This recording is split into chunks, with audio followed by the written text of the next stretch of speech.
Hello, hello. Just kind of checking my settings here a little bit to see how the audio levels are. And this is mainly so that my voice, you can hear my voice okay, because I'm still, you know, as you may be able to hear, recovering from the flu. I'm even gonna cough every once in a while. I won't be doing a super large amount of talking in this stream. Um, but I really wanted to continue the challenge because it's I've been spending a lot of time on it. Or well, I haven't been spending enough time on it. I've been spending a lot of time. It's been taking some time to finish,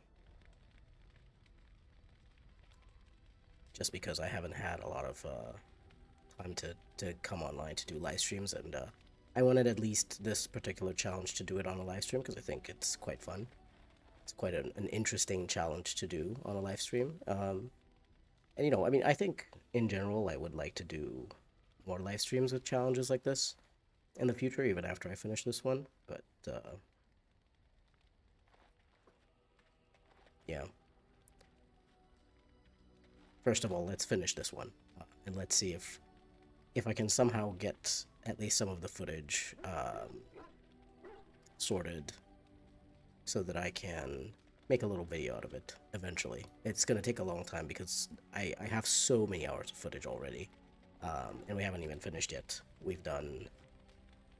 Let's see here in my save games.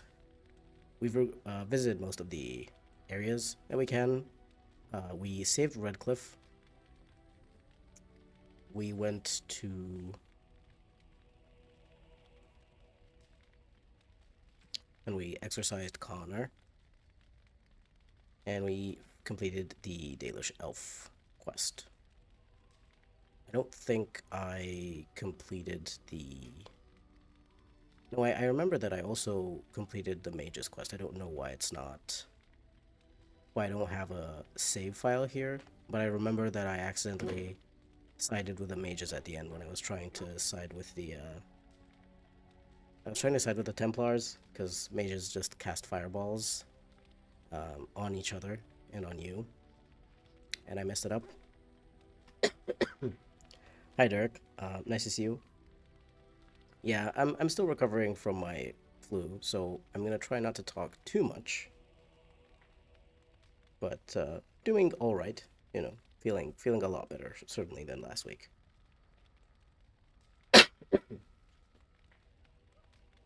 Just waiting for now for people to come in, because I did set the official start at 15 past. Just kind of looking at what we've got here. In terms of runes, I think that might be a place where I can get some upgrades before we go and try and do one of the other quests. In terms of armor, right now, I'm not sure that I can get something better. I have the gloves and boots of diligence.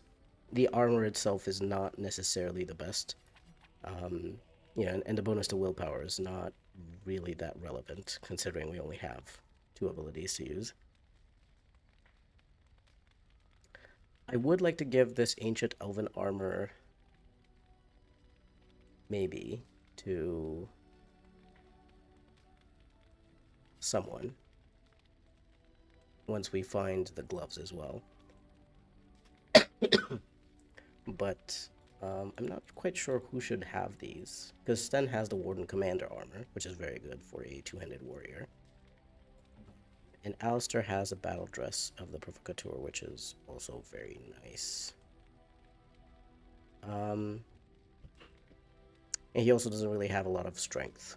He doesn't even have 22 strength to equip something like this. Maybe we could give it to Ogren when we go and recruit him. That could be something to do. In the meantime, while we're waiting for people to come in, I'm going to check out a few a few merchants here, see if there is something that could perhaps be useful.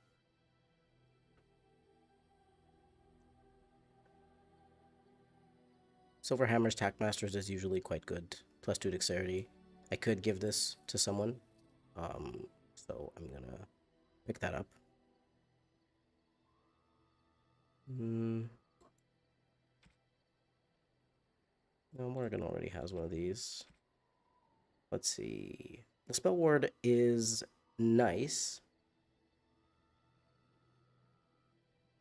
but I think Andrew's belt is better. Do I have Andrew's belt on someone? Because I have Sensor of Skillful Maneuvering. Yes, we do have Andrew's belt already. So I could, technically speaking, buy the spell ward from Bodan. I'm not really sure who would have it. Maybe Sten. Gives him a bit of chance to dodge. Gives him some willpower, some spell resistance. It's really just the spell resistance, the chance to dodge, and the missile deflection that I would want for him.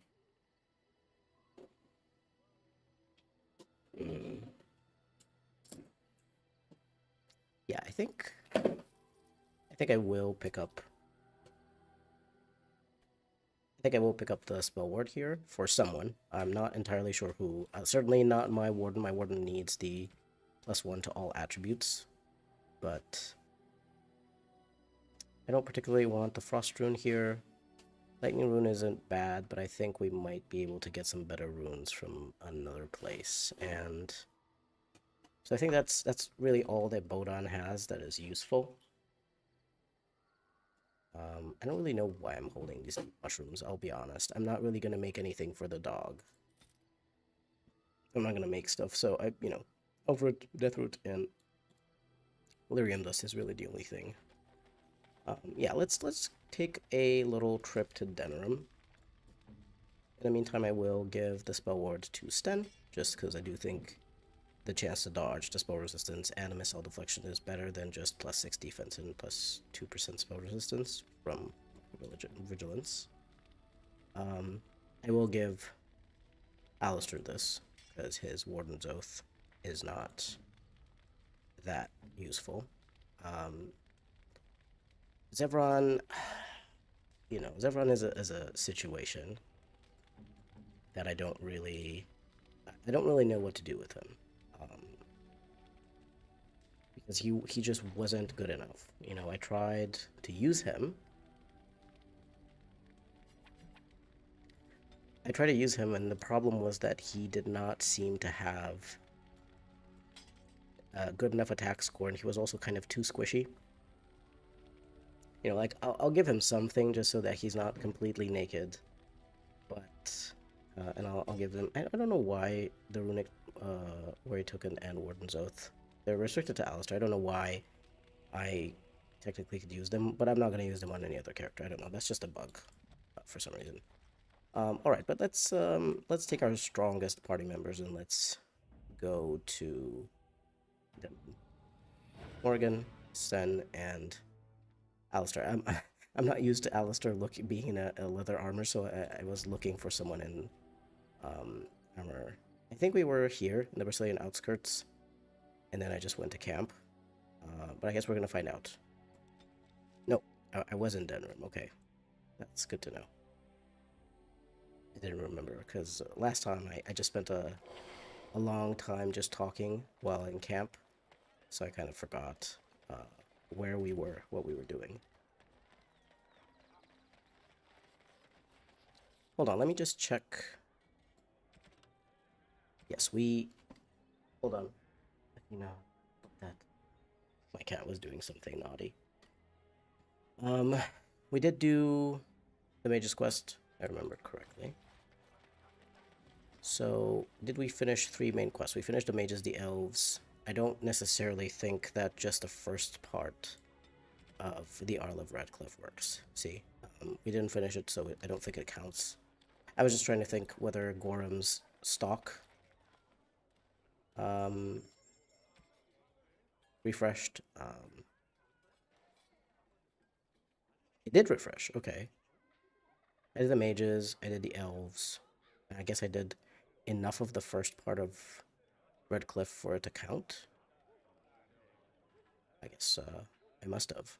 Unfortunately, as you can see, my Warden would not be able to use the Chastened Great Maul.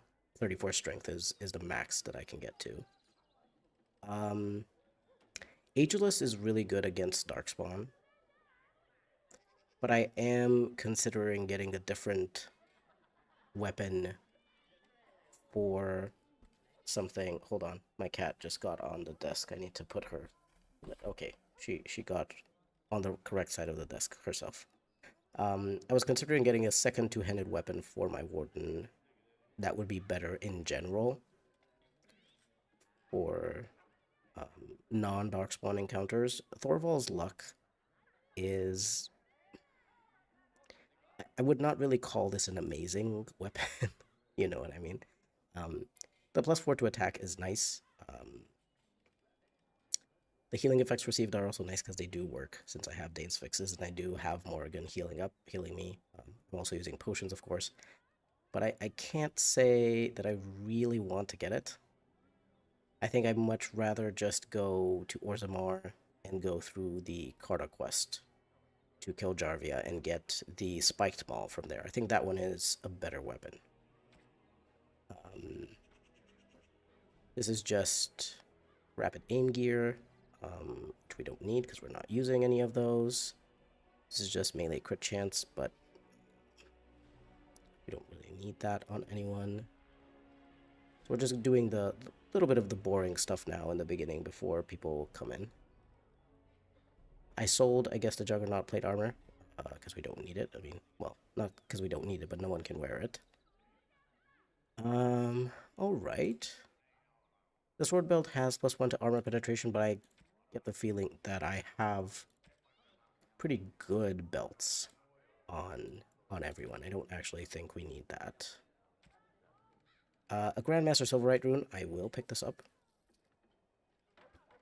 Or Darkspawn, but that's exactly what I'm talking about. I would like to have Ageless as my Darkspawn weapon and actually just fill it up with Silverite runes that deal damage versus Darkspawn, and then have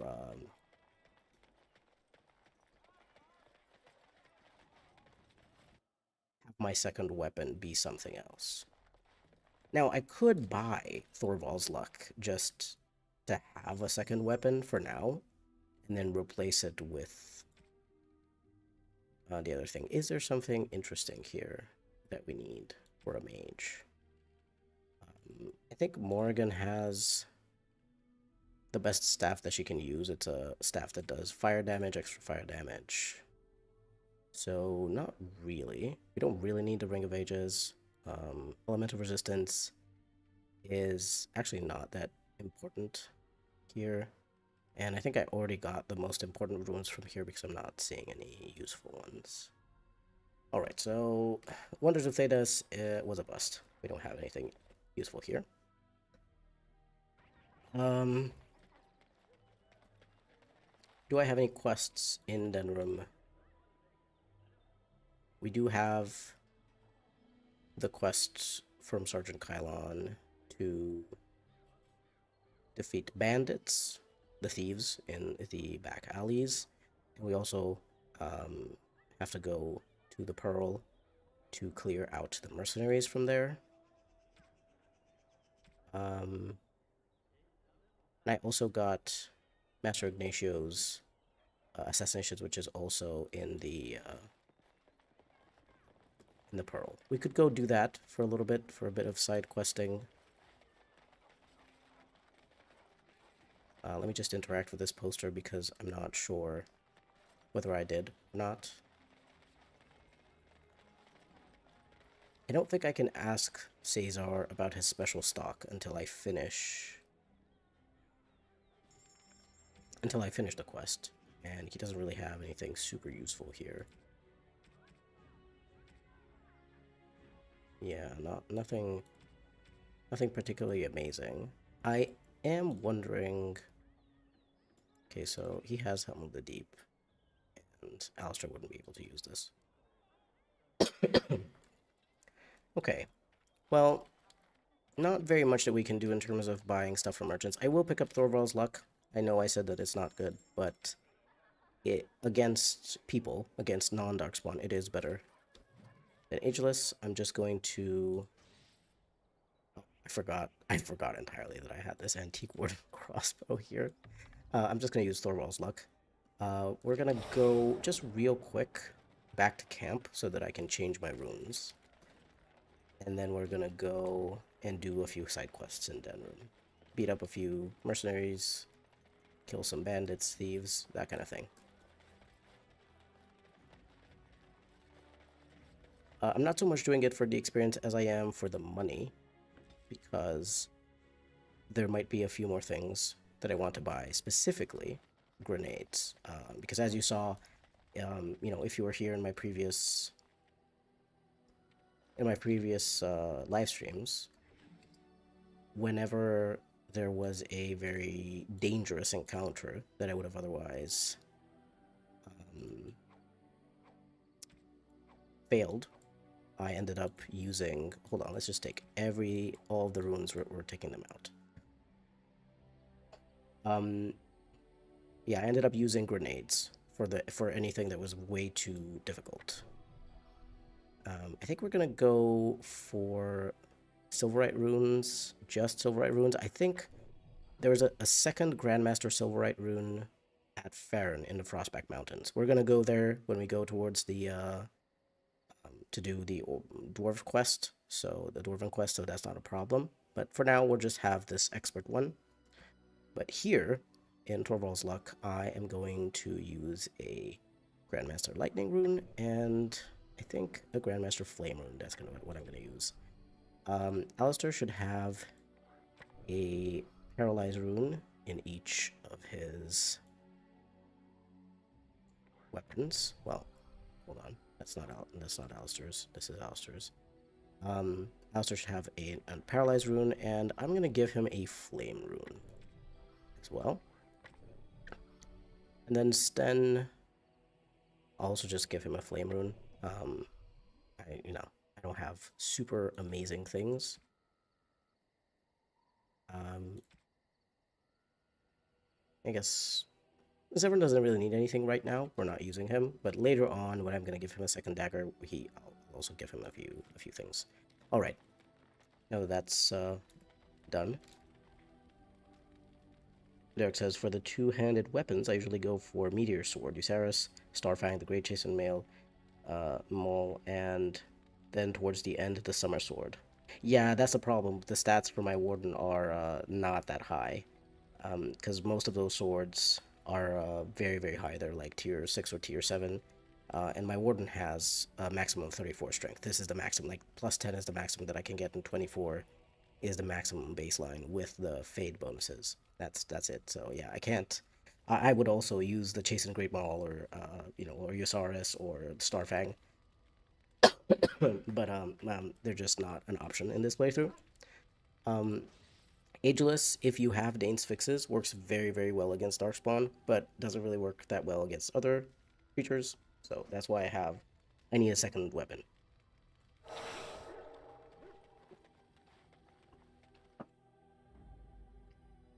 Well, hi, Marinary.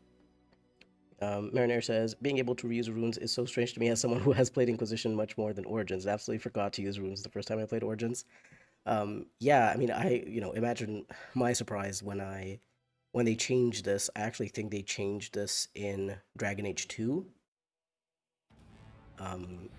Where in Dragon Age 2, you could put a new rune, but the old one would get destroyed. You wouldn't have an option to remove the rune and actually get it back. So I was also quite surprised and taken aback, and especially it seemed a weird choice to me, considering all of the other changes that they made in the game. They really didn't need to change so much to make these runes so the rune thing. They made a lot of choices in Dragon Age 2 in terms of gameplay, and they really didn't hit well,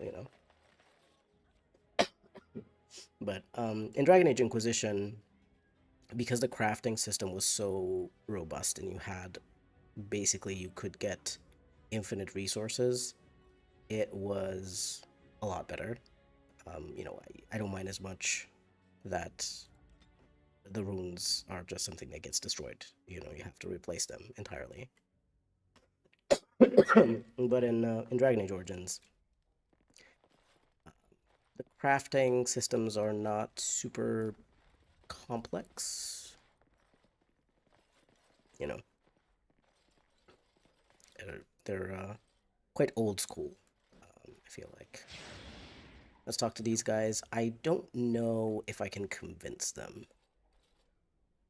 Um,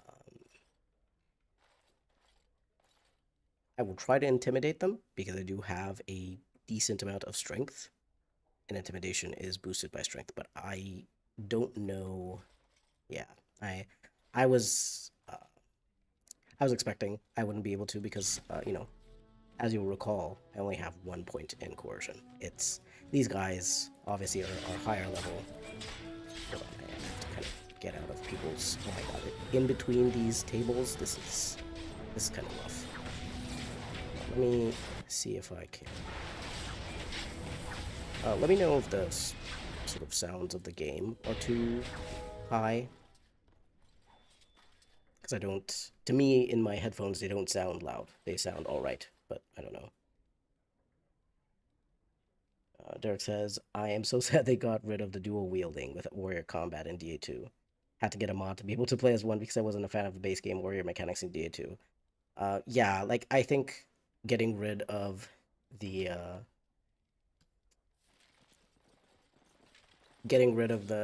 dual wielding warrior was a really big mistake that they made in the Dragon Age series because the dual wield warrior works really nicely, especially because you have stuff like Ash Warriors and Avar and Chasen Barbarians and Ferelden, and you have, I'm assuming, you know, Dalish Warriors who might be using Dalish Axes, Dalthanu's, and stuff like that.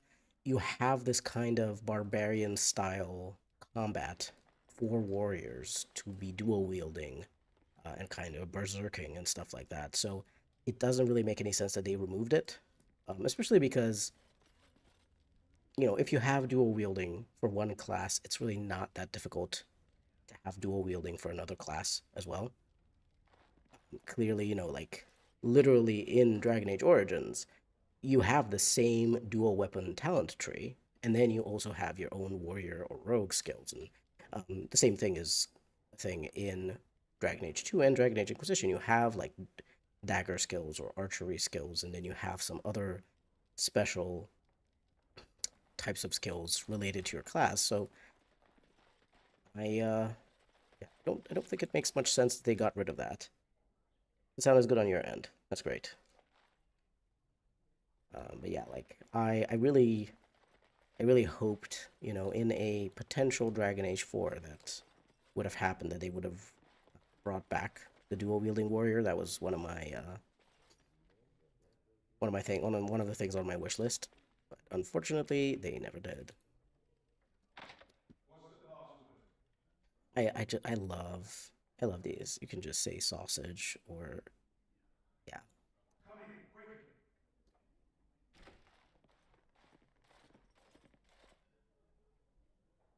Yes, I am a Great Warden indeed. You're all dead. All right. I think we can get rid of the mercenaries. They are lower. Can't actually move here. Oh, this is a weird angle. It worked. So,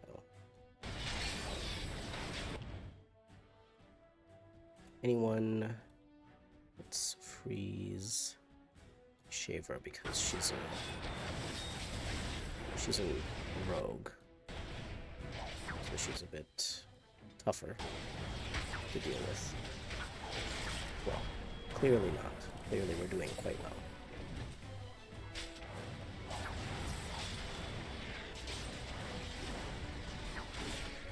Great timing on my stream. You just got back yesterday from a week-long family vacation. Oh, yeah. Well, I can really only stream in the weekends because usually during the week I spend a lot of time working on videos. So I can't really justify, you know, staying late up at night to stream for like 3-4 hours when I'm like, oh no, I need to work on my video. So it works best to do streams in the weekend, and I also know that generally speaking, people um, obviously have stuff to do like work and whatnot during the week. So it makes most sense to just do it during the weekend when people possibly have the time to come watch. Makes no sense too that there isn't one in DATV because Tash is trash. Is literally a dual wielding warrior. Hmm. No, no, you. I mean, it's totally fine, totally fine to say trash. I don't. Um, that game, that game doesn't exist. It's fine. It's really weird. Yeah, they brought back Dual Wield Warrior, but not for the player. Rook isn't allowed to have fun. I mean, Rook isn't allowed to do much of anything other than just go through the story in a linear fashion, and be told 1,000 times what that story is, just so that everything's clear and the player isn't confused for just like 1 second. Last weekend I spent mostly in a car. That doesn't sound very fun. I hope that you had some fun at least during your vacation. Hope it wasn't all bad. Look, I'm sorry, city guards, but you are in my way, and I will burn you.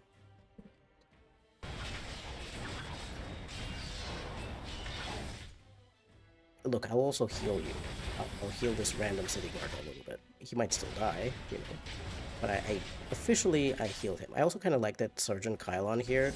He's immortal, so I can just burn him without any problems.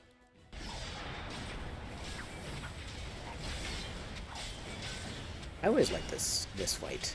This fight always felt quite nice because you kind of get the feeling of this grander battle because you have the city guards helping you, and it's quite a large number of mercenaries versus... I always forget about this guy in the corner here. But you have quite a large amount of mercenaries and city guards. It just feels quite a large-scale battle.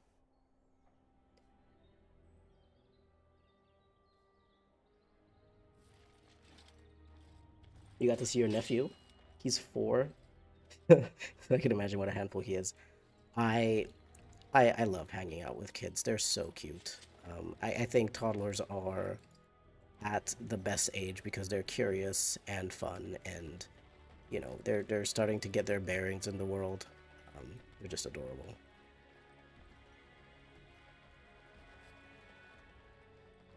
I remember at some point, I think when I was a teenager, my best friend at the time, had a very young brother, much younger than her, and I think he was like 2 or 3, and we went together on a vacation at the beach, and he really wanted to be able to order by himself at a restaurant, and he just wanted to be able to say that he wanted a Coca-Cola, and I actually managed to teach him at that restaurant. I just took like, I don't know, 10 minutes to teach him, to say how to be able for him to be able to order by himself. And he was so proud after that. He was so proud of himself that he was able to order by himself, and ask for a Coca-Cola. I thought that was very nice. Because I didn't want him to feel left out. And I think, toddlers especially, they really start feeling more like humans, more like part of the group and stuff. And so, yeah, I like making them feel more competent if possible, because I know, it can be quite frustrating to be a little kid. Wow, these guards are kind of messing us up. I'm not gonna lie. You hate this fight because Shattering Shot exists. Shattering Shot is my worst enemy and nightmare. Oh yeah, Shattering Shot is... Oh no, Alistair. Shattering Shot is generally a nightmare. On most difficulties, honestly. Even on easy, if you're not very well geared and prepared for even just the idea of Shattering Shot, it can be quite bad. I think this is because we tried to steal from someone in Denram and the stealing attempt failed. But I am doing my best to keep people alive. so far, no one has died, which I consider to be a huge win.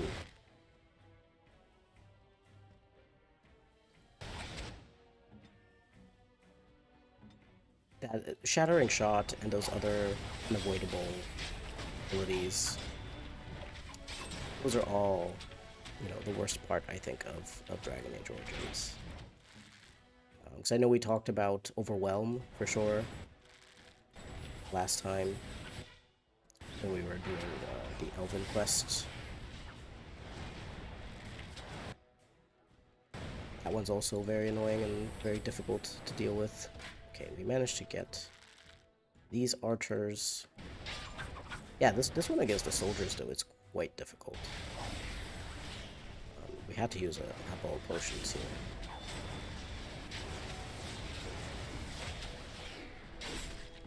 But to be fair, I will say, we are using level 1 abilities, and the soldiers in Denerim are absolutely higher level. Even if I went and visited Denerim when I was at the lowest level possible, that doesn't mean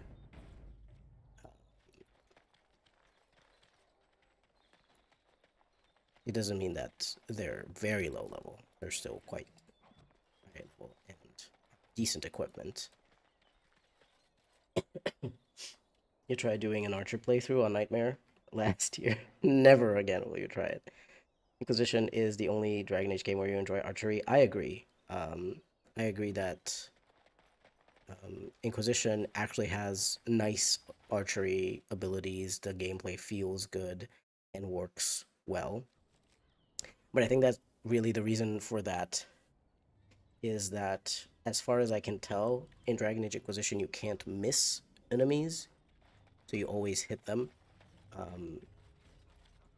So even if you do just a little bit of damage, it doesn't feel as bad as in Dragon Age Origins, where, it really sucks, especially early on in the game, to be an archer because you're really not hitting that many shots. You're shooting slowly. It's just kind of a nightmare. Like, even if you're not playing on Nightmare difficulty, it's still a nightmare to play as an archer. Like, I know there's a lot of people who really love playing as archers and really love the playstyle in Dragon Age Origins. I am not one of those people.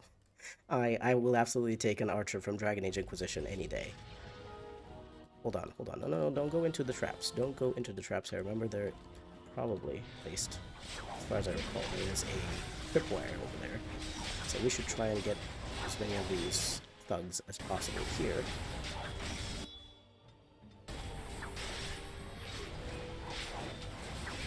Combat in Origins doesn't feel that slow, even if it's not remotely fast, until you have to deal with these art stuns and control abilities. Yeah, exactly. It's actually not, like, combat in Dragon Age Origins is not that clunky, mostly, but then you have to deal with these kinds of abilities, and it does kind of ruin your day, and it feels a lot worse. I do like, I do like CC.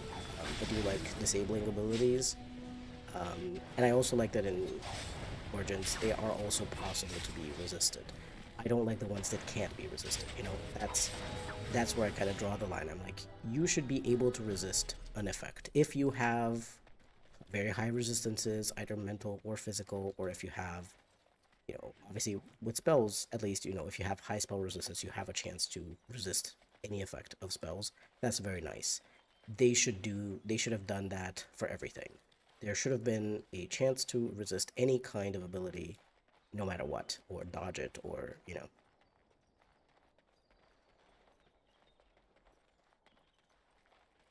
The DATV archery was alright, but you get migraines from the amount of really colorful VFX on the screen. You felt overstimulating to play. It was Veil Ranger you tried out.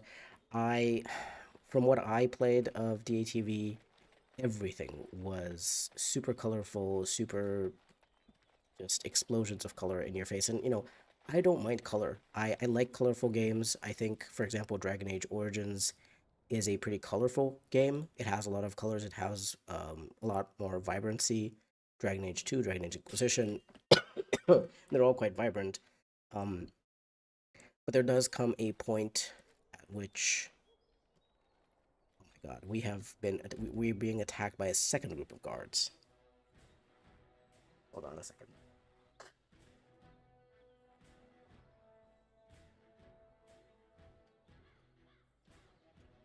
And you didn't enjoy the dodging mechanic with archery. It was quite monotonous. Yeah, that was my, I have all of the I could talk about all of the problems I have with DATV, but the combat, I've heard a lot of people praising the combat in DATV. I found it the most boring combat that I've ever been subjected to. It was just extremely basic. It was like, wow, you can dodge, or you can parry or block, and you have this attack and this other attack, and you have a couple of abilities, but they're all kind of, the same, and it feels like you're playing a mage no matter what class you're playing. Um, yeah, and everything is explosions of colors, and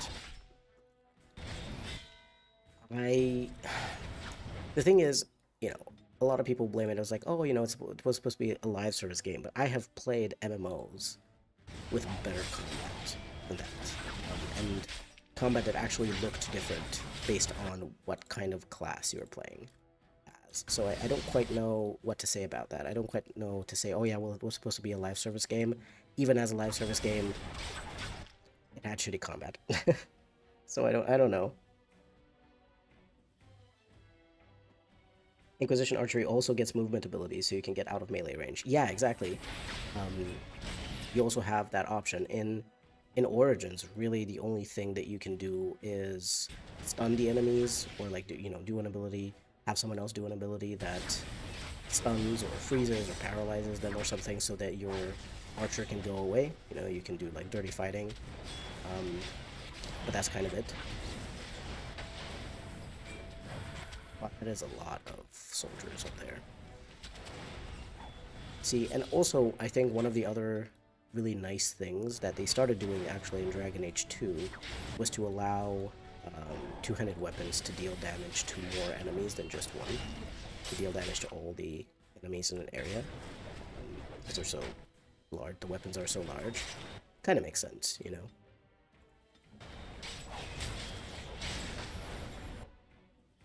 In Veilguard, since you're the only one with aggro, you have to constantly use dodge. It would be a neat ability if you weren't forced to use it all the time. Yeah, exactly. Like, I don't think the abilities themselves were that bad, but it was just a combination of abilities specifically that made them all feel worse. They felt worse by being combined together.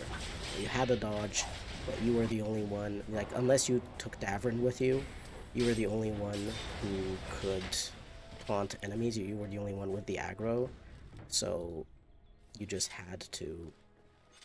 You have to dodge.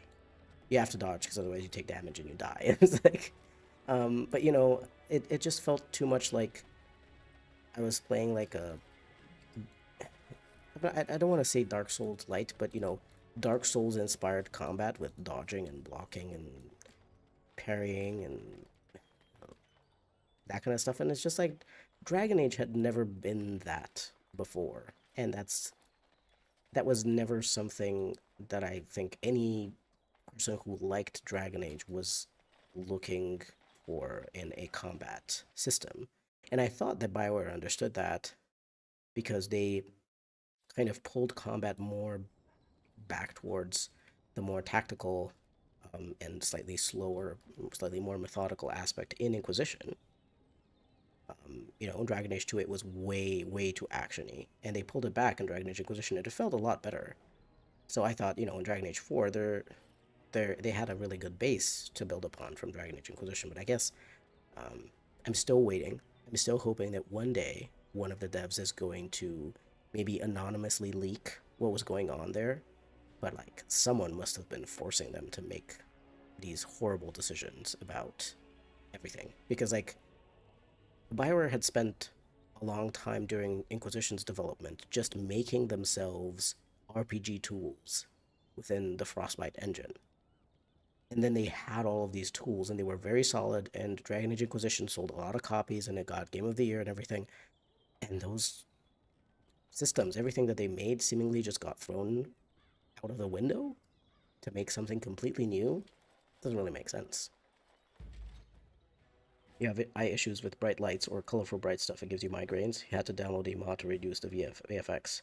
You weren't a fan of mage either. Having 3 abilities for mage kind of defeated the point of playing one for me if every other class are mage-like anyways. Yeah, exactly.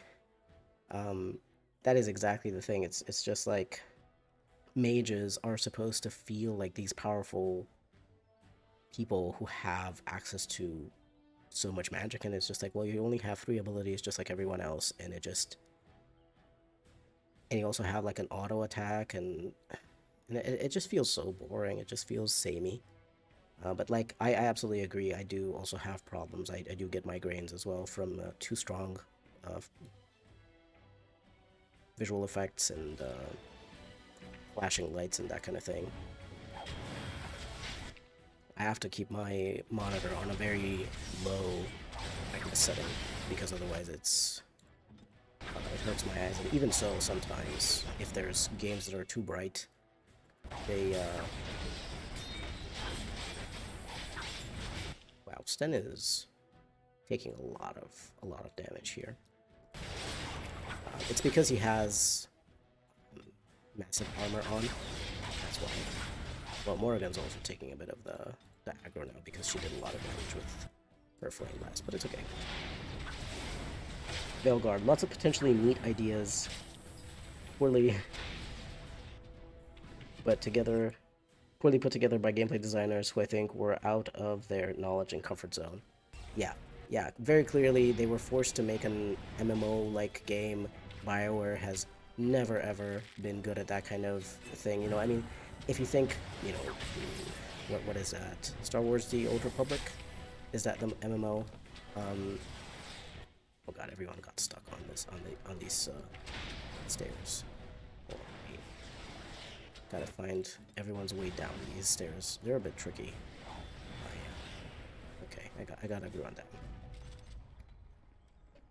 Like they did that one. BioWare did that one right, but that was a very old. That's a very old MMO, and also I believe that the main reason why a lot of people played and liked that MMO was because of the story. Once again, BioWare's strength has always been story, the characters, world building, lore, stuff like that, and it's never really been, combat has never been a strong suit of BioWare. I don't think so. I think they have always had serviceable combat, perfectly fine, but never anything amazing. But I think that that was absolutely okay, because again, if you have a signature thing that's a really good quality wise that people are coming there, people are buying your games for, just focus on that and continue to make the other parts good enough for people to not notice them, and not, you know, talk about them negatively, and I think you're fine. But yeah, clearly, whoever was in charge, I'm assuming from EA's side, if they had like some sort of manager or something like that, very clearly did not understand BioWare's strengths and weaknesses, and did not understand what people came to for Dragon Age. And this seems to have been a problem in general with the Dragon Age.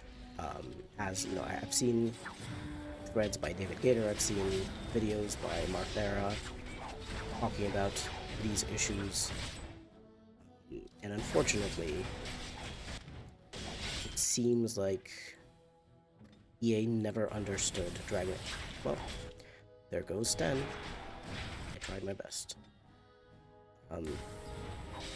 EA never understood Dragon Age. EA never really liked Dragon Age. They thought it was too niche, but clearly it made them quite a lot of money. It often outperformed Mass Effect, even though Mass Effect was considered to be really, really good, and EA liked Mass Effect a lot better. And they kept trying to make Dragon Age more action-y, thinking that they would be able to get both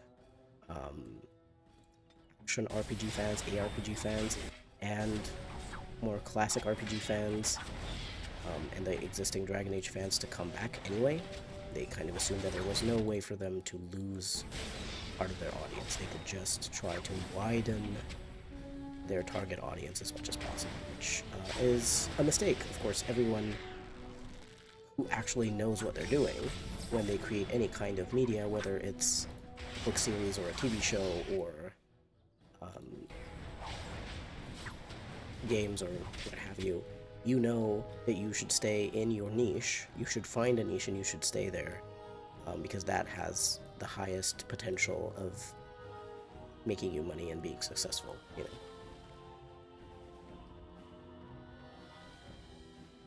You think Inquisition is the closest that they got to what they wanted in terms of balancing DA2 and DAO combat? I think if they had kept that combat but added a few tweaks and made it more modern and tactical, it would have been a lot better. Yeah, I agree. I think that that's also something that they themselves at BioWare said at some point. They said, we knew what the problems were in Dragon Age or with Dragon Age Origins combat. We knew what people were upset about with Dragon Age 2 combat, so we wanted to get to a nice middle point between those two. And I really do think you're right. They did manage to find a very nice middle ground between Dragon Age Origins and Dragon Age 2 combat and Dragon Age Inquisition. I thought that maybe um, maybe there were too few abilities that you had access to. It felt a little bit, or maybe the stats were a bit too few. For me, there was something about Dragon Age Inquisition that felt a bit too simplified. Like there was something missing. There was a little bit of complexity missing that had been present there in Dragon Age Origins and Dragon Age 2, actually. Because Dragon Age 2's combat system is very similar to Dragon Age Origins. There's a few changes, and especially there's a lot of changes in terms of the enemies and their abilities and their HP and stuff like that. Um, but yeah, that's my only kind of complaint. We don't have time for this, Alistair. I don't care.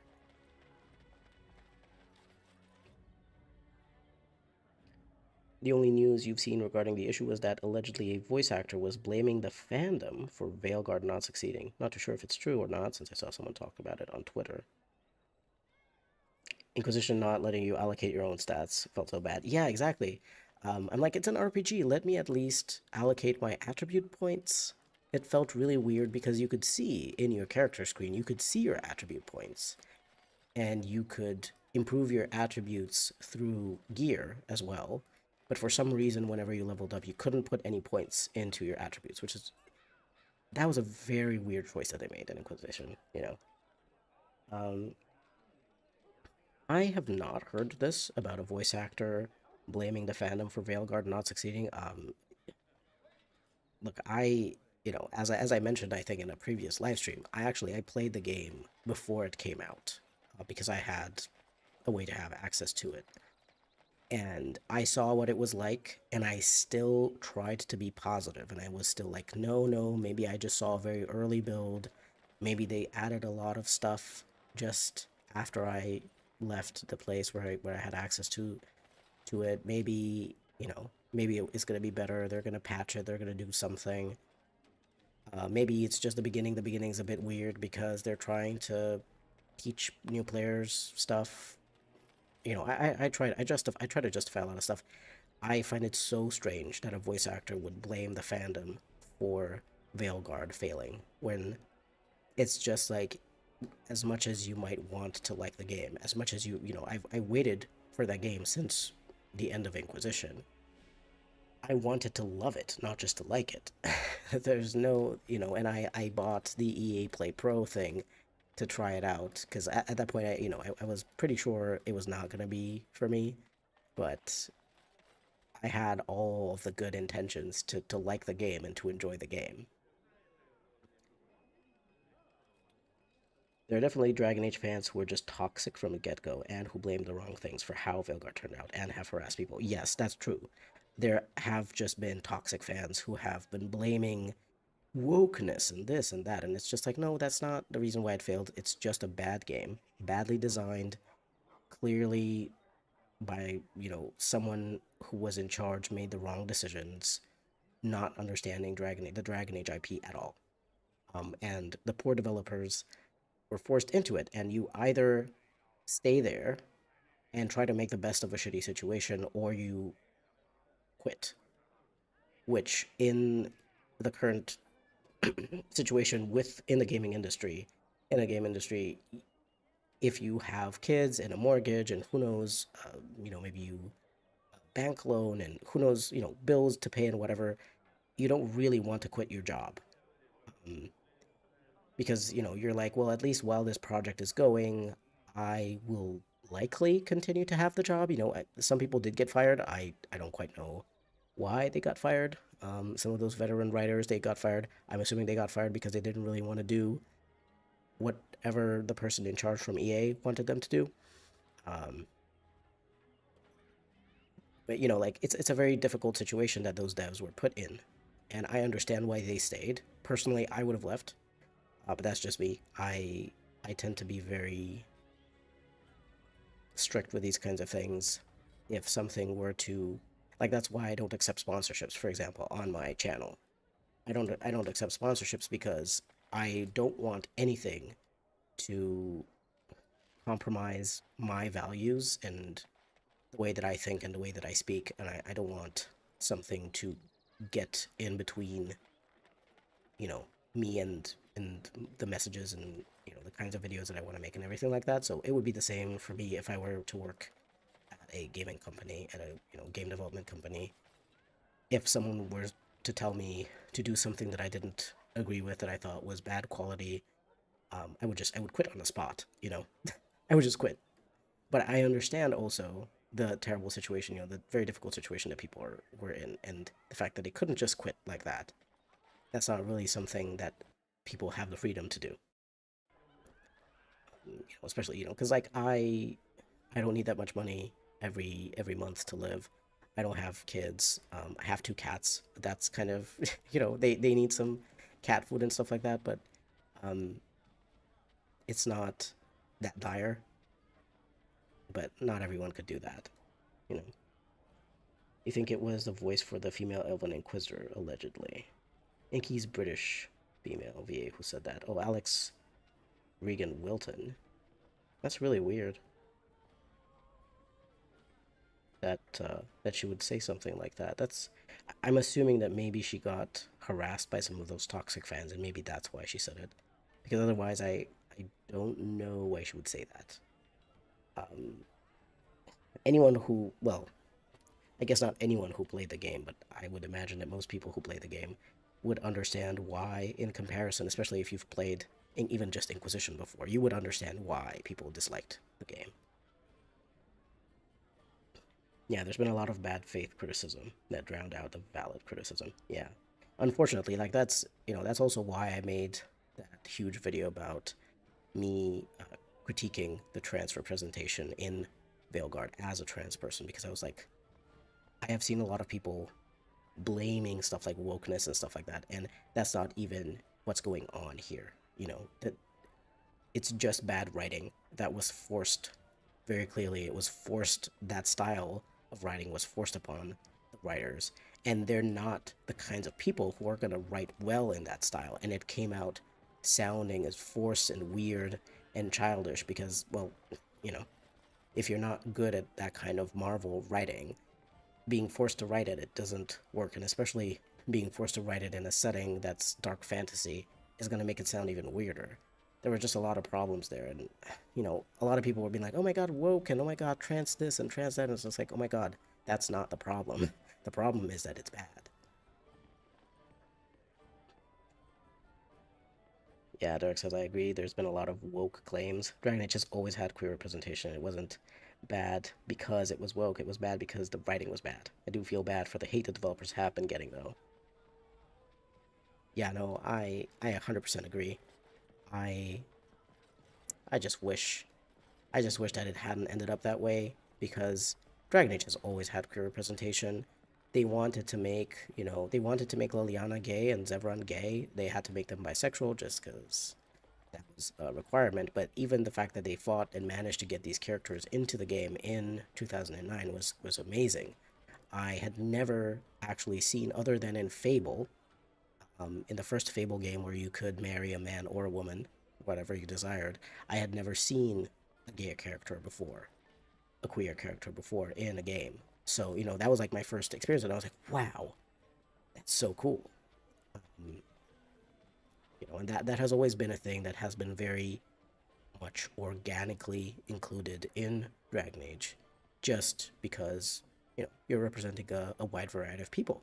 It's just felt very nice and normal and nothing out of the ordinary, nothing special, not really making a big deal out of it either, you know.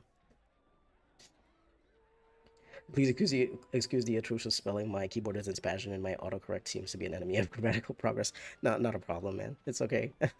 I don't mind. I know I autocorrect. Believe me, even if you have autocorrect in English, because I do on my phone's keyboard, it is really weird and sometimes just autocorrects things to completely different words that you did not mean to type. So I understand. Autocorrect is something else. Good faith critics don't tend to be the ones filling the inboxes of devs and writers and actors. Yeah, that is true. That is true. Good critics, they probably just say their piece uh, publicly or, wherever in a subreddit or something like that, and they kind of leave it at that. Or, make a video about it or write an article about it. But yeah, you're not going to be sending those things or tagging the developers in those things. If the developers see it and get something out of it, that's great. But if they don't, like you shouldn't be sending your criticisms of someone's work directly to them. That's not really, yeah, that's not really very nice. Hello, Sergio. It's nice to see you. We're just doing some side quests in Denerim. And we're gonna be doing a main quest a bit later, after I get a little bit of money here, just to have something to be able to purchase a couple of rules and stuff. But we're pretty much close to endgame builds as far as purchased equipment goes. Not very much that we can get, because a lot of tier 7 stuff is just stuff that we can't wear, we can't use on our characters due to the very low stats. Much of the writing in Veilguard feels like a first draft, just trying to get a functional lines in with all the necessary info before a deadline. Yeah, exactly, and I think that that's essentially what happened, because I remember there was a teaser video about, it was something like the state of Dragon Age or something like that. It was in 2020 or 2021 when that video appeared, and it actually had some of the voice lines that we hear in the end product with Balara and Davrin, exactly as they sounded like in that video. And I think that those voice lines were there mostly for a test, for exactly as you say, a first draft of like getting some functional stuff in to see if it works. But then I think that they never really got to rewrite those, edit those, re-record them. Um, so we got stuck with those first draft things.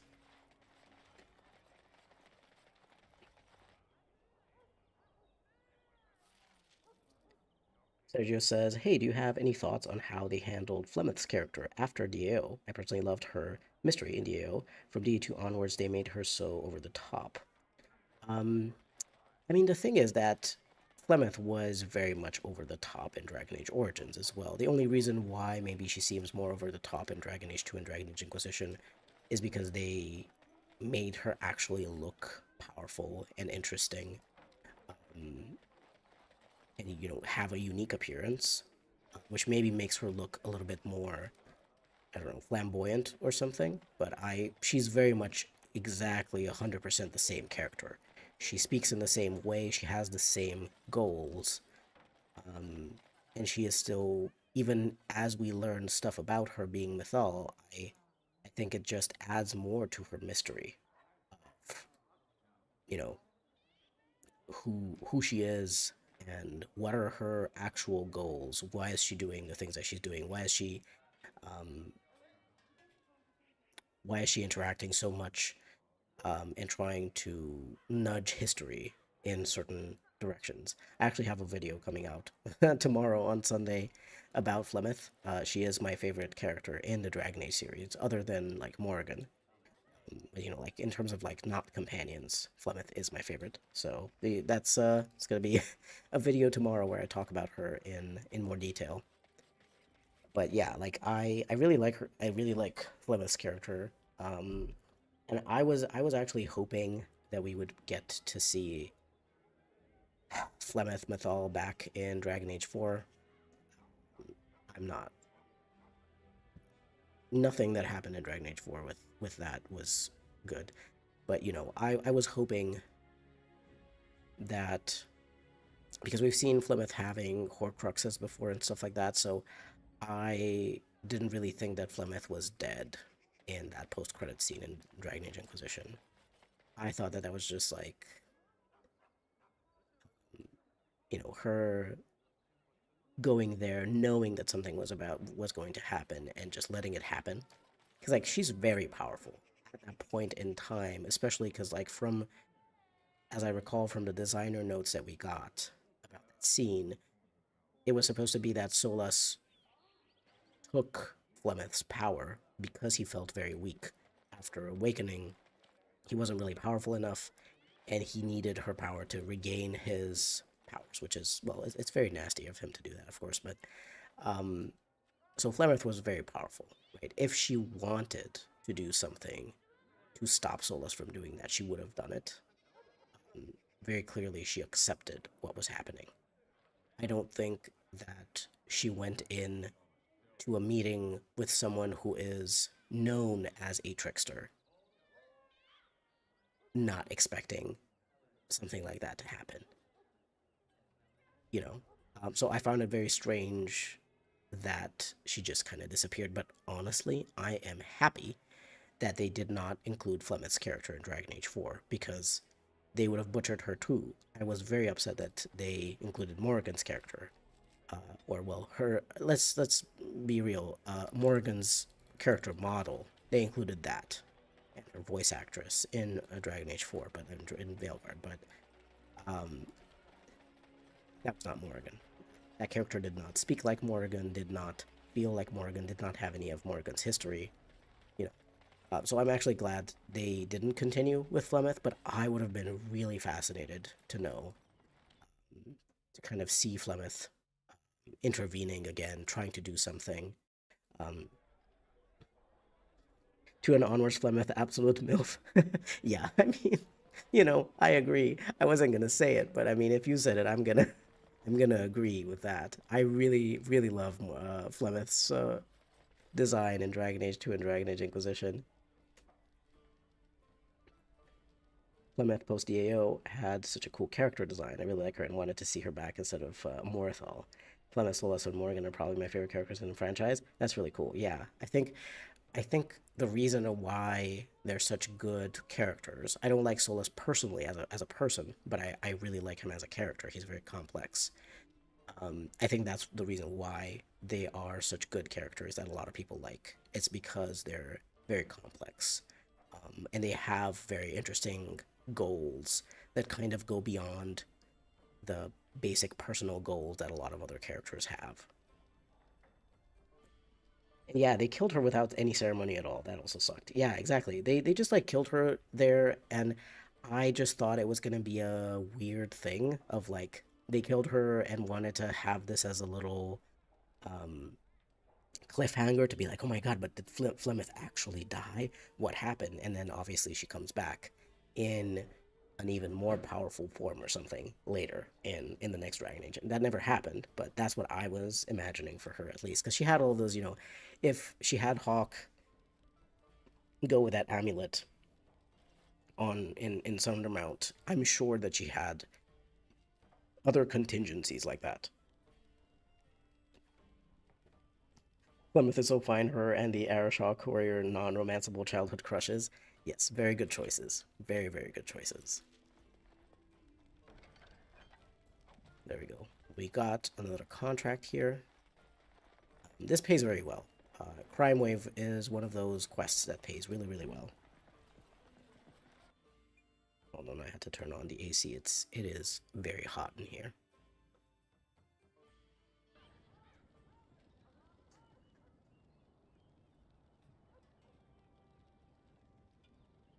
Excuse me. I'm still recovering from the flu. It's not fun. Alright, well, how much money do we have? 48 gold. It's not a lot, so I guess we can go ahead and do the Kadan Fey hideout assassination as well. Before we tackle another main quest. Just because I want to have a bit more money, because the most expensive runes, like the Grandmaster runes, are quite expensive. They tend to be around 10, 11 gold, I think, each. So I would like to have a bit more money to be able to buy them. But since we technically finished 3 main quests, I might be able to go to Varathorn to check his goods as well. He might have something interesting if his inventory was reset.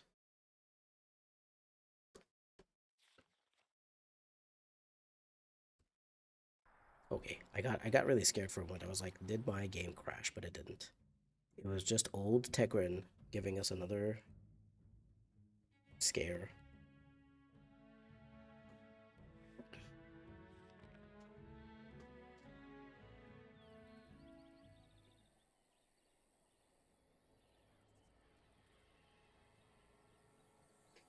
Conveniently, these side quests are also putting off the deep roads.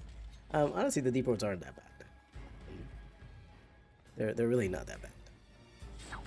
I don't mind. I'm quite able to do the deep roads quite fast.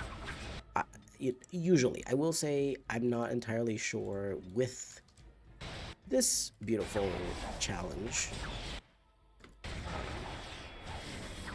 I'm not sure with this beautiful challenge where our stats are so low. I'm not entirely sure how that's gonna go. I guess we're gonna find out. Alistair, can you, like, kill something faster?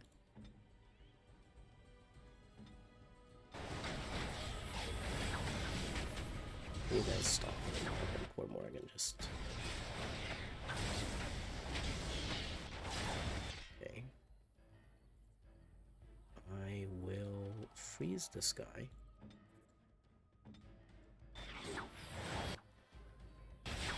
Okay, Morgan did not get to heal herself, which is a bit concerning, but it's fine. Oops. Sten fell in battle again. It's very difficult. That is... I wish that there were more pieces of gear that granted bonuses to Constitution, because that is a big problem. Because we don't really have very high defenses,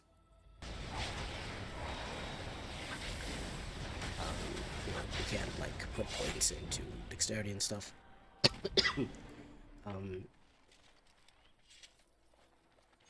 We get hit a lot.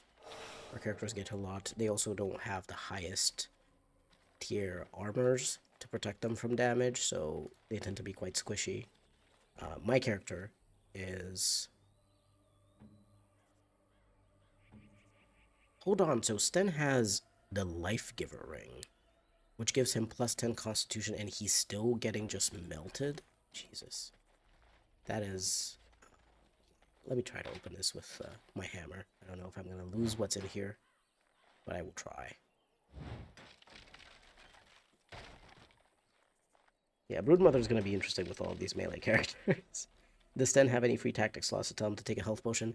I would rather not tell him to take a health potion, just because they tend to use health poultices a lot more. Like, even if I put it at like something like 30%, sometimes they end up using those poultices at the end of combat, and I really don't want them to use all of these, because I don't want to be, I'm not the kind of person to buy like a million potions and like potion ingredients. So I don't want them to waste it. I don't want them to waste the potions. I'd rather do it manually. Sometimes I'm gonna mess up. It's okay.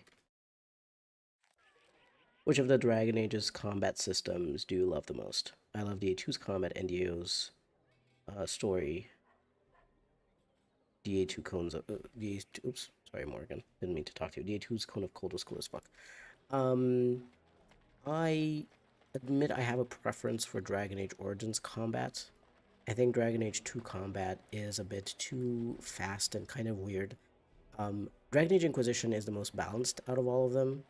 Um, if you want to use anything from Dragon Age 2's combat, Dragon Age Inquisition is the way to do it. But I personally didn't necessarily feel the need for that. Honestly, you could have given me 3 games that played exactly like Dragon Age Origins, but it had different stories, and I would have played all of them gladly, without the need for any kind of, you know, innovation when it comes to combat. I like this. I think it's fairly fine. Like, I would have fixed a few things. I would have changed a few things, but just like in the design for Dragon Age Origins as well, I would have changed, those abilities that automatically hit that can't be avoided in any way. But other than that, I think it's a very solid combat system, and every every time I look through games, new games coming up on Steam and stuff like that. I recently watched the Summer Games Fest, um, and I get so disappointed because I keep hoping that I'm going to see something that has combat like Dragon Age Origins, and yet there's never a game that's like that anymore. There was one game, The Waylanders, which was being developed by a Spanish Spanish indie developers. Um, but they were in early access, and then when it finally came time for the 1.0 release, I'm they were not ready, and they also just kind of like went down financially. They couldn't do they couldn't they didn't get enough funding to stay afloat, and so that game unfortunately never got finished. And the issue is that that game was actually really cool. It had very cool story and a very interesting setting that in kind of combined historical things with fantasy, um, and stuff like that. And it had a combat system that was very reminiscent of Dragon Age Origins. It had a weird system with some formation stuff, but you didn't actually have to use it. But otherwise, it really felt a lot like Dragon Age Origins, and I keep waiting for someone to make a game like Dragon Age Origins. I don't think it's gonna happen. So yeah, um, Dragon Age Origins is my favorite system. But I mean, you can probably tell by the fact that I have like a million Dragon Age Origins videos, and I keep making more. And I am literally doing a challenge run of Dragon Age Origins, even though I've been playing it since I was like 13. You know, I wanted to do something here in camp. I don't remember what that was. I think I just wanted to get rid of Sten's injury, maybe. I don't think there was something else that I wanted. I do know I should have sold some stuff to Gorham. So, sorry, we're gonna have to go back to Dunram just for a second. Because before we undertake a main quest, I have to clear up my inventory space as much as possible. So we're just gonna go and do that real quick.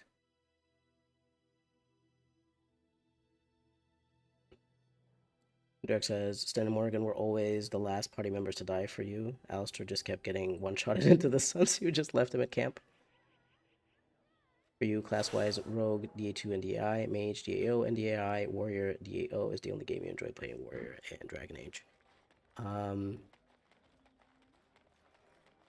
Oh yeah, the ability trees themselves in Origins are boring. You are right, Marinary. I think that just having them like straight in a line like this is very boring. I do appreciate the design of like an ability tree as well as upgrades for certain abilities. So I do like that aspect of Dragon Age 2 and Dragon Age Inquisition.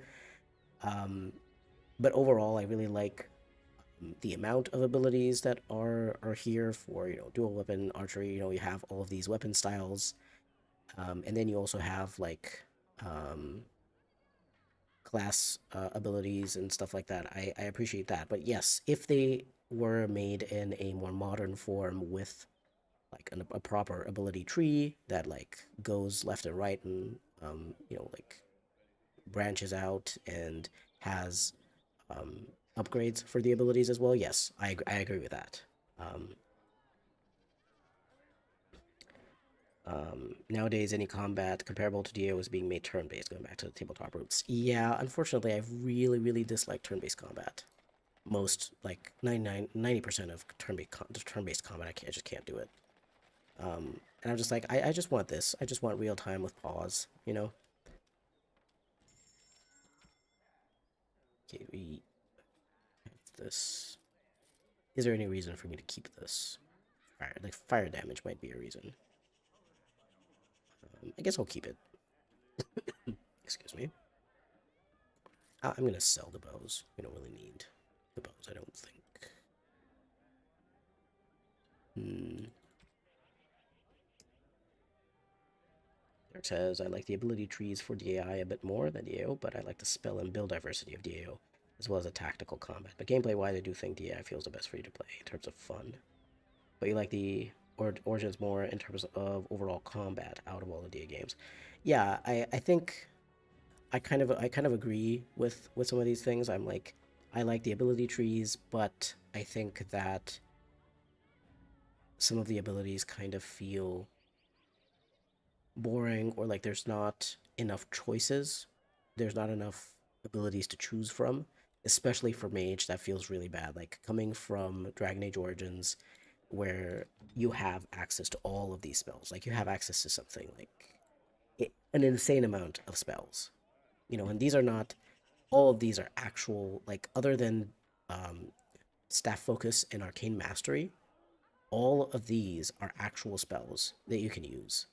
And I think that that's kind of the problem with Dragon Age Inquisition. After you introduce mages as being really powerful and having all these really interesting playstyles, you take away so much of that.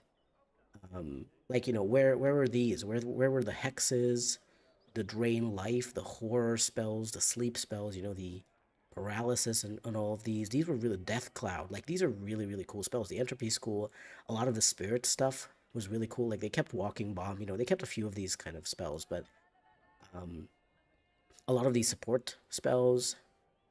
Like I think that they kept haste as one of those like focus spells in Inquisition, and but where's these? Where's heroic offense, aura, defense? Where are these glyphs? Um, there was just a lot of really cool spells. Like I it's just like very a bit as I said. I think Dragon Age Inquisition combat was good.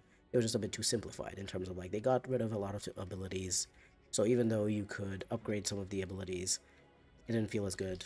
Sorry, I forgot that I actually just wanted to sell some stuff here, and I think I got distracted. Excuse me. This is not very good. Ashen Gloves, cold damage. No, we don't really care about cold damage. Okay, we can keep these. I don't really care about these unique things. Sorry, Alistair and Liliana, but you're not gonna throw a hissy fit like Aveline does if you sell her thing. I have a bunch of these gifts. I don't think the fancy scroll is interesting to anyone. This is a drink, another drink, just to feel Ogren's alcoholism, clearly. Um, another drink, another drink. Bunch of these. I can give these to Zevran. Sapphire, Topaz, Amethyst, Malachite. Sell the Blank Vellum. Sell the Spirit Shards. And the Deep Mushroom and the Metal. Okay, now we're okay. Now we have a nice inventory. Now we have some nice inventory space. Let's just take a little trip to Varathorn and see if he's got something interesting in his inventory, and if not, we are going to go and do a main quest. Which one I don't know if I should do Haven now or the Deep Roads. I think we can do Haven later. I think we can at least do the Jarvia part of the Dwarven main quest.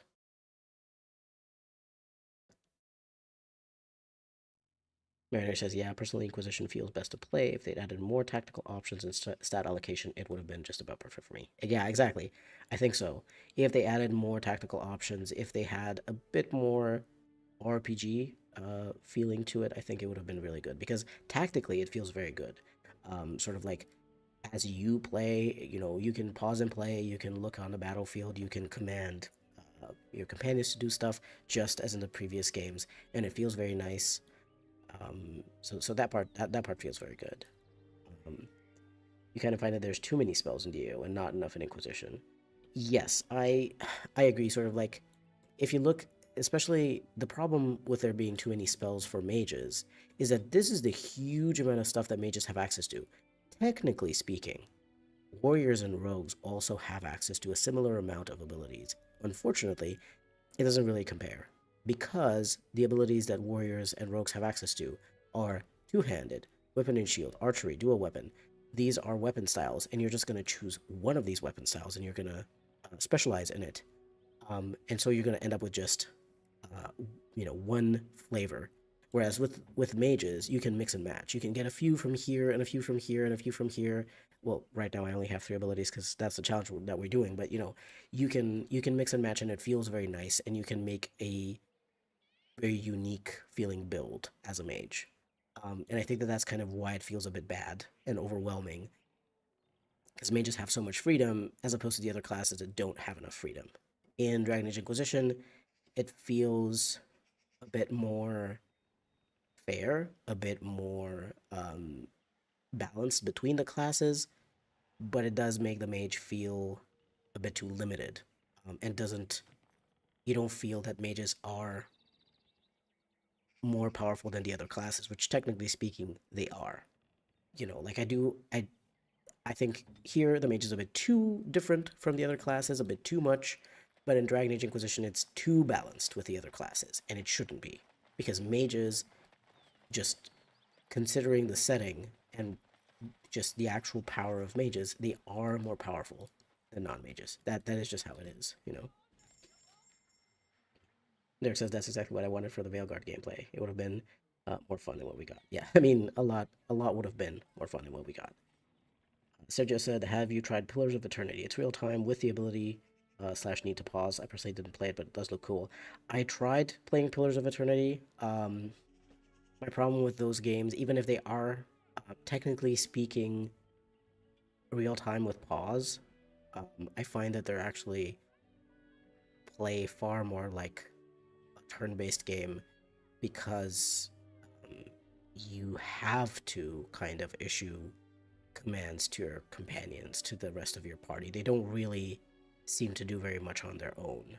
Um, and also, I find those games, and they also have the same kind of problem that I have with a lot of the other games, where the UI is just overloaded, and you have way too many abilities, and they end up just pausing and thinking for like a million years. Oh my God, what should I do? What ability should I choose here?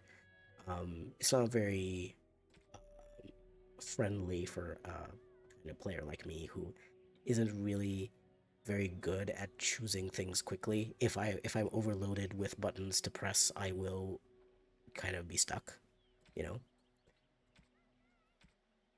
I'm actually considering Armsman's Tensioner just for that +6 to attack. I know that's a bit weird, but I think this is actually good. Some characters are having a bit of trouble hitting their attacks. So if I can get someone like Alistair, for example, this would be pretty good for Alistair.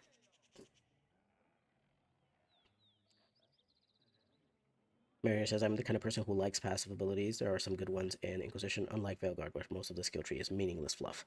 Yeah. I also really like some of the passive abilities that you can get in Origins.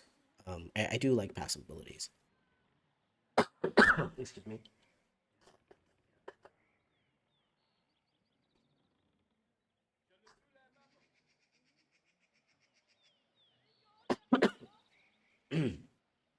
Sorry about that. Um, yeah, like I think good passive abilities that do something that helps you create a more interesting build. Those are always great to have. Absolutely. I really like passive abilities in any kind of game, really, that has, abilities and active and passive abilities. He doesn't have any of that, but I don't think. I think I got the bombs that he had, so that's the only thing that was particularly useful from his shop. But hey, we got some stuff. I don't think there's anyone that I want to speak to over here. I think we're all good. We're just gonna go ahead and... Indeed, in PoE you need to pause every 0.5 seconds, it seems. Yeah, that's exactly kind of like what I saw people playing. I looked at people playing as well, and as much as I think the lore is very interesting, the packaging, that it comes in, the game that it comes in is not particularly pleasant to play.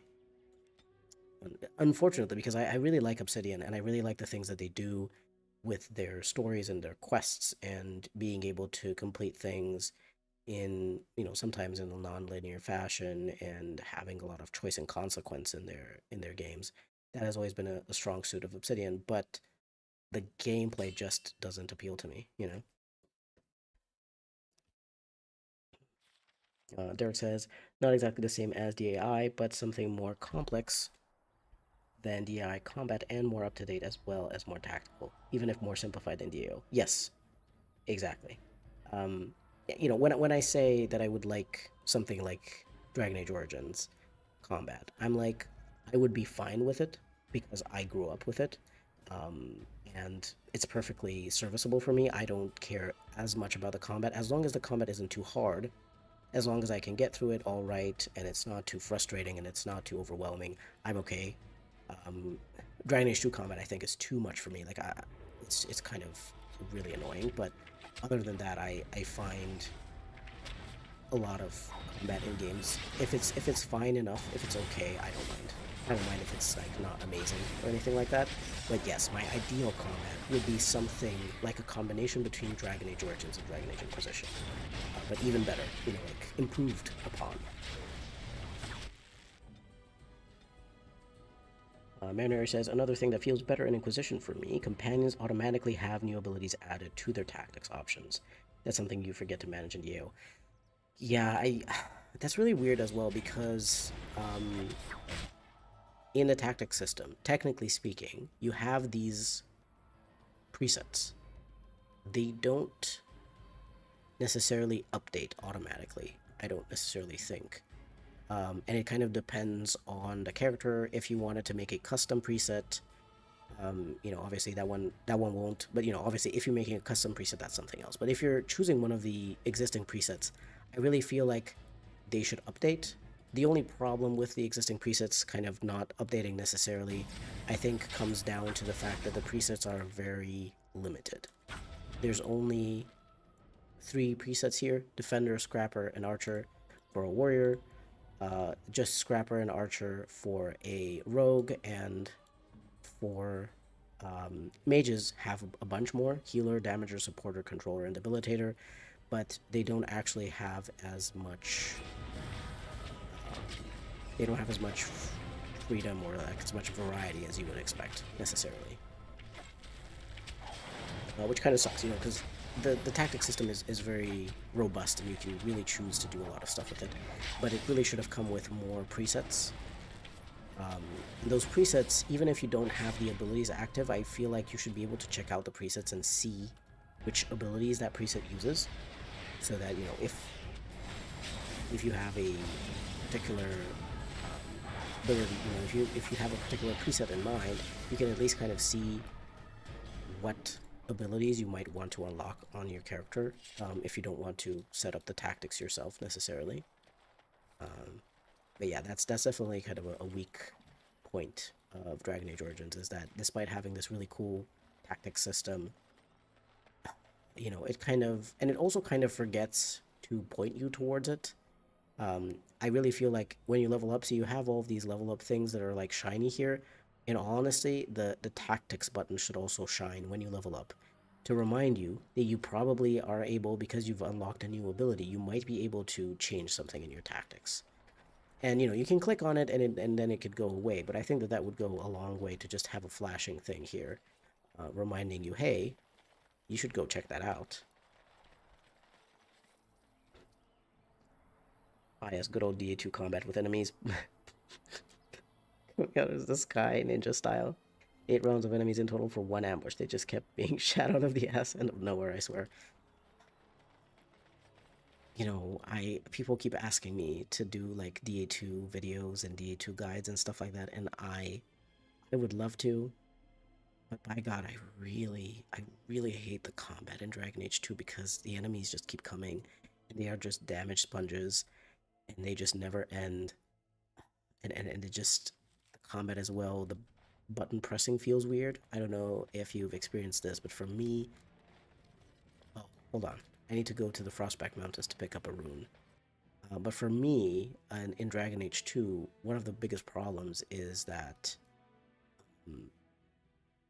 you click and the the the way in which your character attacks and reacts and stuff makes you think that you need to keep pressing the attack button like you do in Dragon Age Inquisition. In Dragon Age Inquisition, you need to keep pressing the attack button or hold it down to be able to attack. In Dragon Age 2, you just need to click once, just like you're clicking to attack in Dragon Age Origins. But the way that your character attacks just kind of, because it's just kind of this really action-y, fast-paced combat, makes you feel like you have to be more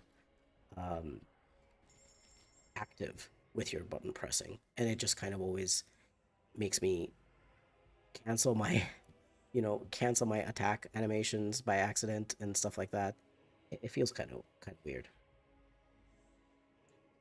And then yeah, of course, the enemy spawning out of the ass of nowhere is a DA2 wonderful signature thing. DA2 combat is frustrating because you solve the problem of the encounter and then a bunch more enemies spawn in and ruin the combat solution you came up with. One feels like Varric had too much fun exaggerating how many gang members and blood mages and such Hawk had to fight. Yeah, you can absolutely wave away a lot of Dragon Age 2 in the way that it looks, the way that it plays, and stuff like that by it being the way Varric is describing stuff, but at the same time, it's like, come on. He's exaggerating. It's a bit too much, It's just a bit too much. I just picked up a Silverite rune. I guess I'm just gonna really quick go and put that Silverite rune in my Ageless Greatsword, just to have that for the deep roads. In case we do the deep roads, I want to have that in there. No wonder Cassandra wanted Hawk to lead the Inquisition. They could totally fight all the demons in the world, in the Fate, based on that reputation low. Yeah, I mean, based on the amount of enemies that Hawk had to fight through in Dragon Age 2, I would totally see why Cassandra would be like, yeah, you know what? I need Hawk to be the Inquisitor. Okay, Ageless.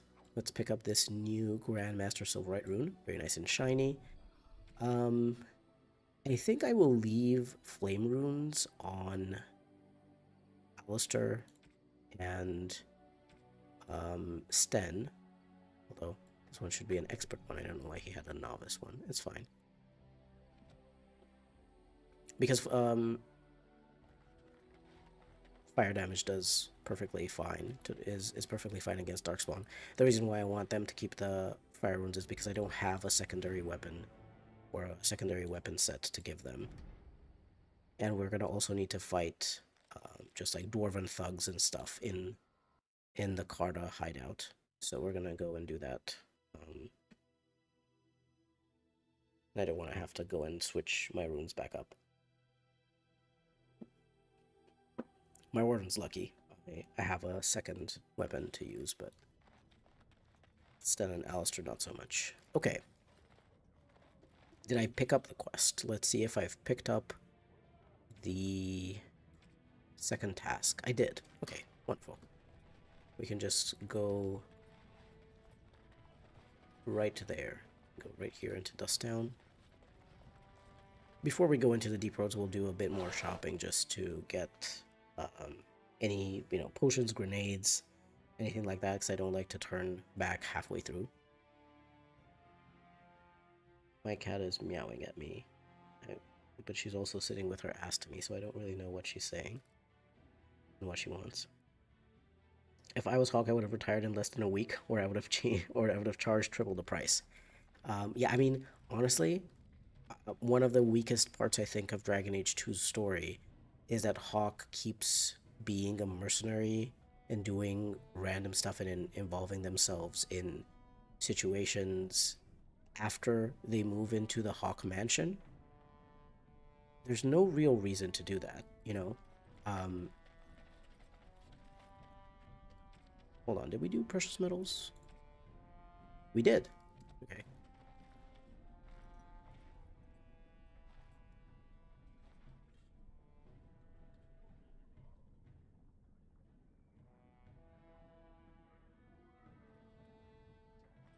I mean, I can just attack the guy, I think. I don't actually know if he's going to have any money left, because we did... I think we stole some money from him with Leliana. He was trying to cheat me because he told me that I would get 20 gold. He was just going to give me 10.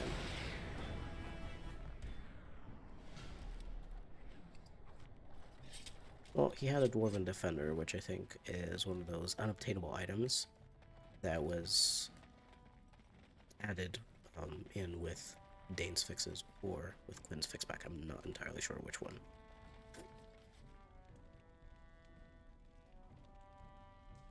But yeah, like, if I was Hawk, I would just not involve myself in stuff, and once I saw that the Qunari weren't leaving, honestly, I would kind of just leave Kirkwall. I would probably have enough money to go and live somewhere else. So I would just leave again, Not gonna have any way to disarm the traps in Jarvia's fight without a rogue, right? Yeah, not gonna have a way. I mean, there is a way. It's called walking right into the traps and triggering them. That's kind of the way that I'm gonna be disarming those. If you can call that, if you can call that disarming. Technically speaking, they will not be armed anymore.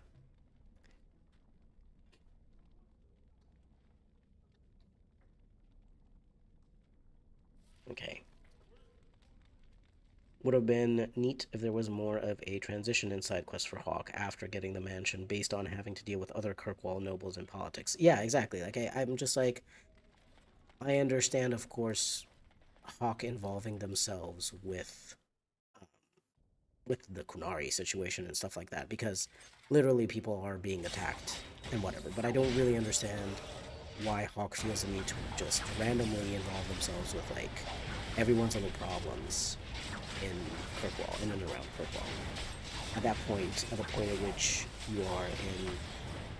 Excuse me, my cat pressed that button. My cat really wanted to look at my character's talents, I guess. She pressed... I don't even know how, but she just, like, she pressed P on my keyboard as she was walking off of my desk.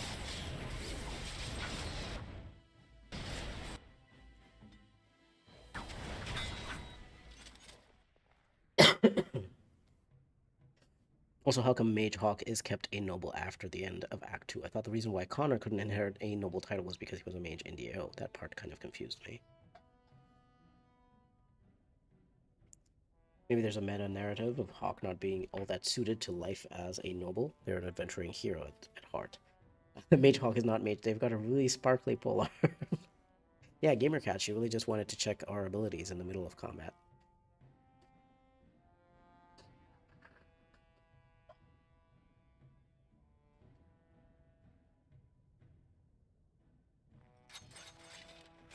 Okay, we tried to intimidate this guy. Unfortunately, oops, just like accidentally turned off that mode. What's outside, baby? I don't know. My cat is saying that something is outside. I don't know if by outside she just means the bedroom, because the bedroom is technically outside of the living room. But I'm not entirely. I don't know if that's what she's saying. I'm sorry, we're not going outside. We're not going outside. Maybe. No, no outside.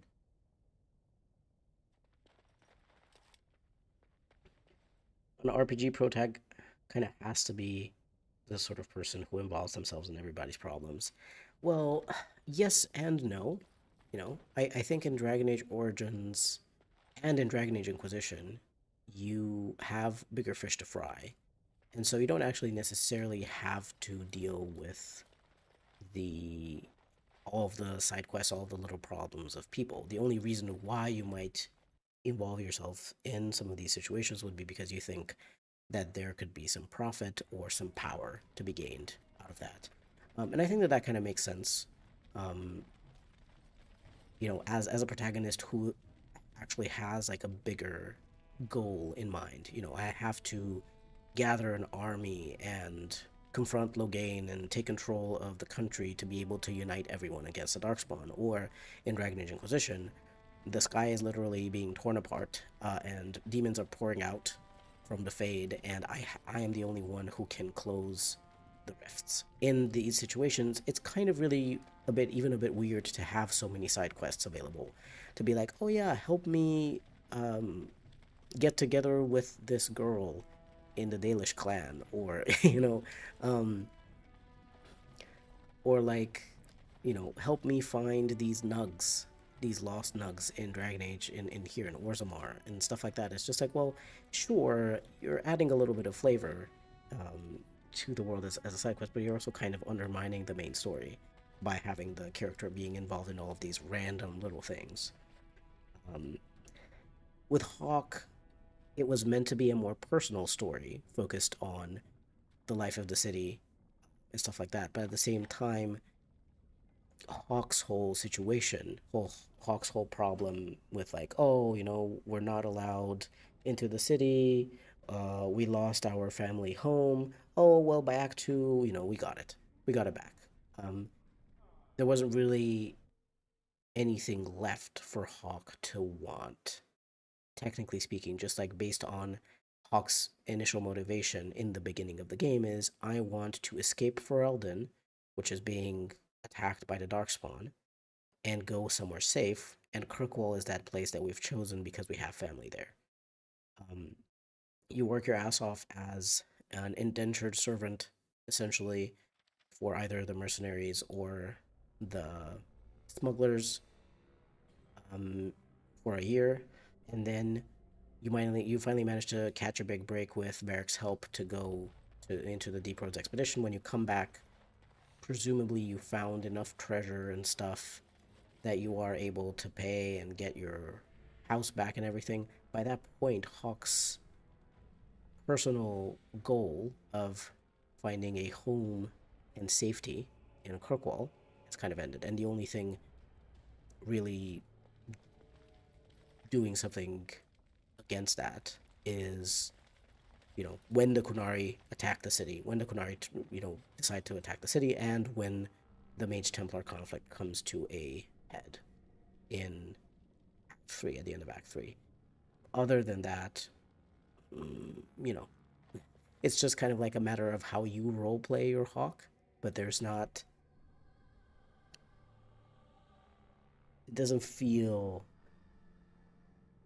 like it's such an urgent thing. It doesn't really feel like it's such a...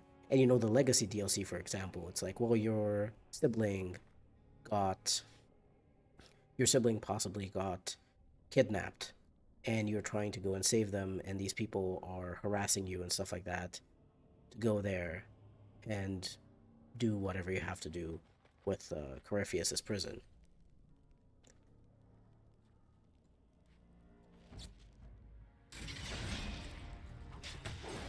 I don't know, yes, my Hawke throwing a fireball in Cullen's direction and him saying, mages aren't people like you and I. Like, I literally lit you on fire with a fireball and you still don't realize they're a mage. No wonder how so many blood mages flew past their radar if they were so shit at their jobs as Templars.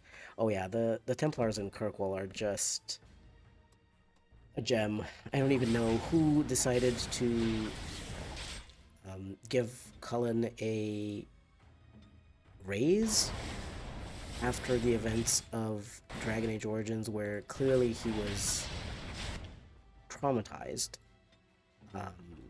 He was traumatized.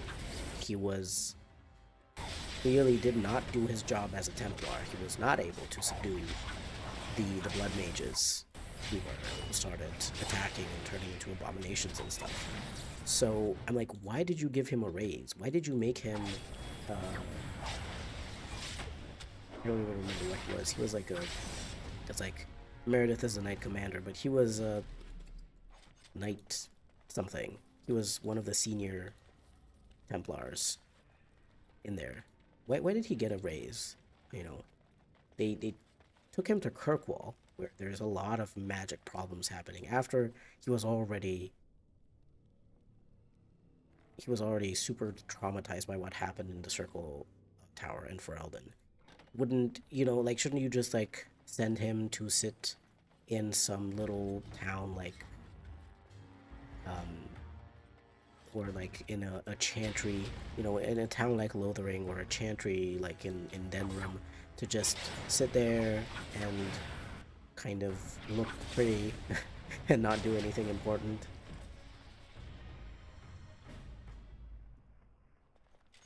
That's always been an issue in RPGs. Main quests have big stakes that get undercut by side quests. Yeah. Origins and 2 frankly tell me that Templars are terrible at doing what they're supposed to do, i.e. protect against demons and blood mages and such. Exactly. Like, I'm like... I think, and I will make a video eventually about this as well, about the Mage and Templar conflict, because I do think, technically speaking, theoretically speaking at least, it makes a lot of sense why people came up with the Templars, why they tried to get someone who could in some way be immune, or at least more resistant towards magic, and would be able to shut magic down. Like, it makes sense because mages are very much potential bombs that could go off at any moment, because magic is very volatile and based on powerful emotions and stuff like that. You could be at any moment tempted and possessed by a demon and becoming an abomination and stuff like that. That is always a possibility, no matter how potentially, like, really full of, sort of like full of willpower and whatever that particular mage is.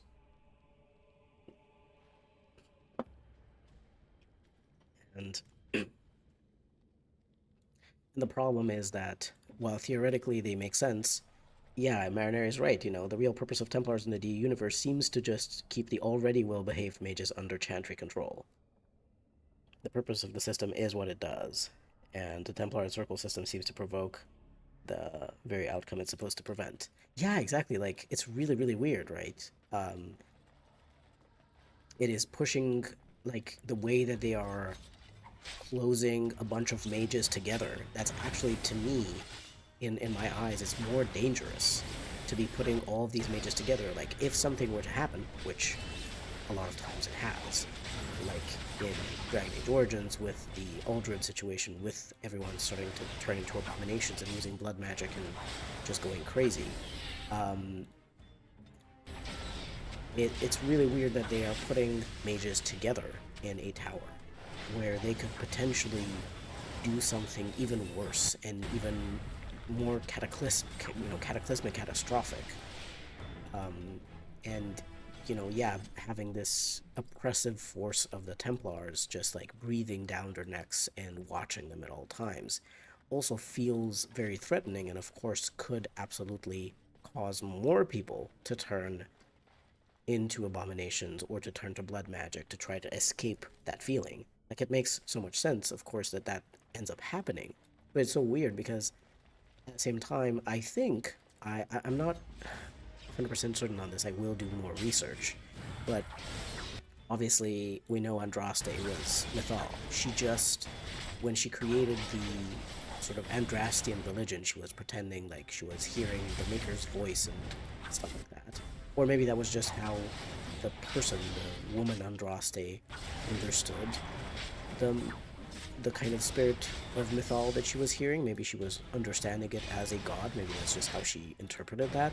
But she clearly was trying to just make a nicer place that would not be under the oppressive rule of the Tevinter Imperium, which was also making slaves and human sacrifices and using blood magic for terrible things and whatnot. So if Templars started as a sort of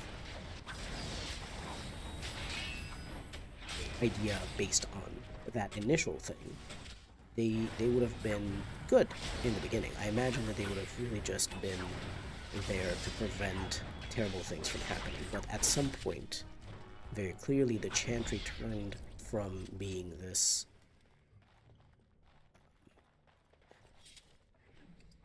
organization that was trying to do good and promote peace and unity and freedom and stuff like that, and clearly turned into the kind of institution of religion, which is very similar to a lot of institutions of religion that we have nowadays, which just does far more to oppress people rather than help them. Derek says, in my opinion, I think Ravane and Nivara have a better approach to the way they approach the treatment of mages. It isn't perfect, but I think it's somewhat better than what Kirkwall and Ferelden are doing. I believe that they have circles there, but they are more so places to learn, right? Like they have schools, essentially, where people go to learn, but mages aren't, like, constrained within a single place and constantly under Templar oppression.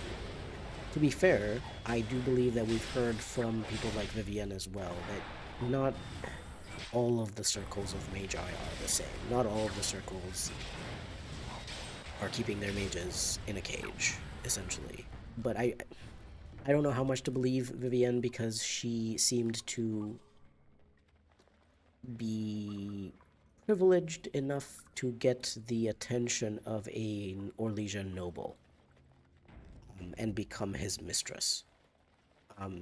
So, I do think that, whoever managed to get the attention of a powerful noble or the Empress or something like that could have absolutely been given some extra freedoms and privileges that the others wouldn't be offered.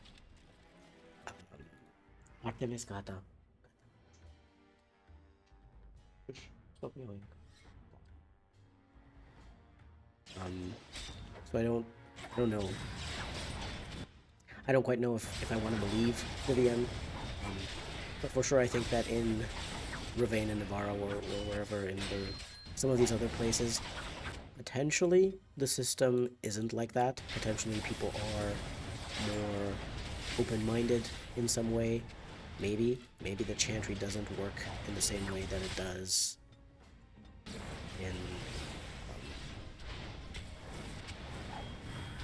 in these other places that we've seen, like Kirkwall and Ferelden, but I don't know.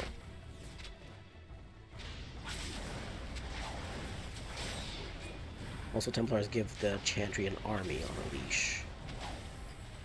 Since the Chantry controls their lyrium supply. Yeah, exactly. Like, it becomes a sort of situation where I don't even think that it's the Templars' fault so much. Because a lot of Templars seem to be good people, seem to be people who are just trying to do a job that they probably even consider to be an important job, a good, like, morally good job. I don't actually think that a lot of Templars, like, we see Kirkwall at its worst with Knight Commander Meredith under the influence of Red Lyrium.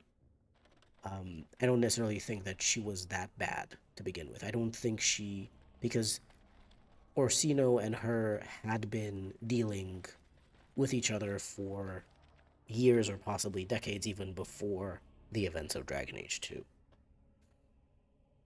I don't think people were being made tranquil and just killed all of the time like that. Like, I think stuff started to go bad, really bad then, and of course Kirkwall also had some really bad juju. I don't know what else to call it, but Kirkwall had some really bad juju just being built upon a lot of human sacrifices and weird kind of blood magic rituals. But yeah, like, I wouldn't even blame personally the Templars. I would just blame the Chantry, because clearly the Chantry, certain people in the Chantry, in the, you know, in the leadership, are keeping Templars chained to them as an army. Because, yeah, they control the lyrium supply. And, you know, we even kind of find out that lyrium, technically speaking, isn't even necessary. You could essentially have all the Templars that you want to create to go through the kind of flight ritual of, well, you know, whatever that weird kind of ritual is for the Seekers of Truth, where they kind of meditate and turn tranquil for a moment, and then a spirit touches them to give them the powers and stuff. And I think that, you know, I think Seekers, you know, the kind of way that Seekers kind of do their ritual as well, shows a lot of dedication and belief and faith, because they're probably touched by a spirit of faith. I believe that's what Cassandra said, or that's what she found out.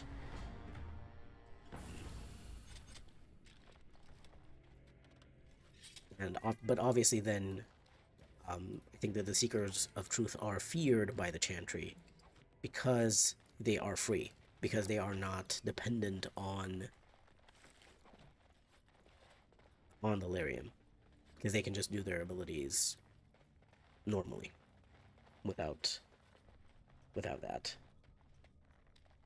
Viv is also trying to sell the circle system, and she doesn't believe that other mages really deserve the freedom that she has. Yeah, I don't... Yeah, I think Vivienne would have been a very interesting character. We didn't get enough interactions with her. Really, because there is just so much internalized mage hatred that she has. And you never get to unpack that. You never get to speak to her about it. You never get to try to get her to see the kind of lies that she's telling herself, which is really a shame.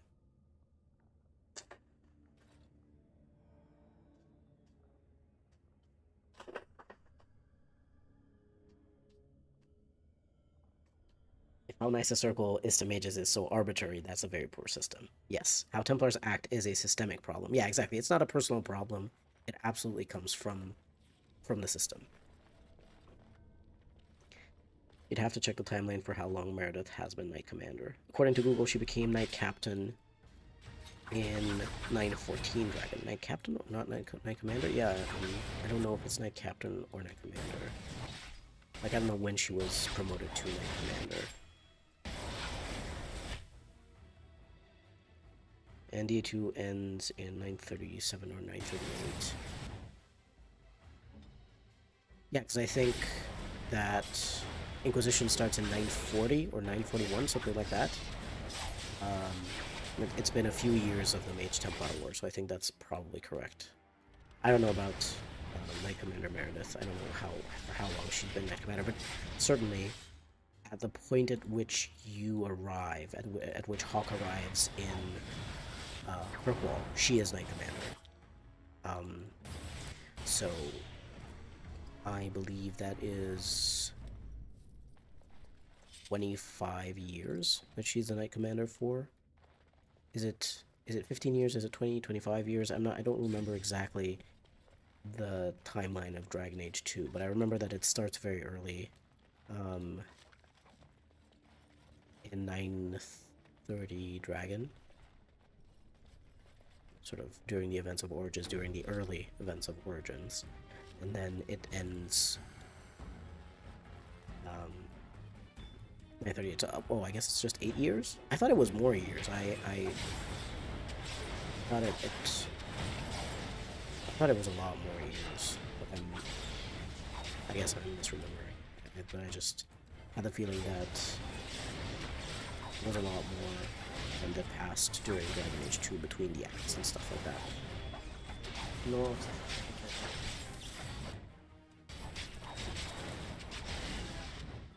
I don't think it says when she became Knight Commander. Her wiki mentions just about Knight Captain in Knight 14. Viv is very consistent, but that means even a friendly Inquisitor doesn't get to know her very well. Yeah, exactly. I don't know. I found Vivienne a bit too unchanging. And it's not like necessarily the unchanging in her views, but unchanging as a character. Like, it seemed like nothing that happened, nothing that ever happened would ever change the way that she thought about life and about herself and about the world and everything. Um, there was a literal war between mages and Templars, and people were dying. Um, and all she seemingly thought about was how she could get into an advantageous position at the end of it. Oh yeah, the sky is, demons are pouring out of the Fade. Um, Let me try and get connections and power and clout through joining the Inquisition. And yes, sure, I totally want to help, but also, if she asks you to on your adventures, if you can pick up some circle stuff that got lost, she gets upset if you bring her along with you. And I'm like, so hold on, you're saying you are a strong mage and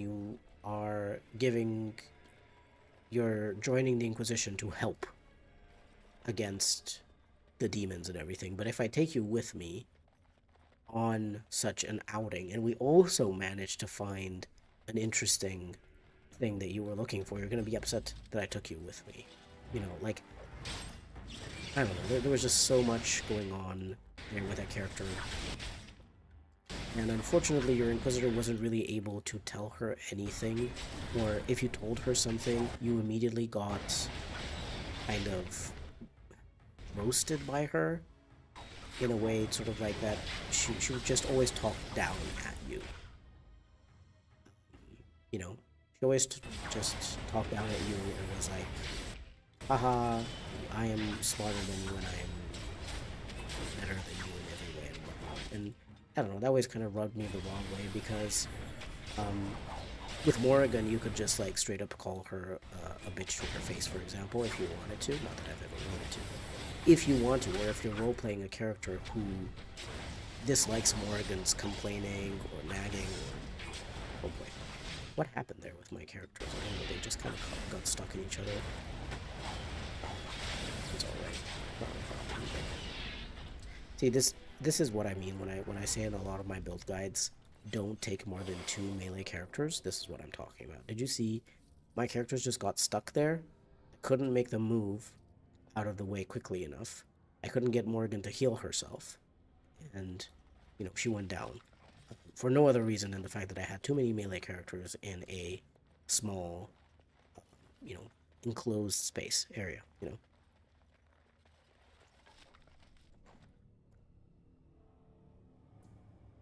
Probably recently when Hog gets to Kirkwall, maybe a few years before that, about Knight Commander Meredith becoming Knight Commander.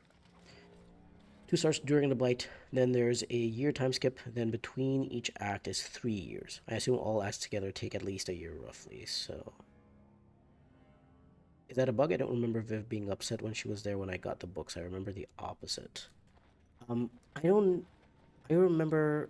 Maybe this was when the game had just come out. Maybe it was a bug. But I do remember I took her along in the Hinterlands, where one of the first books is there, and I saw her disapproving when I got the books with me.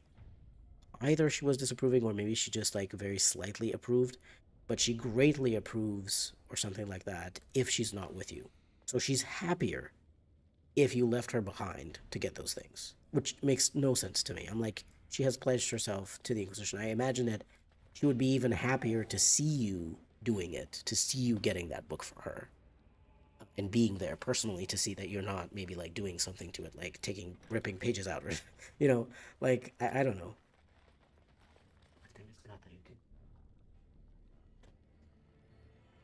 So I don't know if she was upset, or maybe it was just like Vivian slightly approves if you got the books, and then if you got the books without her in the party, in the active party, she greatly approved, something like that. I don't remember though. It's been a while since I've played with Vivian in my party because I just don't take her because it just kind of feels bad to me to um, to have a character where I just can't speak to her the way that I wish I could speak to her. I can't ask her. I can't talk to her person to person. I am only talking to Vivienne, the politician. Even as an Inquisitor, even if you try to be friendly to her and stuff, you are still talking to Vivienne, the politician, at all times. And I wish I would be able to talk to Vivienne, the person. And because I can't, I just don't like her as a companion, you know, because I'm like, I want to get to know the person. I want to get to talk to the person and have my character form some kind of connection, whether friendly or hostile, with a person, not with their persona. You know, I think she gets a greatly approved regardless of whether she's there when you have gotten all the books, and her presence adds a bit of extra approval per book. That's really weird because I remember that when she wasn't there, I got more approval than when she was there. But maybe it was a bug that was present like in a very early build of the game, um, sort of like very soon after release, and then that got fixed because that might have been what was going on there.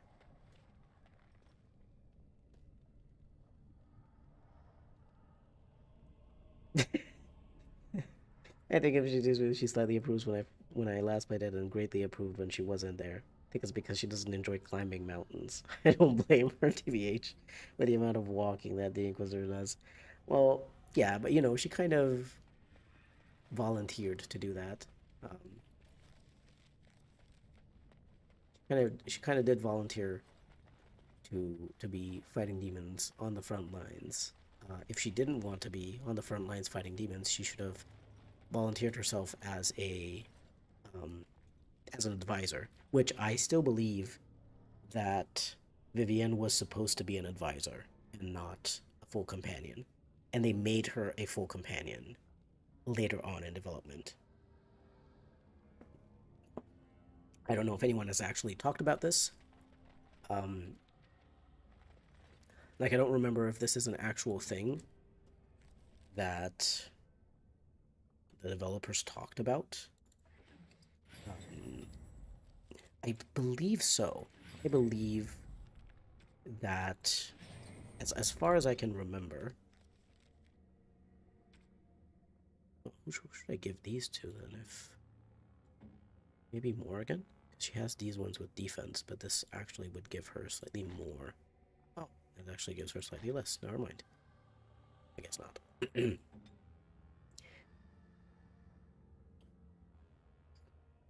But yeah, I believe that the writer said something about this, that Vivian was originally just supposed to be an advisor, and then they changed stuff, and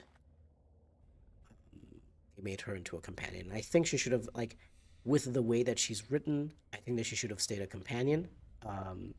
She should have stayed an advisor, because I do understand, you know, with, um, although, you know, you can also romance Cullen and Josephine, so but you know, with Liliana, who you can't romance, you don't really get to speak to her very much personally. She is very much Liliana the spy master whenever you speak to her as the Inquisitor, which kind of feels bad sometimes because I'm like talking to her and I'm like, hey, can you tell me some stories? And she's like, I don't tell stories. You know, you can go to the library for stories. I'm like, it's me, Liliana. You know, I'm your friend. I'm your friend from Dragon Age Origins. But obviously, she doesn't know that.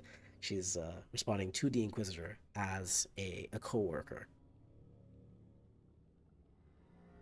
Um, yeah, I think with that style of writing and with the way Vivienne presents herself and interacts with the Inquisitor, I think she should have stayed an advisor. You know, just doesn't mesh as well as the other companions, in my opinion. As much as I love her, I think she's very interesting. But again, you know, I just think that there isn't enough there in her personal, you know, as with her personally as a character, and with there's not really character development there either. Varric should disapprove every time the Inquisitor takes him anywhere. Yeah, I mean, with the amount that Varric complains about walking here, you know, walking on hills and walking in the rain and in the water, like, he hates everything. He complains about everything. I personally like Vivienne, but I think she would have worked better as an advisor and Qwinn as a party member. I'm not a big Qwinn fan, but it would have been interesting to see. I agree. I do actually agree. Because the thing is that Vivienne is also someone who has a lot of expertise in magic and is someone who is Templar friendly. So she could have absolutely been the one um, leading the Templar forces and the mages and stuff. And you could have had a bunch of other people who could have been a military advisor, as someone who is just like good as a general, as a commander of an army. Um, but yeah, like I agree actually. I'm not a big Cullen fan either, but I do think that he would have been interesting as a companion, especially after getting to see him in Dragon Age Origins and in Dragon Age 2 and getting to see his development as a character between those games. Um, with all the terrible events that he was involved in, I think he would have been a very interesting companion. I mean, clearly there's a reason why he was a romance option. I don't think he was a romance option just because of people finding him hot. You know what I mean? I think he was a romance option because he's also an interesting character.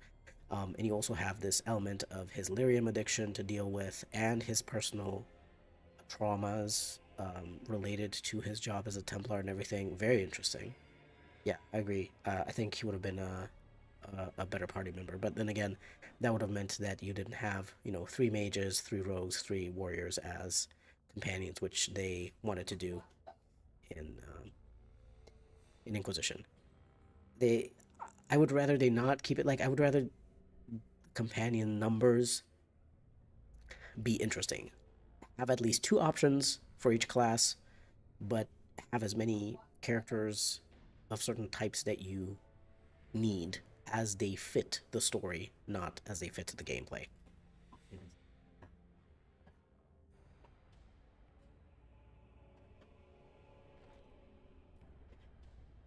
Viv as an advisor is a neat idea, maybe only if you supported the Templars or leashed the mages and otherwise gotten someone different.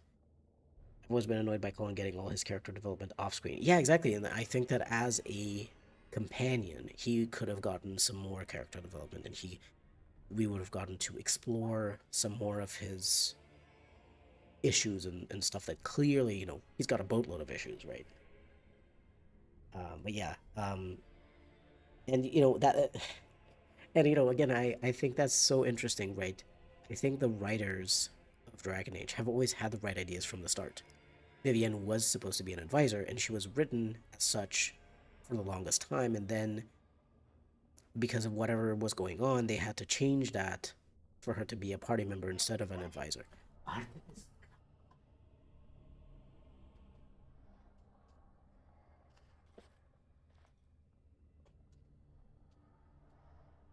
Maybe take some of his development from the time skip and make him start off Inquisition more hostile towards mages. Yeah, exactly. Because I think, especially after, oh god, I have to save here. Especially after everything that happened to him, the horrors that he witnessed in both Dragon Age Origins and Dragon Age 2, he would be more hostile towards mages, at least at first.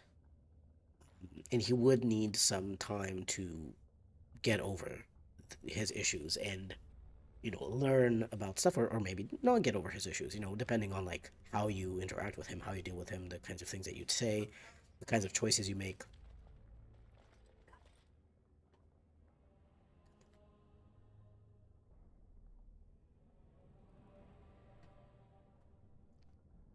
Yeah, like the more we talk about it, I'm like, damn, I really wish uh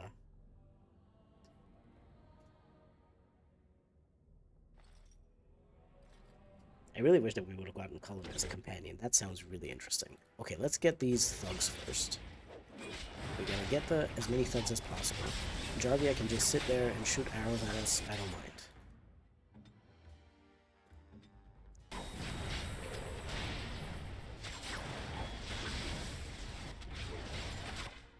Okay, let's get a nice little potion. We will freeze the Kara Assassin. We could not freeze the Kara Assassin. Okay, it's a bit of a problem. Turn around. Stop letting him step. it's just very hard when you have Mark of Death on you. It's actually really difficult. Okay, Jarvia. Oh boy. Um,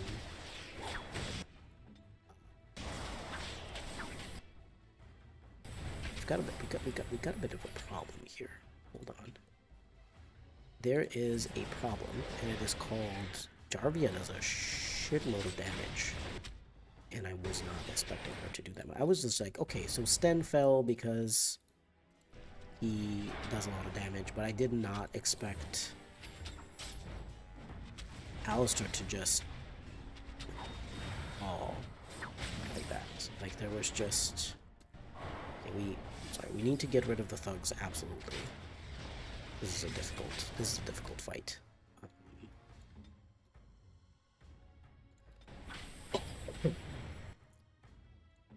Okay, you get this guy. Now turn around so that she stops backstabbing. Morgan can have a little health. She did not drink the health poultice.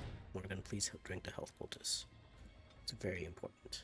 I don't think Jarvia is going to be stunned by this, knocked down by this, but it's worth a shot. We'll still try to freeze her. She will resist the effect, but it is what it is. Okay, let's go this way.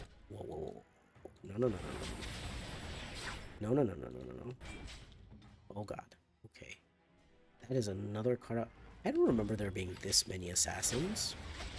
Like, we just got rid of some. Where did these guns? Where did these guys come from?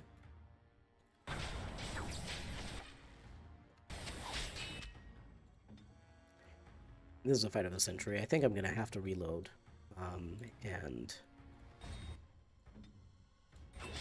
And use some grenades. But, you know, I'm trying my best here. Oh boy. Oh yeah, okay. That is... wow. I did not remember there being so many assassins attacking you, but usually, to be fair, I usually kill Jarvia a lot faster.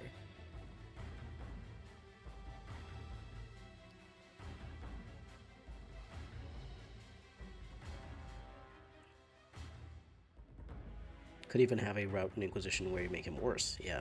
I personally don't need Cullen as a companion, but as a more fleshed out advisor would be fine for me. Yeah, I didn't need him as a companion, but if they needed to have 9 companions for some reason, I wouldn't mind. I think Cullen would be a great choice. I mean, I think Vivienne is also a great choice for a companion, but she would have had to be more fleshed out as well.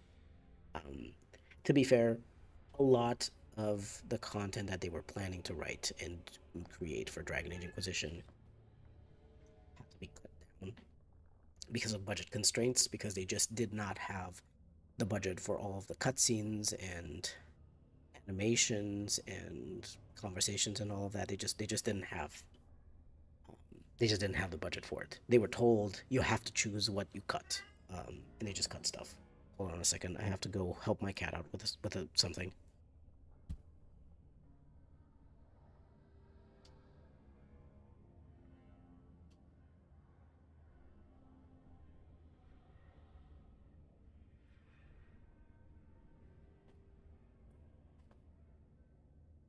Okay, I'm back. Sorry about that.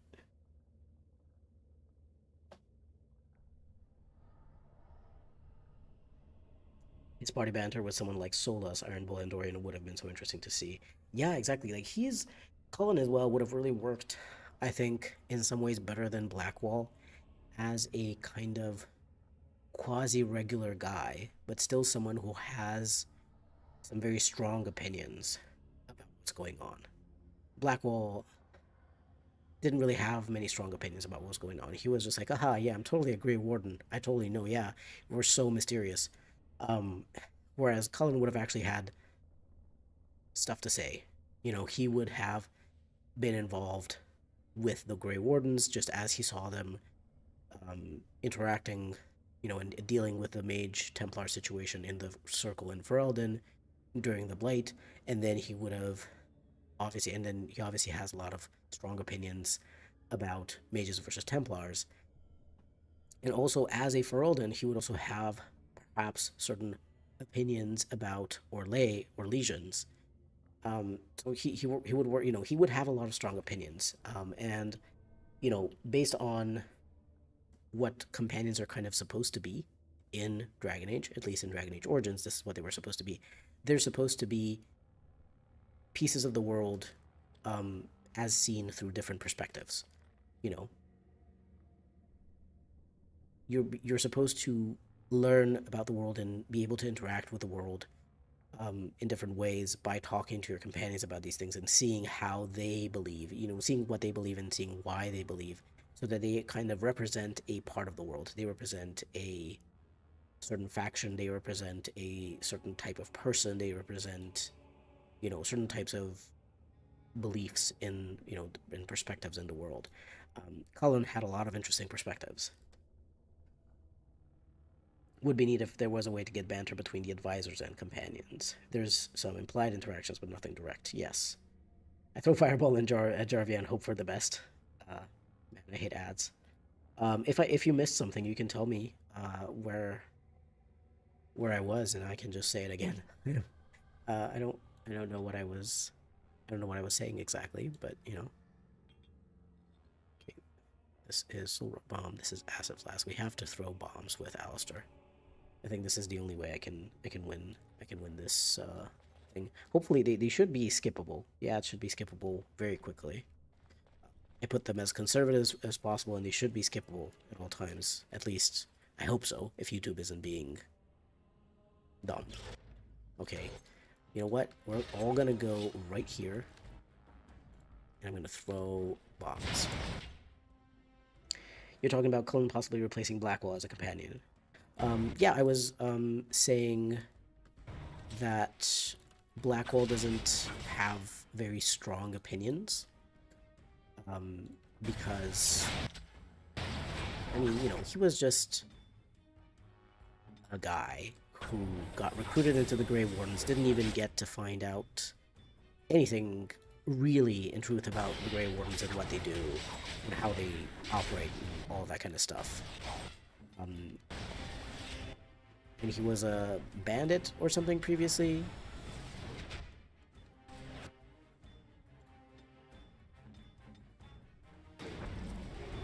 Let's just kick Jarvia down for a second. And and I was saying sort of that Cullen has a lot more interesting opinions and perspectives upon the world as a Templar who got involved with the Grey Wardens during the Blight in the tower, and as a Templar who had the whole situation in Kirkwall. I think there's a lot there. There's a lot more flavor there. There's a lot more interesting stuff there, and I would have loved to see. Like, I think that, and I was talking about how that would have been, that would have worked a lot better with how companions are supposed to be these faces, these types of different perspectives upon the world that you get to interact with, so that you get a better sense of the world. Oh god, no, what? We went in and all of these new guys spawned. Come on, everyone walk back. Everyone walk back. Absolutely, just stay here, stay here, stay here. Wait for them to come to you as close as possible and then go. Okay. Yeah, he was a mercenary captain. And he was in a tournament or something and caught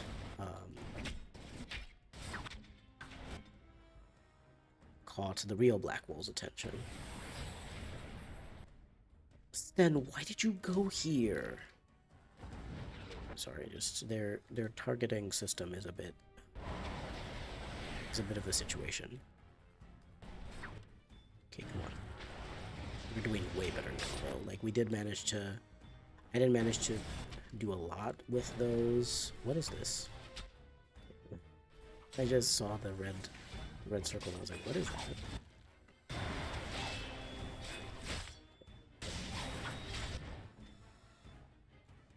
We're doing better, but Sten should stop trying to attack Jarvia. because we need to get rid of these guys.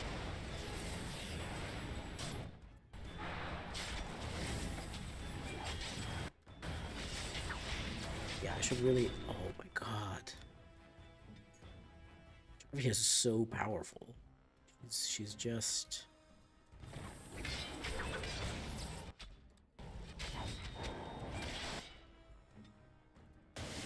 Like, the worst part is the backstabs. The backstabs are really messing me up. Blackwell's story definitely has some interesting themes and parallels, and he has surprisingly fun banter with some of the companions, but he's not the most wild personality or tied with too much with politics. He's more the normal dude surrounded by weirdos in the cast. Yeah, that's a bit weird though, isn't it? Because, you know, companions are supposed to kind of make you feel more strongly. Companions were always supposed to be kind of love or hate, mostly. There have been some cases where companions haven't hit that strongly, but I think that was more of a miss on the writer's part. That they, oh god, oh no, what have I done? I kind of made Morgan get attacked because I used a, oh god. There she goes, there she goes. Hold on.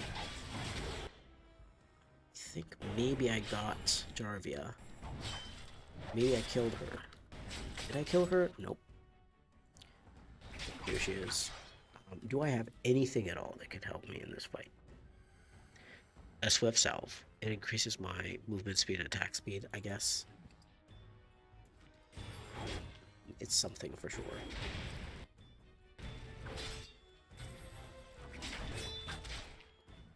I'm just getting battered. Just now I'm just missing all of my attacks too. Okay, put this guy on the floor. Down some potions. Try to attack Jarvia again, I guess.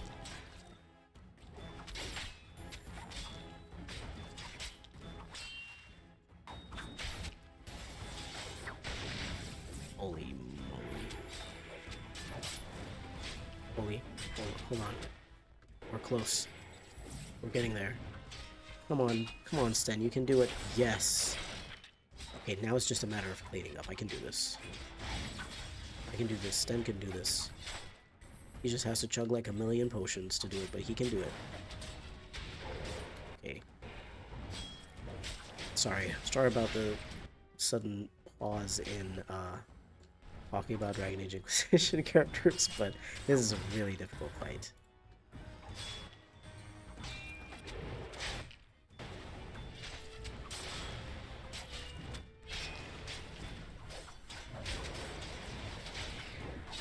Okay. Alright, okay. Hold on. My cat needs to get under a blanket.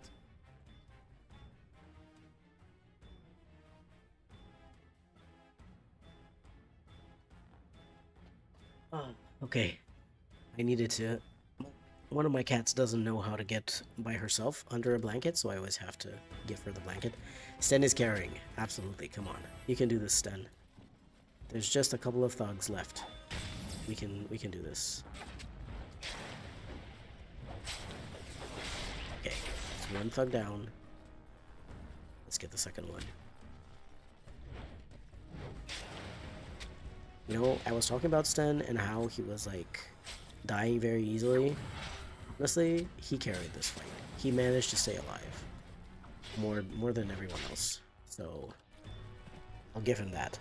He has been healthy. He has been resilient when in a fight where I needed him to be. So, holy, okay. Okay. Derek says, TBH, I often forgot about that black hole existed when trying to talk to all the companions at Skyhold.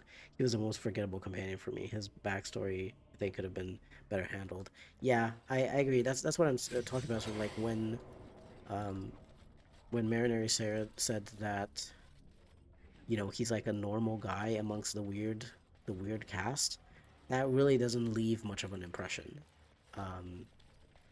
I know a lot of people liked him for his looks, but you know we could have gotten actual Blackwall, the actual Grey Warden, as a companion instead. I'm sure he could have, you know, whatever kind of backstory he could have had. He could have had an interesting one at least.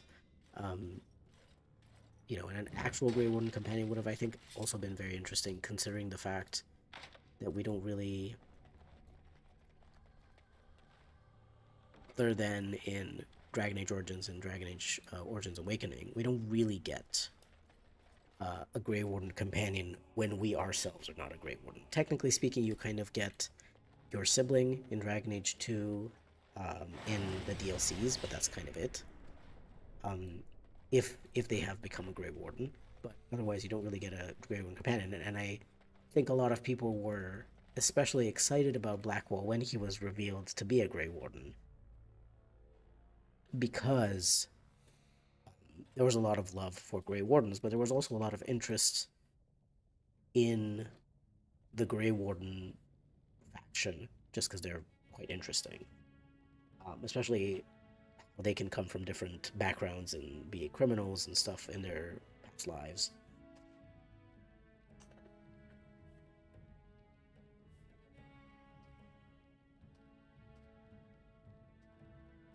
Yeah, Blackwell's story absolutely has a place in the cast, but they could have made his personality more engaging. Yeah, because see, the very basic part of it, the like the well, not the basic part of it. I wanted to say sort of like the foundation of his story being that he was recruited to be a Grey Warden, but then the actual Grey Warden who recruited him died, and he didn't want to be blamed for his death. He didn't want to, um, you know, be forced to sort of go back or be killed or be imprisoned or something like that. So he ended up impersonating this Grey Warden.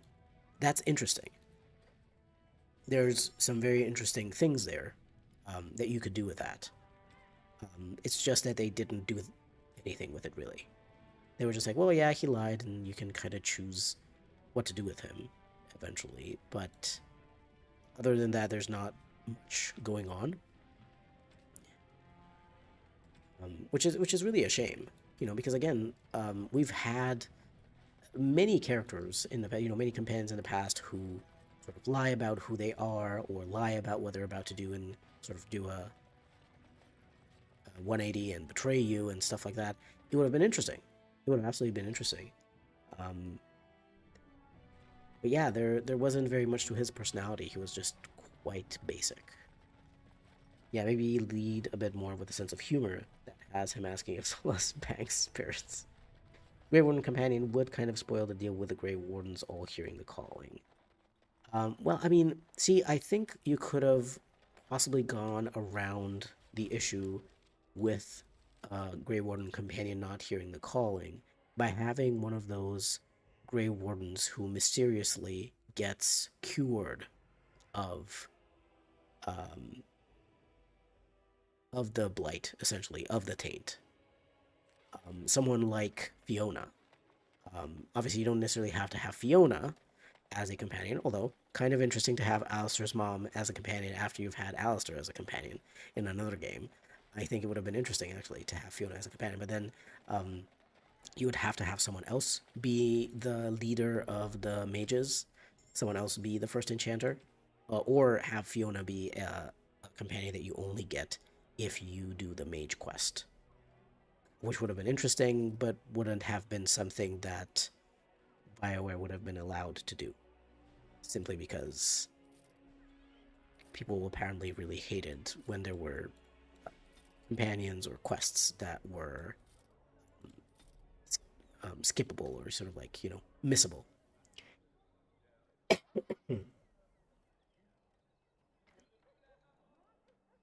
The premise and building bows of it is incredibly appealing and intriguing in theory, but I feel like it's not well executed in practice. Yeah, exactly. I think if more companions had a reaction to the reveal, it would be sold better. Yeah, it just felt very anticlimactic. Um, and it was it was a little bit too obvious that Blackwall didn't seem very Grey Wardeny. you know? He was far too basic for a Grey Warden. So even without knowing that he wasn't actually a Grey Warden, like the first time I played, I didn't know um, that he wasn't a Grey Warden. I was very excited to recruit him, and then I recruited him and I talked to him, and he just didn't say anything interesting at all. I asked him about stuff, and he was like, "Yeah, you have like an army here and stuff," and I was like, "I don't. Who, who asked you about that?" Like, I'm trying to get to know you, and I'm trying to get to understand who you are as a person and why you want to help and what you know about the world and stuff like that. And you're just telling me, yeah, you got like a pretty cool army here. I'm like, okay, you got anything else? The companion stories tend to be isolated with only that companion involved, and I think if they interacted more, they would all be better. See Cole's quest with Solus and Varric. Yeah, exactly. Cole's quest was really cool actually, and very interesting. And yeah, but it's true that companion quests tend to be isolated. To be fair, they kind of had that going in the same. They had that kind of in the same way in Dragon Age Origins and Dragon Age 2. Most of the companion quests were just quite isolated. It was just something that you did with a companion. In some of the situations, maybe you could get some of the other companions involved, like, Morgan asks you to kill Flemeth. If you go there with various companions, they might have a comment to say about your choice of whether you choose to kill Flemeth or whether you choose to take her deal. But that's kind of it, you know. I don't want to upgrade the mages because they're just bad. So we're just gonna sell some of these novice and journeyman runes. I'm gonna keep some of them, but I don't think all of them. I'll just keep a few of these.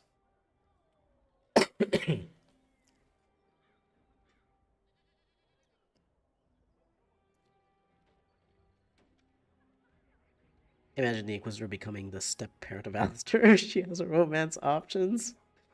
If she was a romance option, yeah, I think Logain would have been interesting to have seen him as one in as well in DAI. Probably wouldn't work, but yeah, yeah. I mean, I honestly, I would have loved to see Fiona as a companion, because I really liked her character as well in the Dragon Age novel that she's part of. I think it's well, I don't remember now if it was the Calling or the Stolen Throne that she was part of. I think the Calling. She's with Duncan and stuff. I really loved Fiona, Fiona's character in the novel. I thought she was very interesting, and I just think it's so. It would have been so fun to have, you know, uh, Alistair's mom just like as a companion, but also just like having a Grey Warden, an ex-Grey Warden, who is somehow not immune to the taint, but it somehow goes away on its own. That's very fascinating. Um, to have these like people who are resistant to the taint in some way. It would have been really really cool to see that and to explore that a little bit. But we didn't really get to do that. Um, we didn't really get to talk much to Fiona, even just with her as a. How are we doing on space? Can I get rid of anything else at all? Honestly, I don't think I'm using the death root. I'm just gonna sell it. The elf root I'm using, but I need some flasks. I have a bunch of gifts here. Um, Alistair likes me alright, but I guess we can give him something here. I'm gonna give him these steel bracers. He did not like them. I'm gonna give him an armband. He didn't like that either. I'm gonna give him an ox bone. Absolutely. Just gonna give him some of these things to get rid of them. To just get rid of them from there. We could give the Dalish gloves to Zebron. I guess I'll just switch out my party just for a second to get rid of this particular gift as well.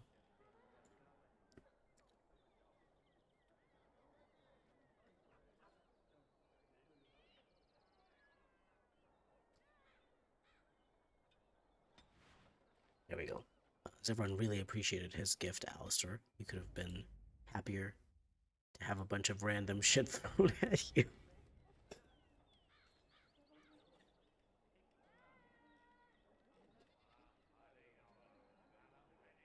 Those things about Blackwall you tend to find out at Skyhold, not at Haven. Like Viv, he starts off holding back on personal details. Unlike her, he does open up a bit. Yeah, he opened up a bit. It was just that he opened up a bit and still kind of seemed very basic at the end of it. You loved Fiona, you loved Marek, though. He was giving Ken from Barbie in the books. Yeah. he was a bit like, I'm the perfect guy, you know?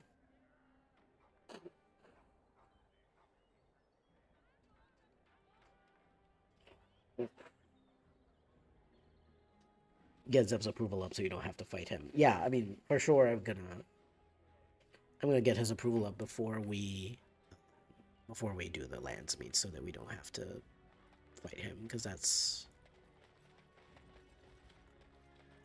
I ended up doing that in the NPC items only challenge. I really took that very literally, and I was like, I can't get any gifts unless I get them specifically from someone who tells me to loot something. And if I were to do that challenge, I would be like, special gifts for companions are fine. Not like these, not like the gifts that are,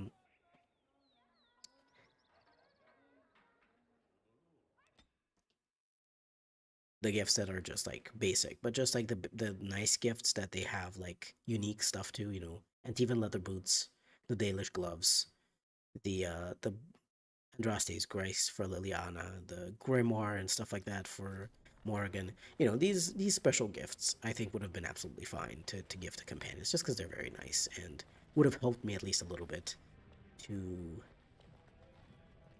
um to get them to like me a little bit more, you know. I think we can go to Figur's imports. Nope, I didn't go before the Carta quest, and he is just not here. I forgot. I forgot that you have to save him from the Carta. And if you don't, he's kind of just not there. Let's see for a second if Garen has any runes here that I didn't get. um, not very much here. All right. Just wanted to check. Man, have I really become the Blackwall defender? I mean, look, I have very high standards for companions in Dragon Age and for characters in games in general. If like you'll see, if you watched my companion ranking video for Dragon Age Origins, I am I'm very harsh on a lot of companions because especially because I think that they have a lot of promise and they're not very well executed. They're not executed as well as the other ones. You know, and so for me, when I see a character like Cassandra, who is involved in so much of like the main story, she has so many opinions, and she's like one of the main characters. She could have very well been the Inquisitor if she, for some reason, was, um, the one to get that mark on her hand. She could have been the Inquisitor. And she would have done a pretty good job at it too. you know so you have that.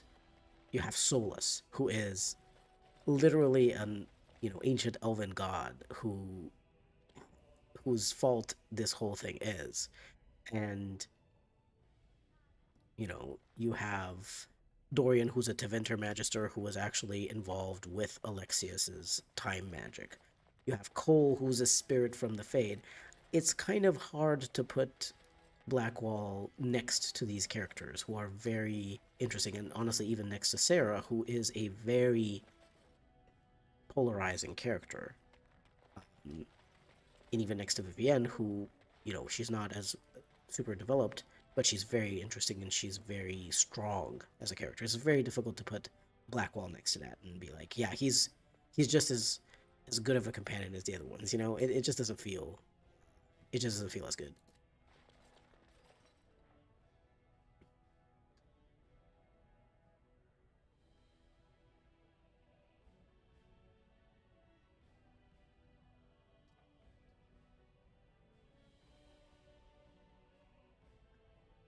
like that even though my character is a dwarf noble, I could not say that my character knew anything about Paragon Branca, and I'm like, I should probably know as a dwarf noble. I should probably know. I should know about who Branca is, shouldn't I? Why does my character have an injury? I guess I have to just go to camp for a second.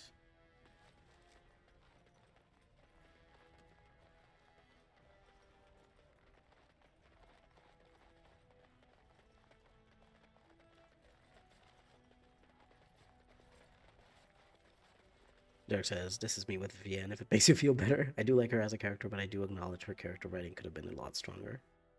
I like her character as a concept, but her execution could have been better. Her character arc could have also been better too. I think she got the short end of the stick in regards to her writing. Speaking of her companion quest, yeah, I mean, again, with Vivienne, she has a very good reason for which she's underdeveloped, and the execution is not as good for her character. Because if she wasn't meant to be a companion, the way that she's written makes perfect sense for an advisor, and it makes perfect sense that if they had to cut a separate advisor or a different companion out and just really quickly get someone else in, um, it makes sense that they didn't have enough time to add much to her dialogue and to add, they probably added a quest real quick, or maybe that was a quest that you could get even if she was an advisor and stuff. Um, it makes sense why her character is kind of underbaked because she wasn't really meant to be a companion. But with Blackwell, I'm like, I can't really give him the same justification for how kind of weak his character feels compared to the other ones. Yeah, the thing about Viv is that she doesn't really have an arc. Exactly. Um, I think Sarah and Lucan is Armeli's favorite DA characters. Oh, Sarah, I have very complicated feelings about Sarah.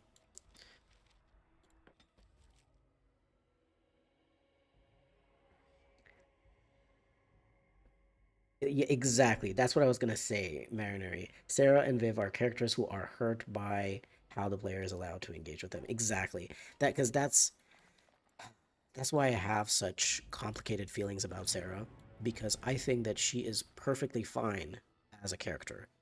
Um, she is very interesting. She has strong, she has strong opinions, and she works really well. The problem is that the Inquisitor is just never given a way to interact with Sarah in a way that isn't condescending. You can laugh at Sarah, you can tell her that she's stupid, or crazy, or both, or you can condescendingly kind of agree with her in a sort of like, there. Um,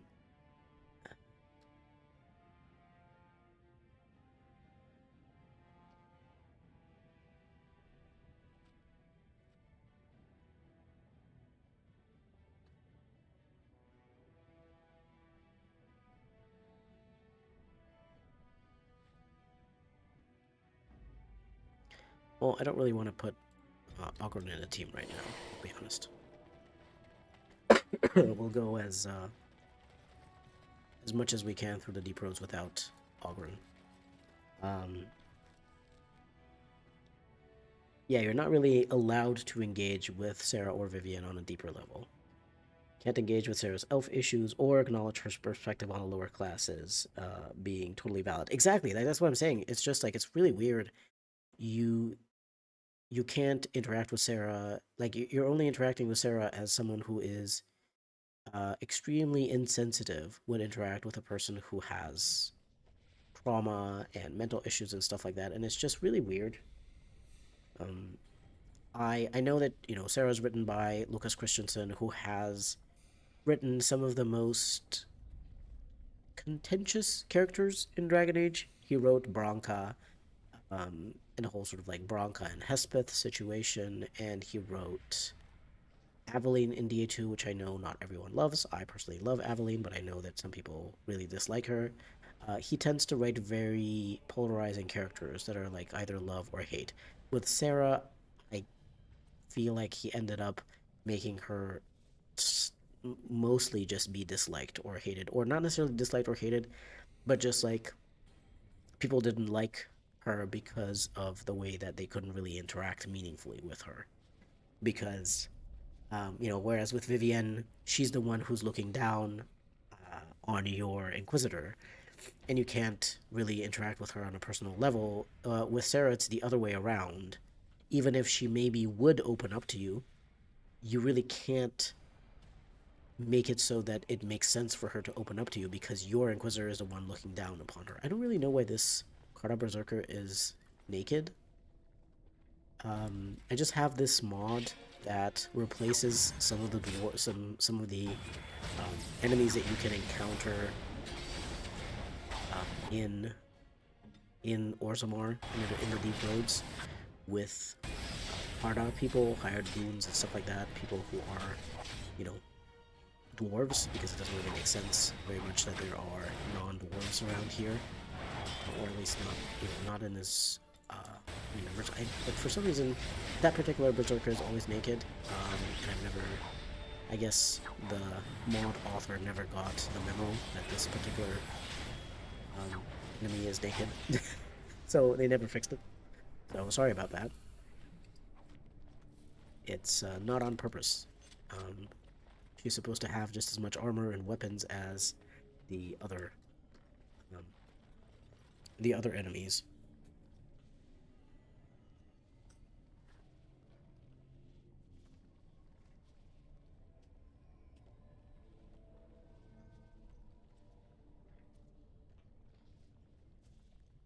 Oh, might be a holdover of when Trevelyan was the only Inquisitor.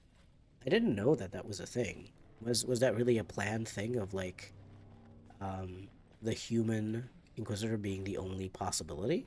Because I remember quite early on BioWare teasing and sort of talking about how they were making the Qunari as a playable race.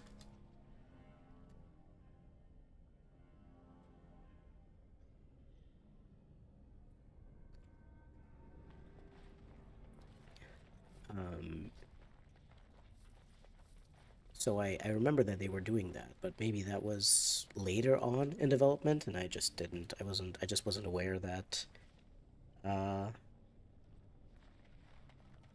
that they were gonna do that. Because I remember quite early on, at some point on the BioWare forums and stuff like that, people were talking about the Qunari designs, how we were shown, we were shown human, elf, dwarf, and Qunari, and we were like, holy shit, playable Qunari, finally we can be a Qunari, and that was, people were very excited about that, but maybe that was later on in development, and initially they just planned for Trevelyan to be the Inquisitor, they just planned for human, or maybe they just planned for human and elf or something like that, but then because of the terrible reception to Dragon Age 2 only having a human as a possibility, they decided to go for the 4 playable races. Oh, I see. Originally, they only had human Inquisitors. Some of the writing still reflects this, and also some of the animations. Oh, so that's why they struggled and couldn't... I understand now. They were talking... I remember that I saw some interviews where they were talking about how... how some of the romances, they kind of, made Qwinn and... they kind of made Qwinn and Solas, I don't remember, some of the people they made kind of racist because they didn't have the time and budget to make the animations for all of the Inquisitors of different races and stuff. And I think that's also the reason why Qwinn wasn't bisexual in the end. He was supposed to be, and he had even, I think, voice lines that were recorded for the male options as well, and then they just didn't have the possibility to include those because they just ran out of time, budget. time and budget, kind of the same thing when it comes to these kind of projects, honestly. Everything comes down to time, and time is money. I think we're doing okay against... Oh, I forgot to change my weapon to the anti-darkspawn one. I just remembered now. Well, better late than never. Honestly, it's fairly early in the deep roads, so it's good that I remembered at all to change it. Okay, let's get the emissary if we can, as quickly as possible before he casts something nasty like a fireball. That's what I was about to say, and that's exactly what he did. I forgot to get some flasks, so we're just gonna hope for the best that we get enough potions while we're in the deep roads from enemies. The one time I'm happy with the loot system, generally giving you a lot of health poultices and various consumables from enemies. Usually I'm not happy with it. Like, I would do a complete overhaul of this system. I really don't... I don't really appreciate this. No, Alistair, do not go there alone. Stop that. I am looting, and you can wait.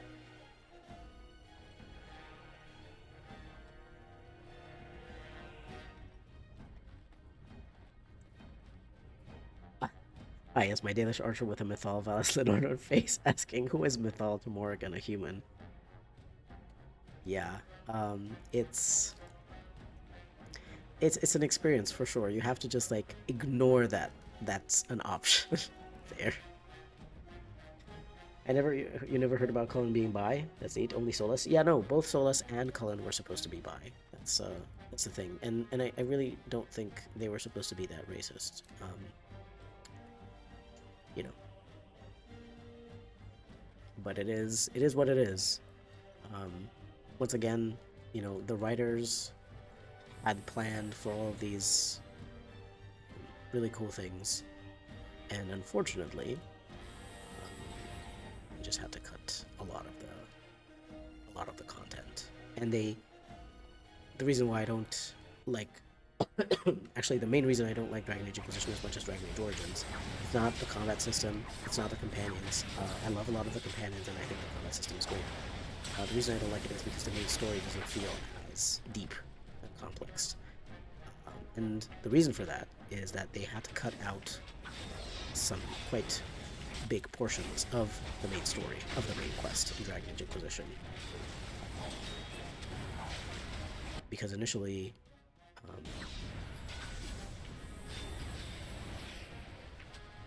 there was supposed to be more interactions with Corypheus, him being a more present villain, and you finding out more about him, and interacting with him. There was even supposed to be a full-on siege at Skyhold with him attacking and you defending and stuff like that. There were supposed to be a lot of really cool things and very interesting things going on with that, but they had to cut out a lot of the story just to have enough, because they were basically told, either you cut parts of this story or you're not gonna get cutscenes. You're not really gonna be able to get cutscenes for all of these things, so they're not gonna look cool. Personally, I would have taken the lack of cutscenes. I would have said, yeah, you know what, people are gonna be I'm sure that people are gonna love conversations with characters, and you know, actually being able to do stuff and feel more engaged with the main story and with the main villain than just some cool looking cutscenes, which, you know, frankly, I don't even think that the cutscenes look that cool. BioWare has never been very good at making amazing cutscenes. They're not like Blizzard or something to make cool animations and stuff, so I don't really know why they decided to go that route, but they did, you know.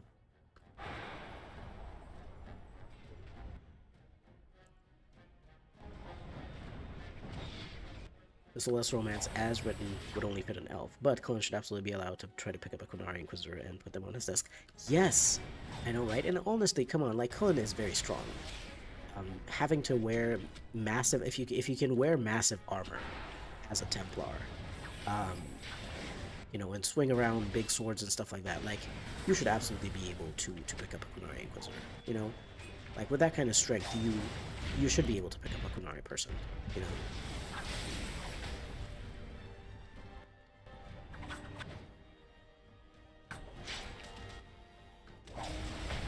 Derek says to me the race dialogue and interactivity doesn't feel as in depth as in Origins or as interesting. The Inquisitor feels kind of bland in comparison to the Warden.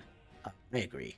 Um, Again, I think it's a matter of they tried to do far too much and ended up not having enough budget to be able to do those things.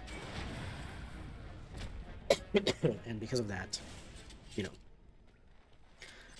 I'm sure that they had in mind a lot more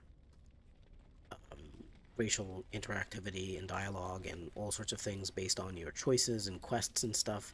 And little by little, being told by EA that they had less time than they said initially, and not just that they had less time, but keep in mind they also had to design all of the RPG systems that went into Dragon Age Inquisition from scratch because Frostbite Engine had only been used for like shooters and stuff like that previously. So they had none of the RPG systems and dialogue systems and everything that you need for a game like Dragon Age Inquisition. So in the 2 years essentially that they had, 2 years and a half, something like that, that they had between Dragon Age 2 and Dragon Age Inquisition, they had to figure all of that out. And with the kind of time and resources that they had available, with the limitations that they had imposed upon them, that's why I nowadays look far more positively, see the game as far more positively than I did in the past. In the past, I was like, wow, this is kind of a mediocre Dragon Age. I'll be honest with you. But now that I know the stories behind the game's development, and I am also aware of what an actual terrible Dragon Age looks like, I'm very grateful that we got Dragon Age Inquisition the way that it is. I think it's still a great game, and it has a great story, and it has a lot of great writing and great companions and stuff like that. I don't think it's the most amazing Dragon Age, but it is a good Dragon Age game. It's a solid Dragon Age game.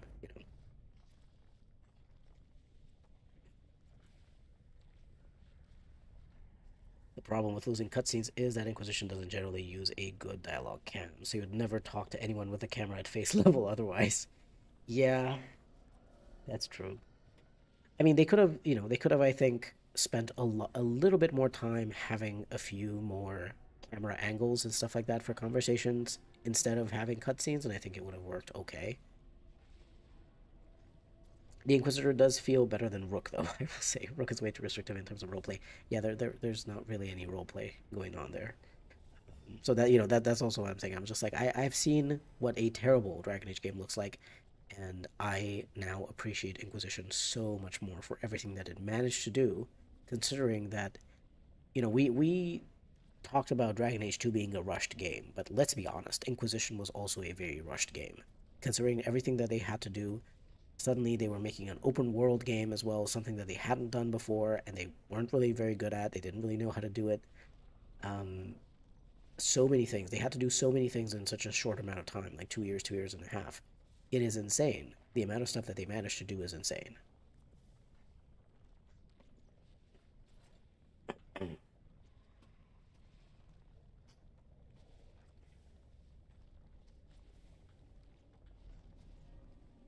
Human Inquisitor written first really leaves the other options feeling lacking. Damn, I didn't even know, because the first playthrough that I finished of Dragon Age Inquisition was with a Dalish Inquisitor, a Dalish mage, and I felt like it was quite a good experience.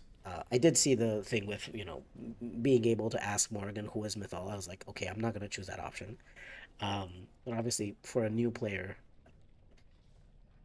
someone else should have asked who is Mythal. If you're an elf, someone else in the party, someone should ask who is Mythal and just have it explained to them.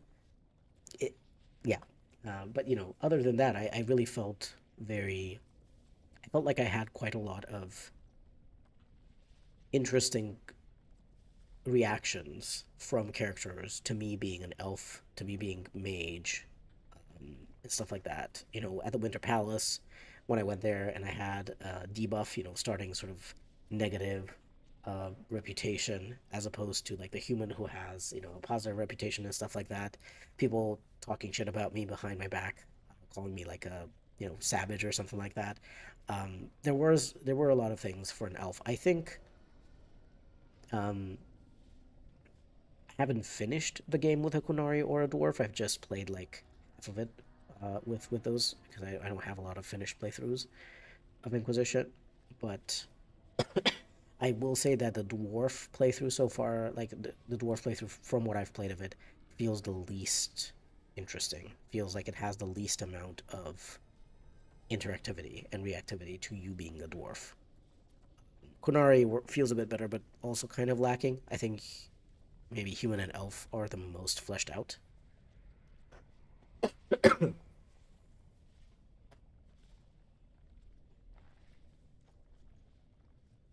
In Veilguard, all the dialogue choices are essentially the same thing, said in different tones of voice. I will say that I liked the voice actors for Rook. I think they did the best they could with the script they were given. Yes, I agree. I really like Erika Ishii, for example, and I'm really disappointed that that's what they were given as a script because they're an amazing voice actor. Um, it just sucks that, you know, that's what they were given to work with because all of the voice actors in Veilguard, I think, had a lot of potential and probably were quite skilled and would have done a great job if they were given something better. Yeah. Mariner says, I love the question of the Inquisitor's faith and how that's tracked. It would be neat if more of the Inquisitor's personality and beliefs could be tracked like that. Yeah, exactly. Like, I think we can see through that kind of thing of, like, the Inquisitor's faith being tracked and certain things that you do um, having more of an impact. Hold on. Sorry about that. I do think that that was probably something that they were planning on adding more of. They wanted more reactivity, but I think that they probably thought that they had more time. I'm going to wager they probably thought they were going to release Inquisition in 2015, maybe 2016. I don't think anyone thought that it would be ready by 2014. Like that's insane to be able to do that big of a game in such a short amount of time. There was a lot of crunch, obviously, and people got burned out and stuff. Not good, you know. I love female British Rook's accent. Yeah, I again, the voice actor is so good. The voice actors are so good, and it's a shame. Or you know if that system could be iterated on in the real DA4. I love that. I love that we're calling this we're calling this imaginary Dragon Age 4 the real DA4. I do love that. She did a great job, especially with the sarcastic options and the more emotional scenes. I don't know. I picked Erika Ishii, which did the American voice for Rook, but they also did a great job. From from the little that I could stand, that I could stomach of the game, they did it. They did as great of a job as they could.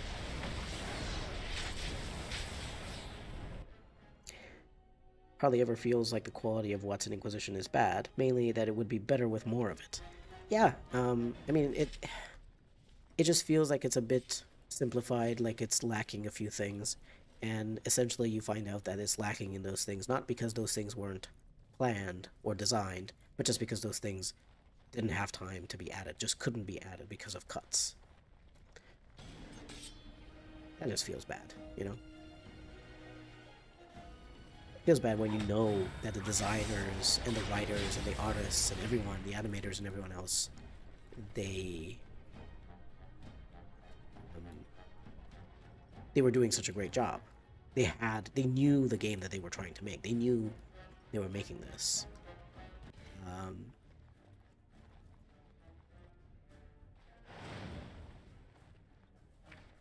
what is in this barrel? Nothing. It's empty. Why was it interactable? I don't know.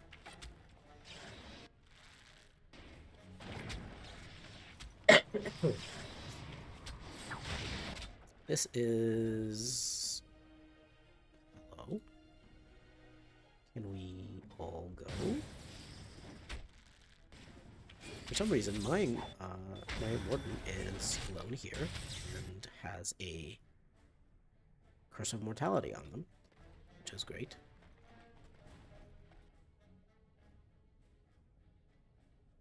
Yeah, more dialogue options for dwarves in Qwinn. Game does feel better as an elf.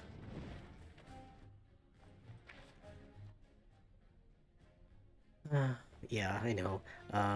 Mariner said I aside because that is also a huge reason why the voice acting ended up not necessarily as good as before. Veilguard had a new voice director for Bioware.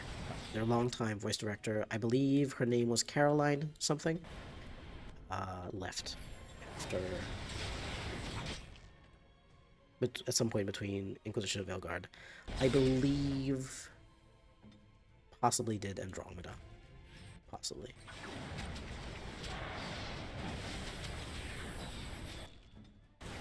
Yeah, he left, which was really unfortunate because, wow, was she a great voice director, you know what I mean? She did such a great job for BioWare, for just all of BioWare's stuff. Everything that she touched was honestly gold, in my opinion. And she sort of like, she knew how to talk to... She knew how to talk to the actors. She knew which ones to choose. Like, you know, she was also like, you know, casting them and coming up with ideas for who to cast and stuff. And she was just doing great. So it's, you know, it's really a shame, but I'm imagining that probably the reason why she left BioWare was among the same reasons why David Gator and some of the other people ended up leaving. There was a lot of crunch going on, and,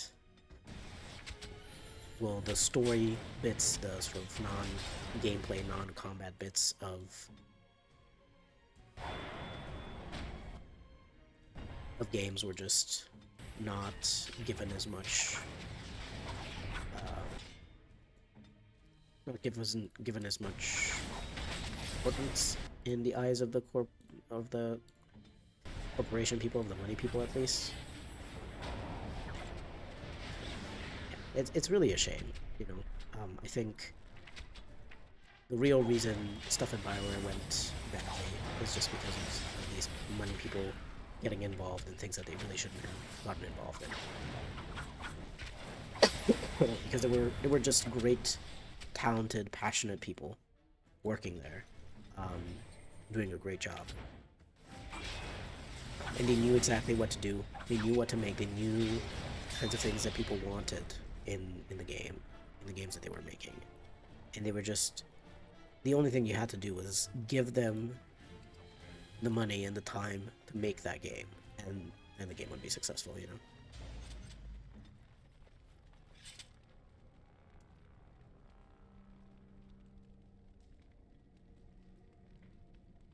Derek says, I personally prefer dwarves in Qwinn because I'm not a fan of playing as an elf in general, unless it's a mage, since I find dwarven lore and the Qwinn form more interesting lore-wise. I really like Dalish mages. I mean, I really like Dalish elves. I don't like playing as a Dalish elf in Dragon Age Origins, necessarily because I don't think that the origin story is that interesting, but I do like the Dalish as a faction. But I do understand also, I do also find the lore and the societies of the dwarves and the Qwinn to be also extremely interesting. So I do understand, you know, why I'd prefer to play as those.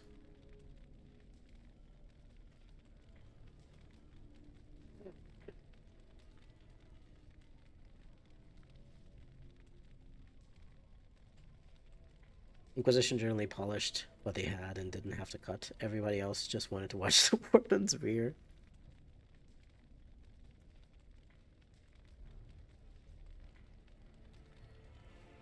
Yeah. Derek says, I will say the option of making the gods of the most oppressed race in Thedas the root of all the world's problem was definitely a choice on their part. Um, well, I think it was very interesting because, technically speaking, the elven gods are not real gods. They were just powerful mages in a more Fade-like world. Powerful spirit people. I don't quite know what to call those people who are not quite elves or humans as we know them.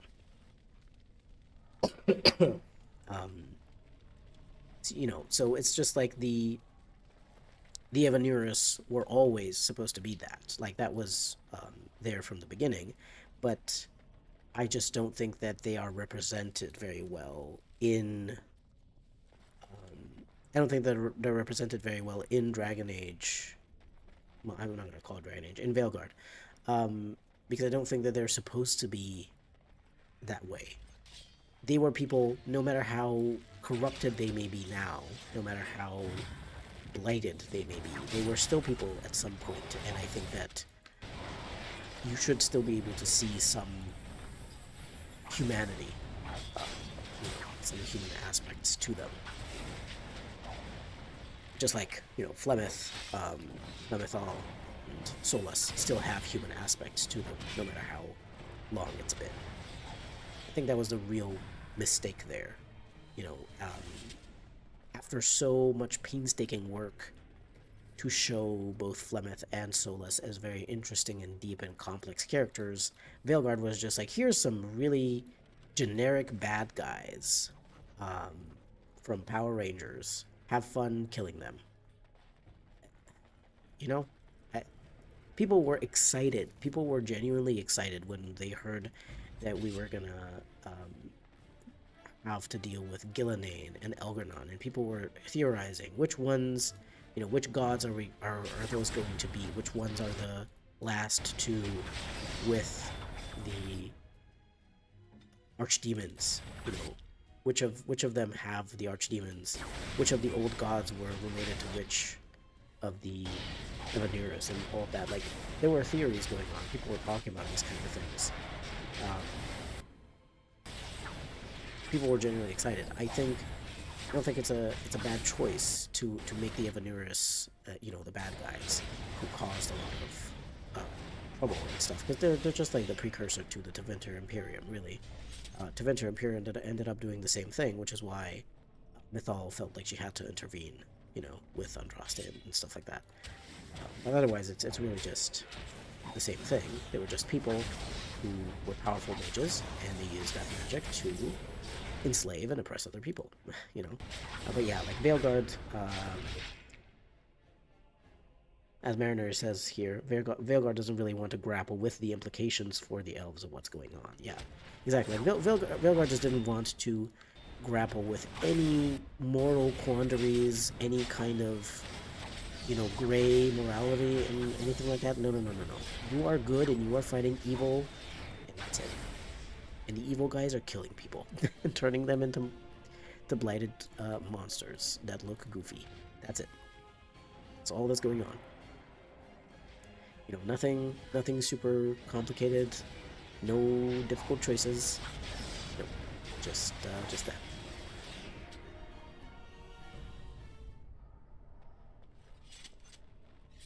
Mariner says it would have been neat if the truth of the elven gods was somewhere between Dalish mythology and what Solus claimed. The lore completely contradicted itself so much in Veilguard. In the Lyrium Codex, it says that if a mage is exposed to raw lyrium, it would be fatal for a mage, but then Emmerich goes and pulls a lyrium dagger out of his ass, identical to Solus's, made out of raw lyrium, which he himself made to try to deceive Solus with it.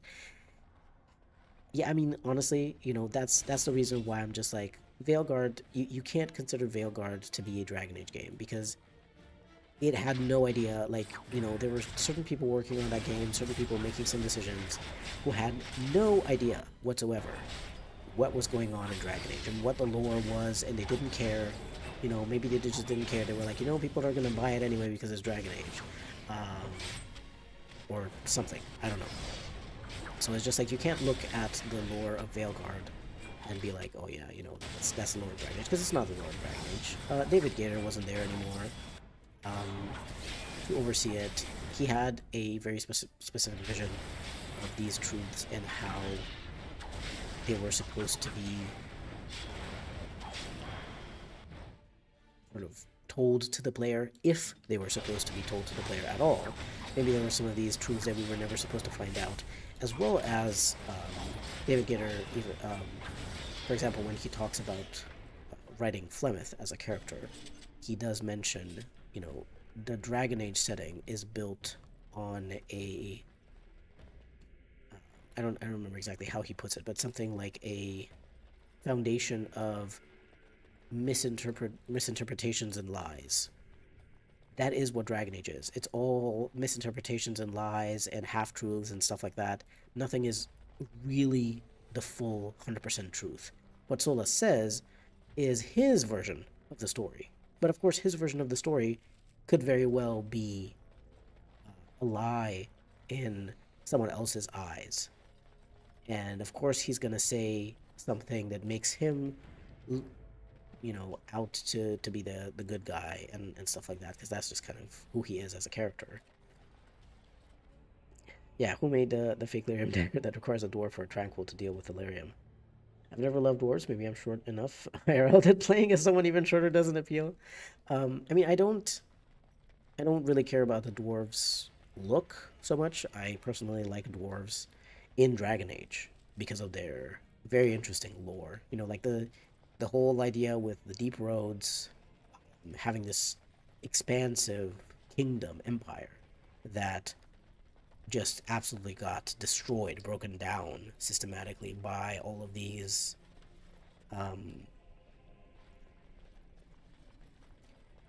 by the Darkspawn, um, you know, and how they still cling to certain traditions, even though those traditions clearly have no place anymore especially in a society that's barely struggling to survive and all that. They're just very interesting politically, philosophically, sort of like morally speaking. They're very interesting people. Unfortunately, other than in Dragon Age Origins, where you can actually play as either a castless dwarf or a dwarf noble, in Dragon Age Inquisition, it doesn't really matter if you're a dwarf. You don't really come across anything to do with the dwarven politics and stuff like that. You deal with the Carta a little bit here and there, um, but mostly it's just and in the Descent DLC, of course, you deal with the I forget what they're called, the people, guardians. Yeah, you know what I mean. Those people, and you find out that dwarves can have a form of magic by the end of that. But you personally, as a dwarven inquisitor, don't really get to do anything um, with the really cool parts of the lore of the dwarves. I'm a very short person too, so I don't really, but I don't really care about whether my character is tall or short. That doesn't really matter much to me.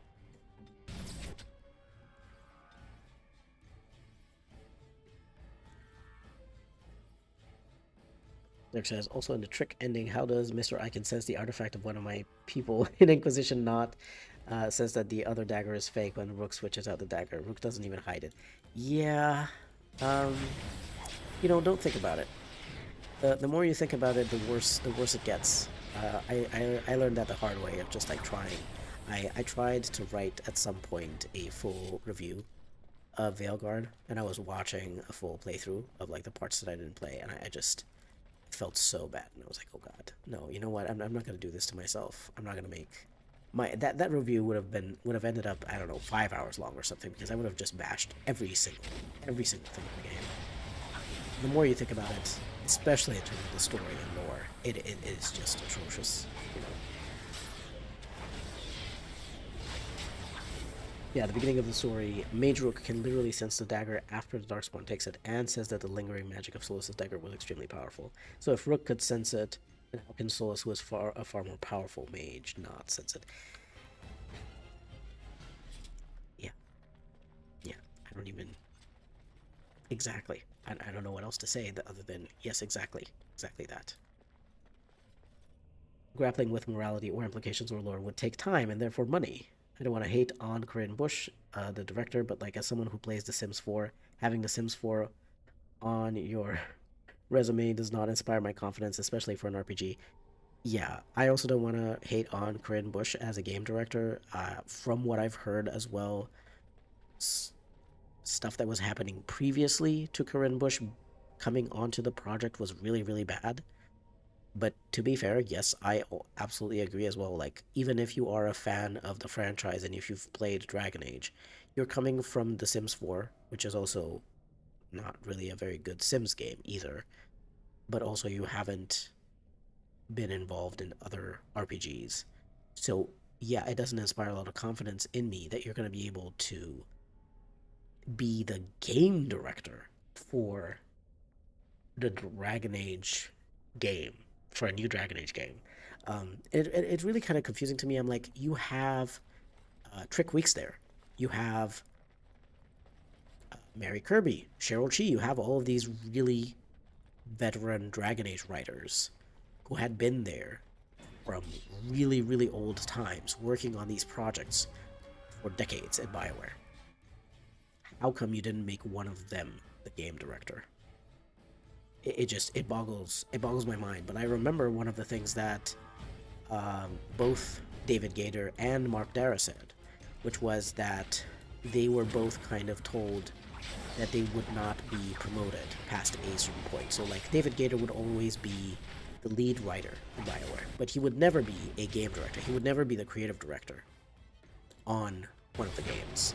Same thing with Mark Dara. He had been there for a very long time at BioWare, and had been really good as an executive producer and as a lot of stuff, but he could never, again, he would never be put to be a creative director. Maybe that's just because he wasn't very, maybe both of them were far too focused on the project, and they weren't people pleasers. They weren't the kinds of people who would, you know, kiss the asses of the corpos to get those people to like them and want to give them a promotion.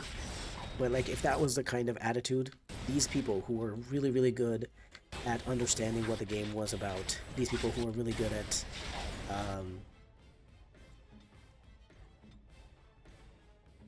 carrying a particular vision forward, they were not allowed to be game directors. So, you know, I'm like, I have nothing against Corinne Bush. I'm sure that she tried her best. I'm sure that anyone who wasn't a corporate, you know, manager on the team was actually really trying their best to do something there. But I do have questions about why someone who was working on The Sims suddenly got put on, not just put onto the Dragon Age project, but made to be the lead. Very, it does, there's a lot of questions I have about that.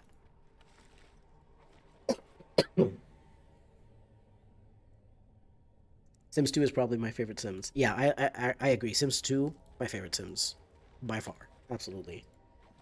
I don't mind Sims 4. Like, it's fine, but it's just, it feels very soulless, especially with, like, all of the DLCs that they... And, you know, I know that Sims has always been a DLC factory. You know, adding all of these things that...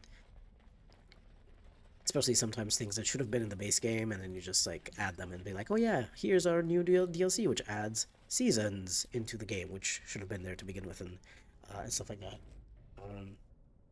But, you know, like, Sims 4, for some reason, to me, feels particularly soulless compared to Sims 2, which I don't know, it felt really good.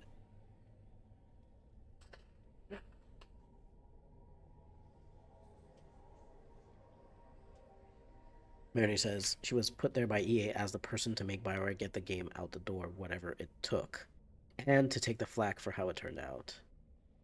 Promoting from inside BioWare would get someone who was personally invested in Dragon Age and making a good Dragon Age game, and would therefore demand more time. Why do you have to make so much sense with what you're saying? Yeah, from a money person perspective, I guess that makes sense. It'd be like these people care too much, and they would actually manage to demand more time, and we would have to give it to them because, yes, they have the kind of seniority and knowledge and stuff to be right in demanding that time. Yeah. And yeah, in Inquisition, you play as a Surfaceless Dwarf, and you don't deal much with specifically Dwarven stuff. Yeah.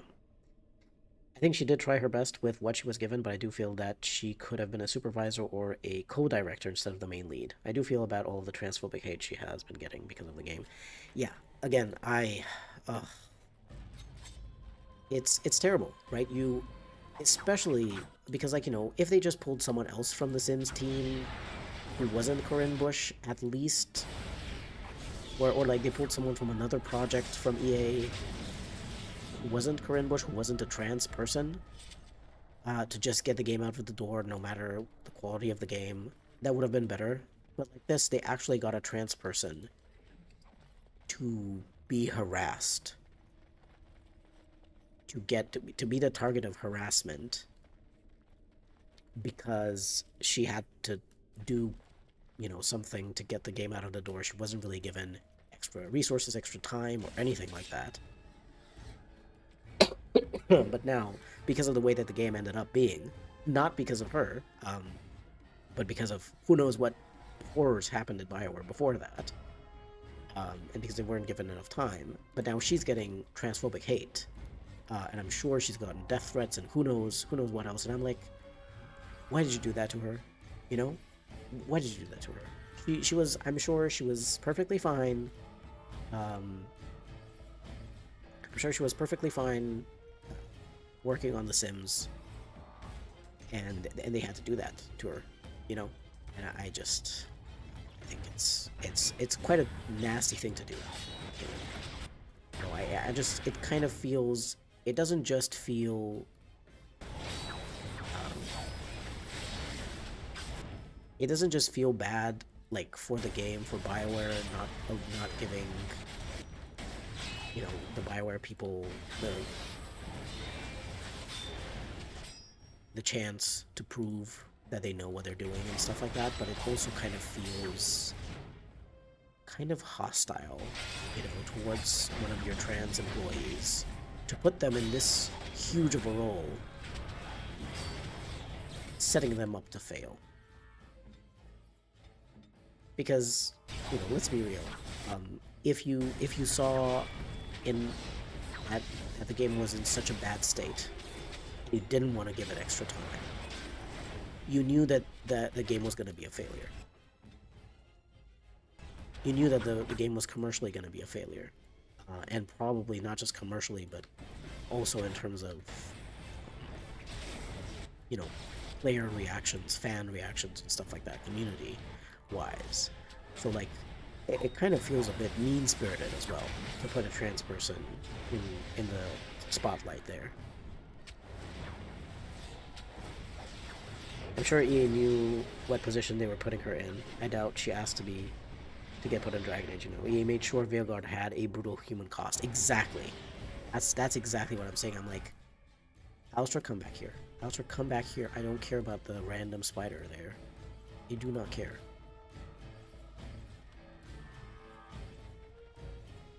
I don't know if we can get rid of this spider in some way.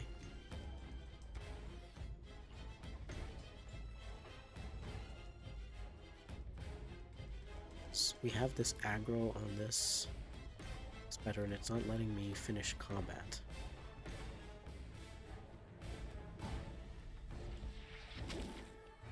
Hold on, maybe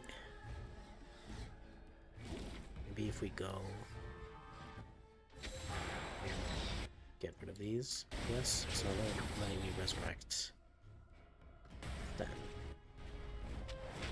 Oh god, this is a bad situation. Bad. Oh, let's go. Let's go try to... Sorry, Alistair, I'm just gonna burn you a little bit.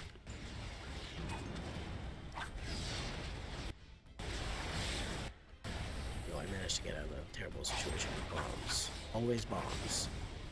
Always a great option. And now we can go back, go and get stun.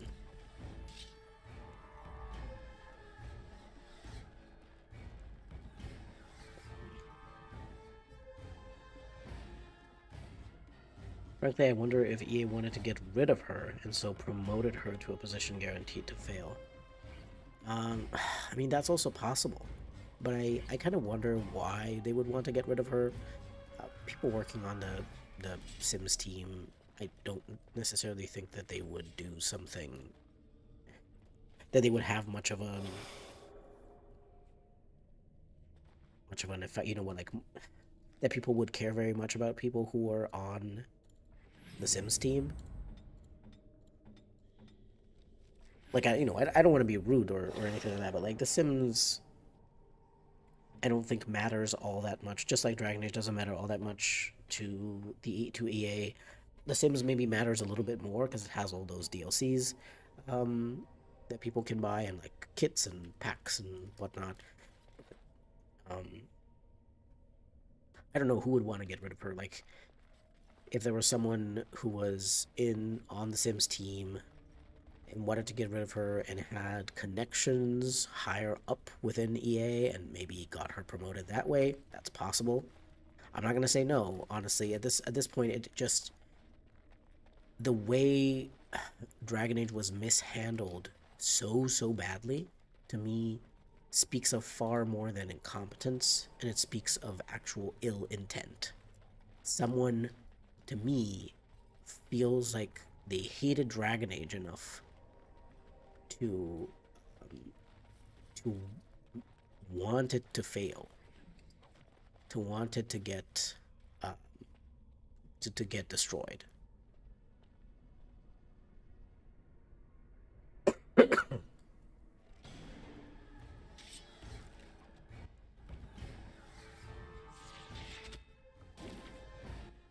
Morgan burning Alistair is just par for the course, literally and verbally. Yep, that's true. He just does that. I think I actually saw at some point a comic or something that literally just had um, Morgan just doing that and being like, oh, you know what, I was just hitting the enemies, you know? What? I wasn't doing anything bad. She doesn't really care. And honestly, I was saving his ass. Didn't even do that much damage to him, so it's fine.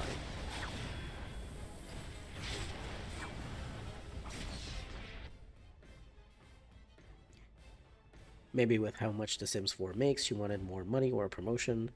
I acknowledge this is practically conspiratorial.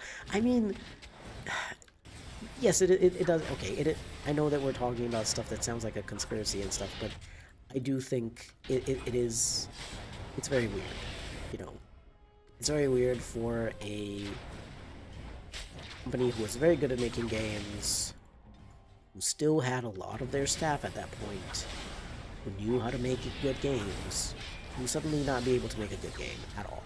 You know, not even a game that like breaks even, not like successful, but like a game that breaks even. Because here's the thing, Dragon Age 2, it was a very rushed game. People still bought it, and even though it had like a mixed reception, a lot of people still enjoyed it because overall it was still a very good game, even though it was rushed. You just can't tell me that those same people, or like most of the same people, like 90% of the same people, could not make a decent Dragon Age 4. Like that just doesn't happen without some outside interference that would make that happen on purpose.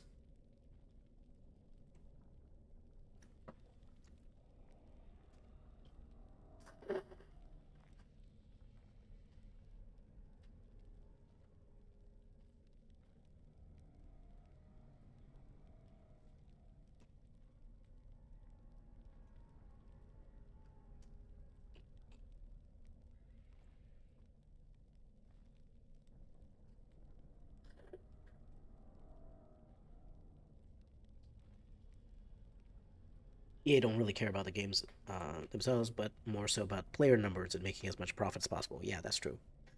As someone with a marketing background, the marketing for this game was atrocious. I mean, there was barely any marketing for Veilguard until they pulled out of their ass that terrible trailer, which, um, frankly, was very much exactly what the game's tone was. People got extremely upset, and then they were like, "Oh no, no, no!" and they scrambled to show people that the game was actually not that bad. But there was not very much marketing done. And EA has always been bad at doing marketing for Dragon Age, but this was the worst by far. Generally, EA's actions are best explained by looking at things from the perspective of trying to squeeze as much money out as possible. As someone without a marketing background, even I can see that the marketing was terrible. Yeah, absolutely. I don't have a marketing background, but yeah, it's just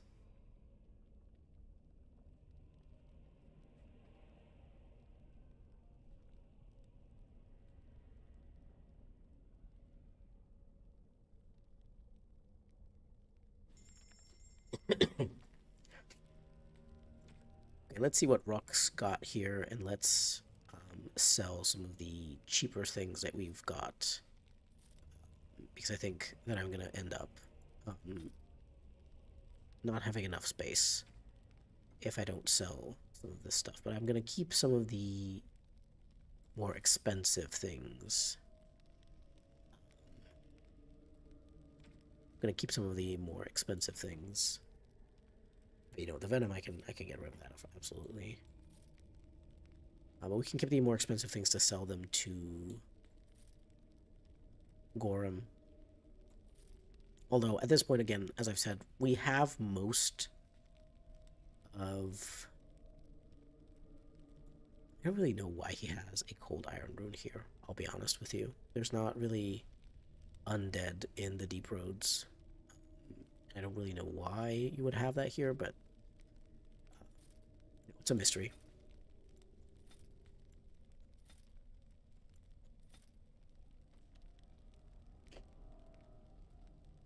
Bad trailers in not very much time.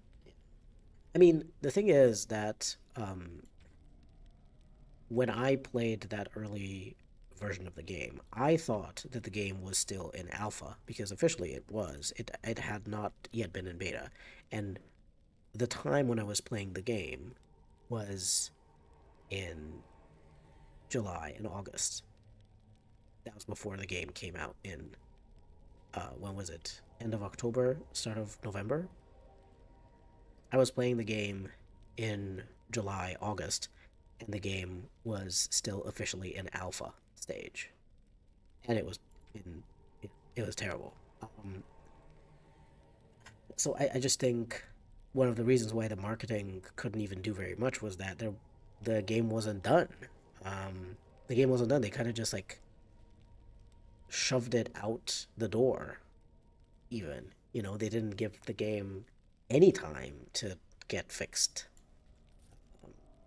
It's just very weird. Yeah, it's unfortunate it had potential to be a great game if it was better handled. Them making promises to their audiences that weren't true and they couldn't deliver on also didn't help.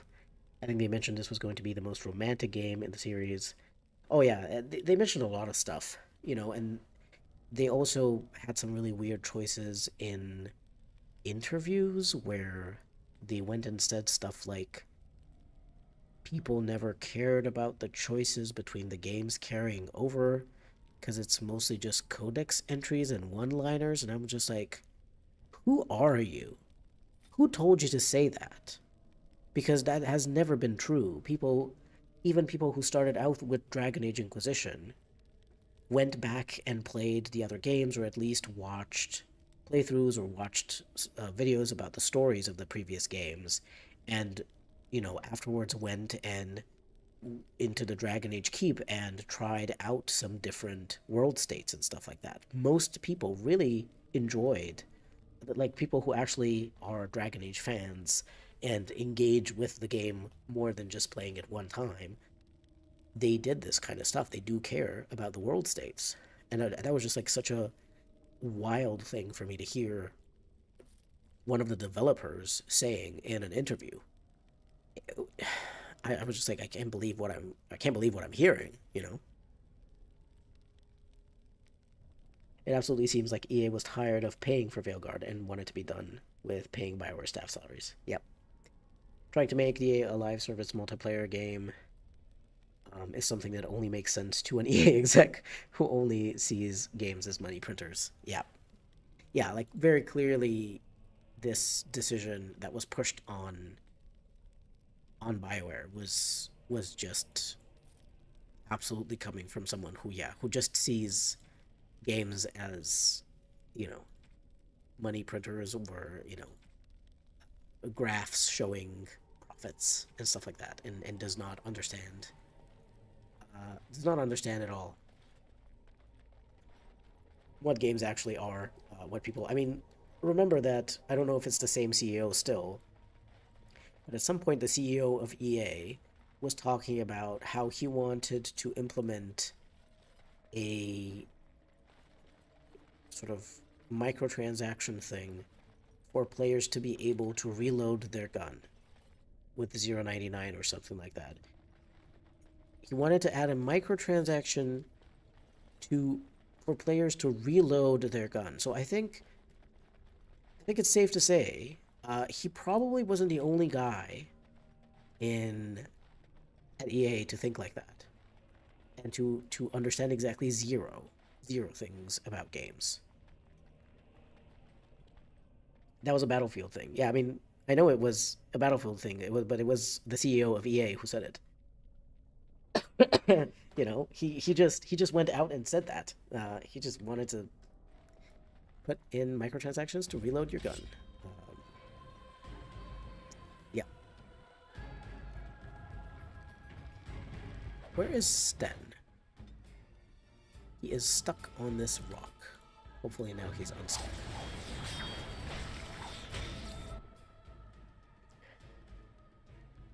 Mary says, I liked the point made by Larian's director that every player's opinion is improved even by choices they don't personally play because they hear about how many options there are. Yes, absolutely. That has always been true, and that has been something that even the people working on Dragon Age have talked about. Absolutely.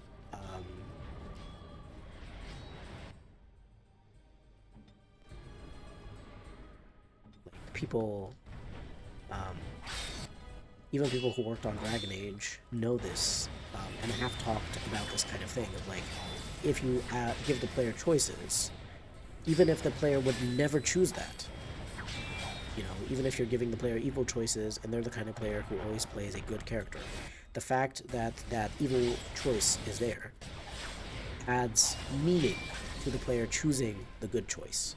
It makes it more meaningful because you are choosing from, you know, from a wider variety of things.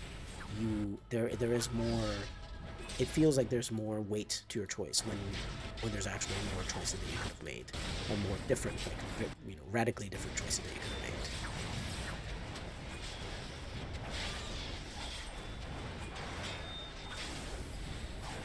That was also the guy who drove Unity into the ground, wasn't it? Oh, was it the same guy? He just like left EA and then went to Unity and was like, "Oh yeah, we're gonna charge people so much money," and drove Unity into the ground. Yeah, I mean, that sounds like him for sure. He just wants to charge everyone money for everything. Just make money, make money, make money. And thinking all about, you know, providing an actual good product to people and a good service, and, you know, maybe if you want to people to pay a more premium price or something, you have to actually provide a more premium experience or a premium service or a product. Yeah.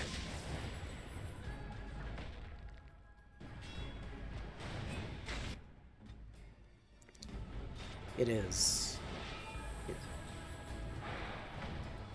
It is what it is. That guy. There's really nothing we can. You know, like he just has to be kept away from uh, any kind of digital product, or most digital products or something, because like he's not gonna understand. He's always gonna try. Like essentially, that guy should just be a scammer, right? He should just give up his job as a CEO and go into one of those scam call centers, and he should just scam people because that's just the best thing to do. He doesn't want to actually provide anyone with any meaningful value.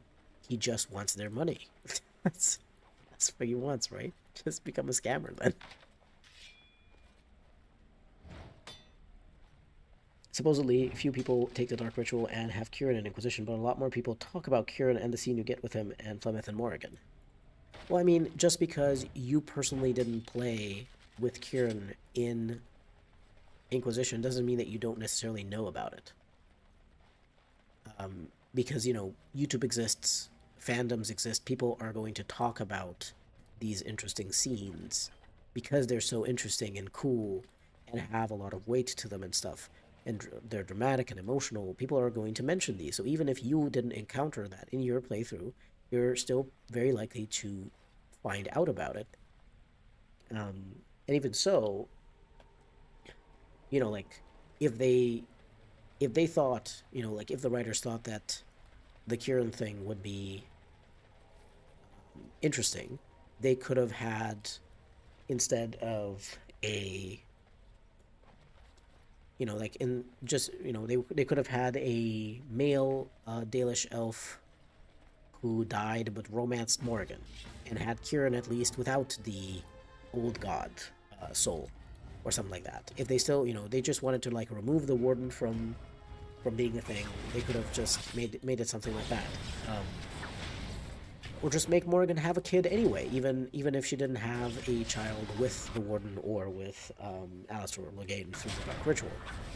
Like there's possibilities for Morrigan to become a mother even outside of having a relationship with someone or a one-night stand with someone during the events of Origins.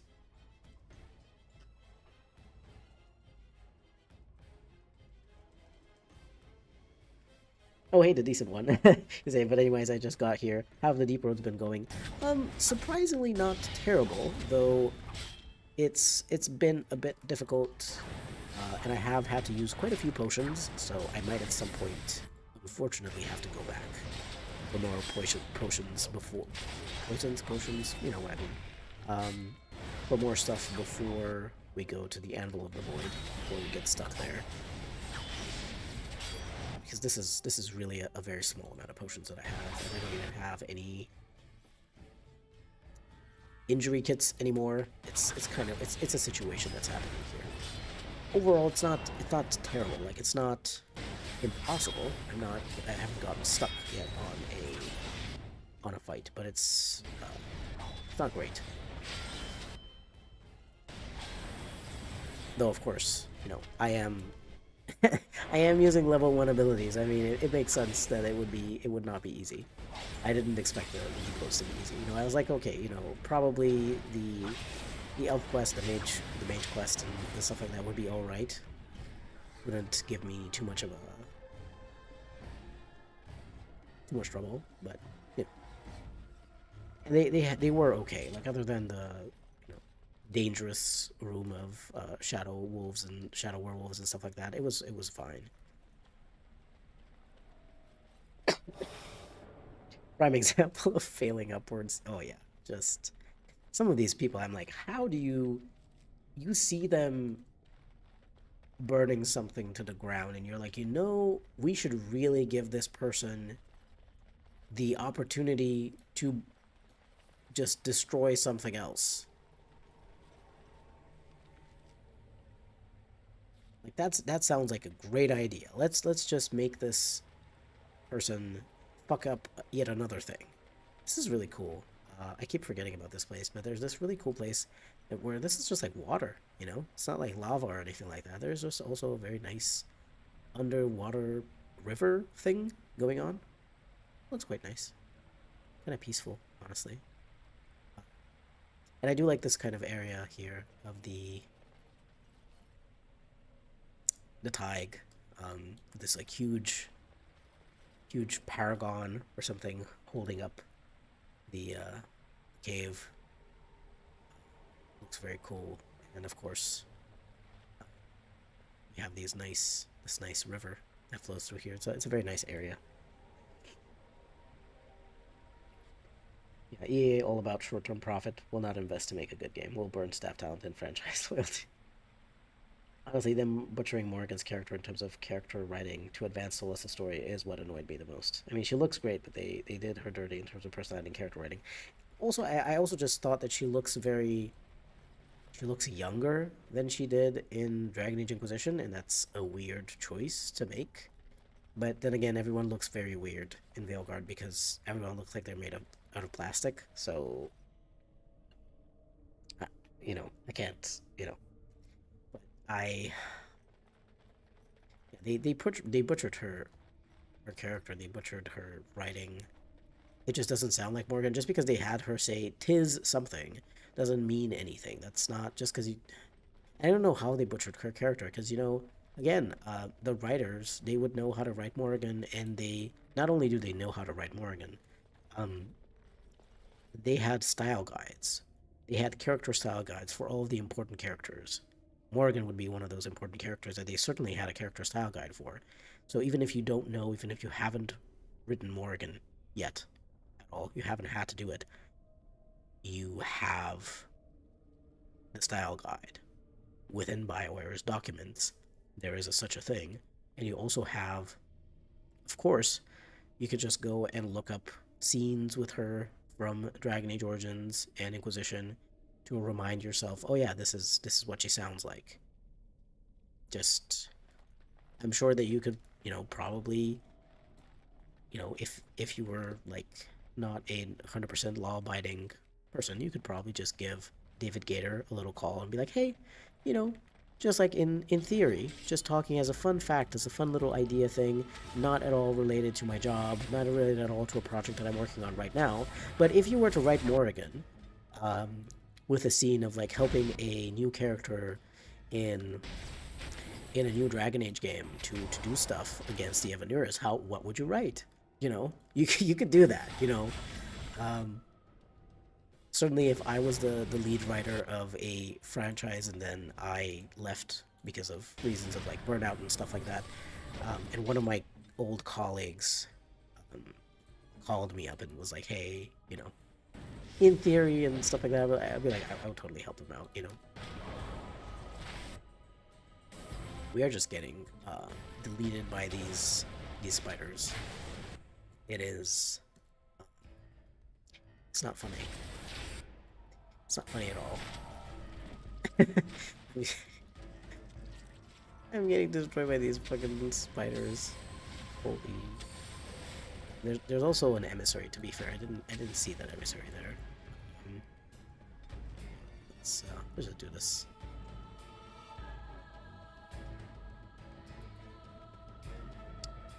Yeah, I thought my game crashed, but it just froze for a second there.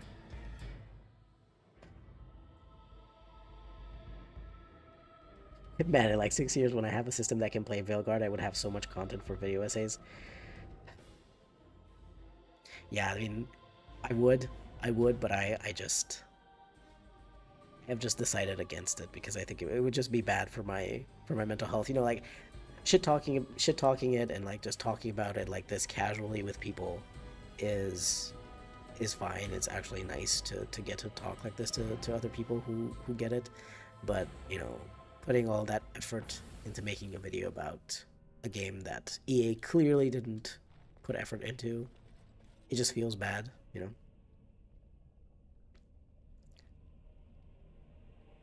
They did this to Mythal as well. I wanted to see the vengeance and reckoning she mentioned in Inquisition. Yes, exactly. Like she mentioned that there's going to be a reckoning that will shake the very heavens, and then there wasn't.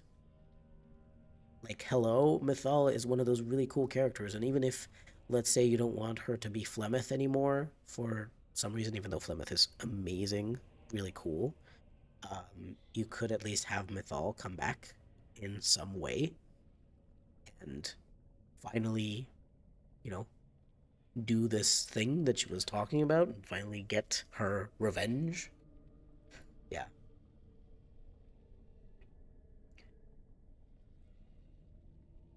The spiders kind of look like walking brains with that mod BG3 crossover. They do look like walking brains, that's true.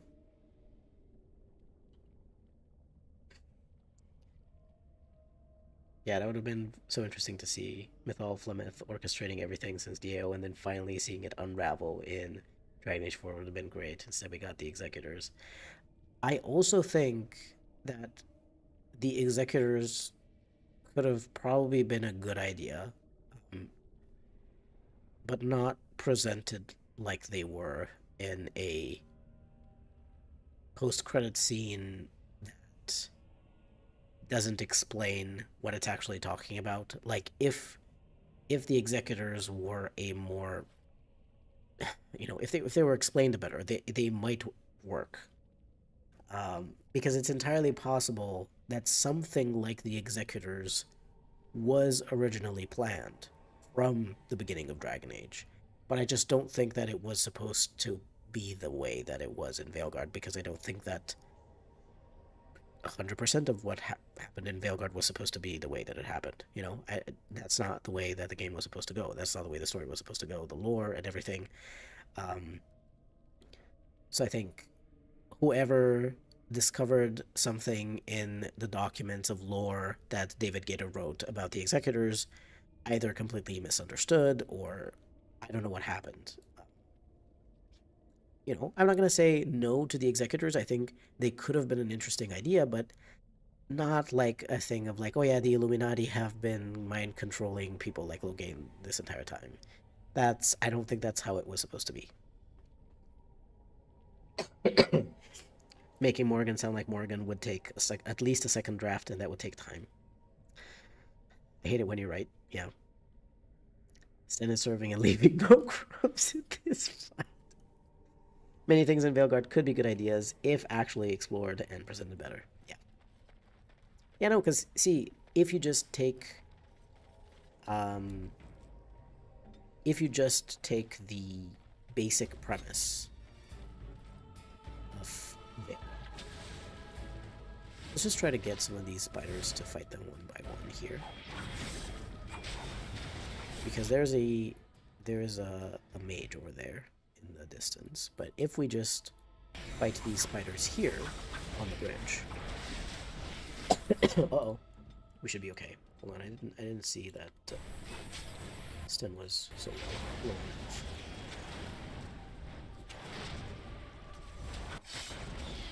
But yeah, like what I was gonna say is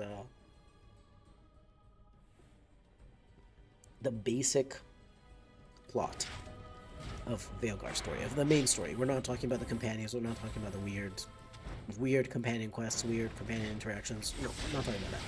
But just like the basic main story of two ancient elven gods that are corrupted by the Blight finally escape the prisons that Solus,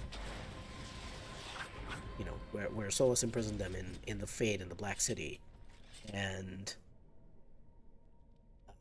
you have to fight against them, and you have to deal with the immense power that they hold as mages who have like the power of like blight magic and probably blood magic and stuff like that. Like all this stuff could work really well. The Qunari having invaded Antiva, again, a really cool thing. But there's a lot of very interesting things that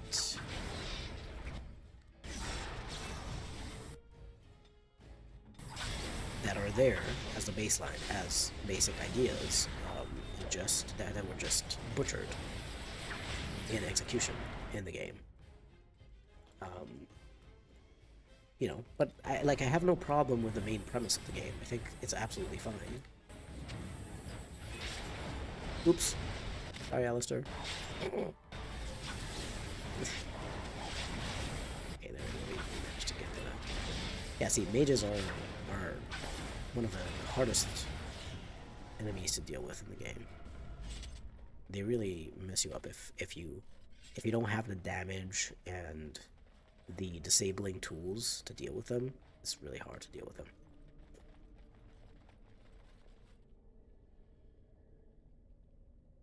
The sixth blight that is basically a double blight with two archdemons should be wild and incredibly high stakes. Exactly. Like, that is so cool. That is such a cool idea. I love it. I think it's really interesting, and people were very obviously excited for that. Unfortunately, you know, yeah. But yeah, in theory, the story is fine. It's just everything else. It's just everything ended up being the way that it was.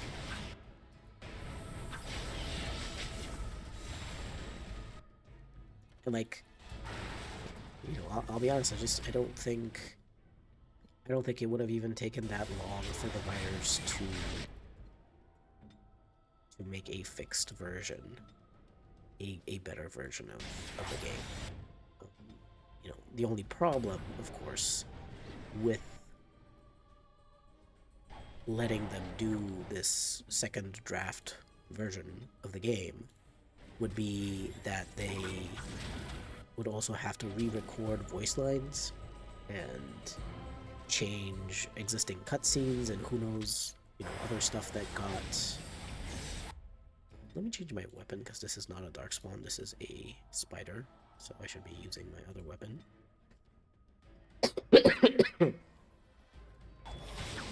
So yeah, it always comes down to money and time and all of that good stuff, of course. Well, Alistair, I will try to heal you. Nope. Nope. It's not quick enough. Who is getting attacked for my character? Okay.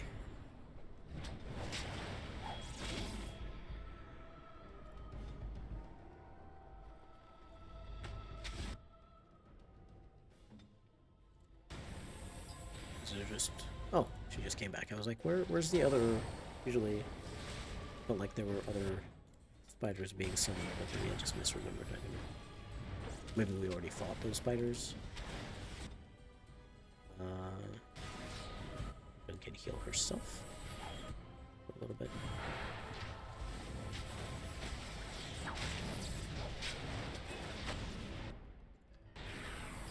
Honestly, this fight is not as... Whoa. Why is the screen shaking?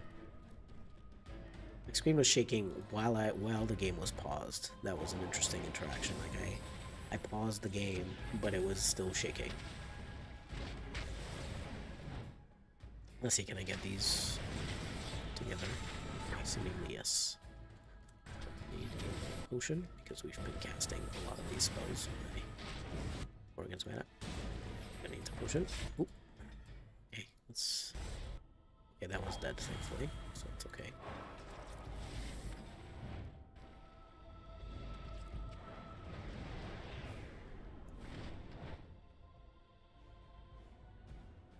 It says the direction for Veilguard changed completely twice.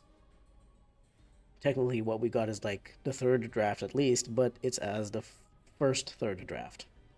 The first draft that cost as much as the third. Derek says, I've been replaying DAO and forgot how powerful the mage was. I one-shotted 3 mages in Nightmare with Mana Clash. It was very satisfying. I actually considered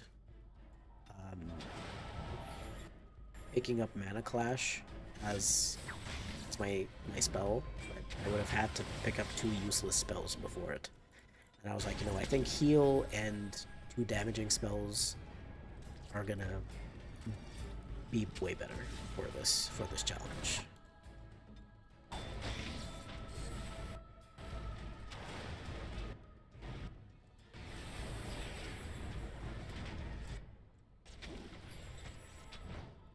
I was also like, yes, there are mages in the game, but there's, technically speaking, not that many. So I was just like, yes, other than with the mages, my mage would be kind of useless. So it's a bit of a... Oh, we did it.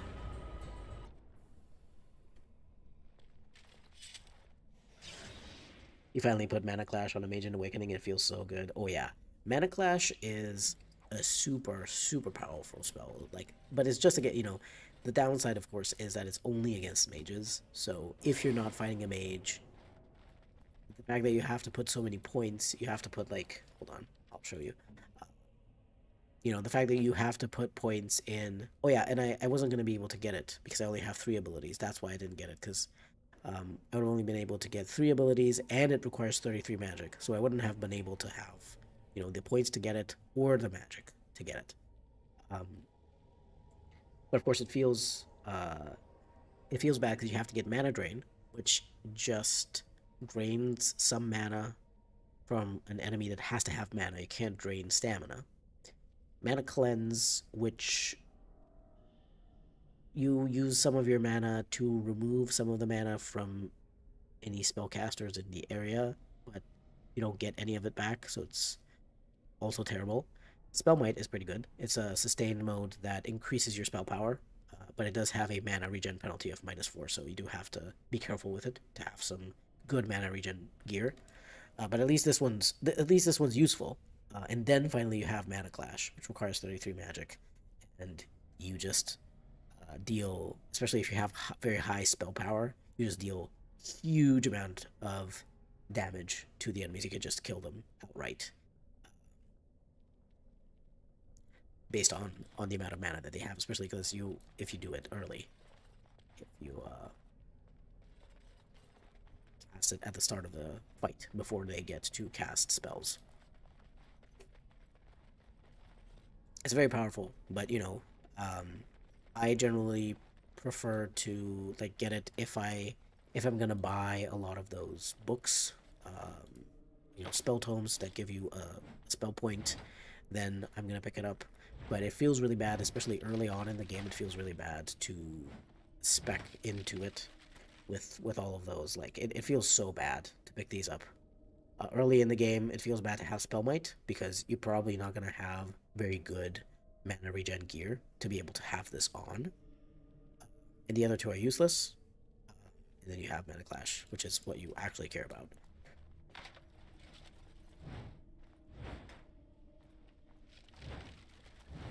Yeah, Derek says also, I don't like the beginning mage gameplay though. It just feels like poking a bear with a toothpick instead of using a staff as a weapon for me. Yeah.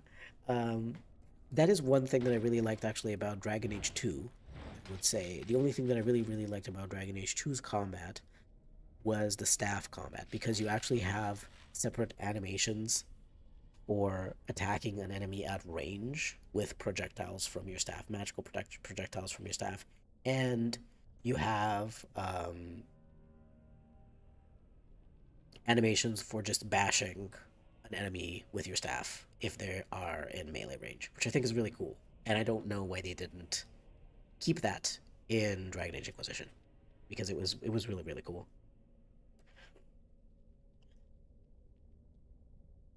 The decent one says, "Scratch that! I invest in Spirit, but only for Crushing Prison and Walking Bomb for funsies." Oh yeah, Crushing Prison, so good. I love Crushing Prison. It's one of my favorite spells. I should make like a list of my favorite spells from Dragon Age Origins, because there are some really fun and good spells, and like not just fun spells, but like really good looking spells. Honestly, for like a game that's this old, some of the spells like Crushing Prison, they look really good. Um, they're really fun, and Dragon Age 2, I will agree with something that Derek said earlier. Dragon Age 2 has some really good looking spells, like the Cone of Cold from Dragon Age 2 looks so good, like with that effect of like the ice coming forward and encasing people, like coming forward on the ground and stuff. They really cooked with those animations in Dragon Age 2. It looked very cool. Arcane Warrior slash Blood Mage is honestly OP. I prefer dual wielding warrior personally, but I do like the gameplay versatility for the mage. I actually, very interestingly, I when I originally played Dragon Age Origins early on, 2010, and all the way up until sort of like 2012 is when I think I got to play. I'm not sure exactly when I managed to get a hold of a copy of Dragon Age 2. It was, I think, a few months for sure after the game came out. But I only, like, when I originally played Dragon Age Origins, I didn't like mage gameplay because it was too complicated. To be fair, I was a teenager at the time. I didn't really know what I was doing. I had never played a game that was as complex as Dragon Age Origins. Like, I had played some games like Dungeon Siege stuff, but I was really bad at them, and I only played for like the first few levels, the first few areas of the game, and then kind of like stopped because it got too hard and I didn't know how to play them. Same thing with like Diablo 2, um, and stuff like that. So I did play games that were hard, but I never really got very far in them. So Dragon Age Origins was one of the most complex games that I played, and also started to get the hang of it so that I could actually finish the game. But it took me quite a while to be able to finish an entire playthrough. But I really didn't. I didn't like the mage because, like, you know how it is. Also, when you just start out with the game, and you see all of these spells and stuff, and you think all of them sound really cool and powerful. And so I just had like this huge bar full of spells, and I didn't really know that well which ones were good, which ones were bad. I was just kind of trying to use all of them randomly, um, and it just seemed very overwhelming. So I never really controlled my mages all that much, other than to tell them to heal. And even then, I usually went into their went into their tactics to be like, hey, if an ally is under 50% health, heal them, you know. But afterwards, I played Dragon Age 2, and for some reason, I I tried out the Dragon Age 2 Rogue, and I tried out the Dragon Age 2 Warrior, and I was like, I don't really like these. These feel kind of weird. I think coming from Dragon Age Origins, they felt very weird to play because the gameplay was so fast, the attacks were so fast and everything, and it just felt off. And then I tried the mage, and the mage was far more friendly. It didn't have obviously as many spells and stuff, and it had upgrades for the spells, so you could actually. It felt like you could far more easily specialize into a certain type of damage, into a certain type of build. Whereas here in Dragon Age Origins, you have to really know what you're doing. You have to really know all of the details about the abilities. And by the way, these things of like the numbers of damage that abilities do, these are not there in the base game. This is something that was added by a mod, by someone who made a mod, because they were bothered that, this kind of information isn't shown to the player. There's just a lot of lack of information in Dragon Age Origins. In Dragon Age 2, it felt a lot friendlier for the player to play as a mage. So I ended up really loving the mage, and afterwards, after I played a mage in Dragon Age 2, I came back to Dragon Age Origins and I tried playing a mage again, and I was like, oh, yeah, I get it now. This is fun. And then I enjoyed playing as a mage. So that's kind of, my history of like how I ended up really liking mage gameplay.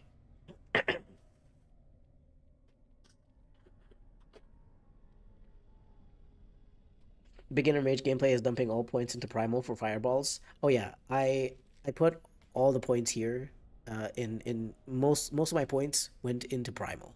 I had rock armor, stone fist, earthquake, petrify, all of these. I had like literally I had this whole thing maxed out. I had the arcane, the mage thing maxed out. I had heal. And I think I might have had all of these because I didn't know that these were kind of trash. And I think I had like a mind blast, um, walking bomb from here, and like a bunch of these ones. But like I didn't really know what I was doing. I was just kind of picking stuff because they looked cool and they sounded good. Like I was just like, oh, healing people or like regenerating their mana or stamina sounds like really powerful, but like these things really suck. The power that they have is really bad, and they're just like not worth it. But I didn't know that obviously.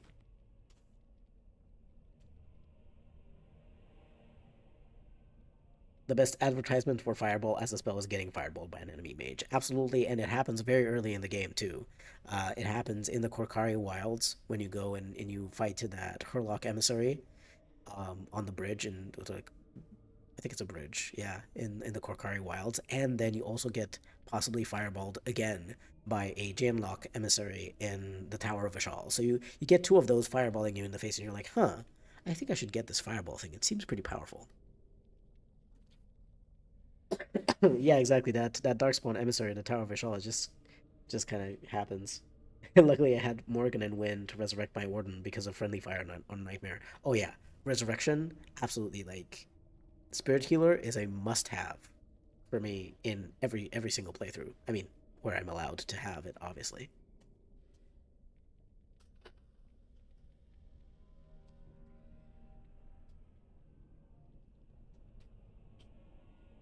I tend to send Alistair first anyways, but still. Oh yeah. No, in the Tower of Ishal, you really kind of have to send someone as a sacrifice in that first room. You just send them forward to trigger the trap if you don't have a rogue. Um, and pray that they get up fast enough so that they can drink a potion, because otherwise they're dead. Because they slip on the grease and then they get fireballed too. Probably dead, but maybe they get up quickly enough and you can heal them. Okay, let's read Bronca's journal, and then I will.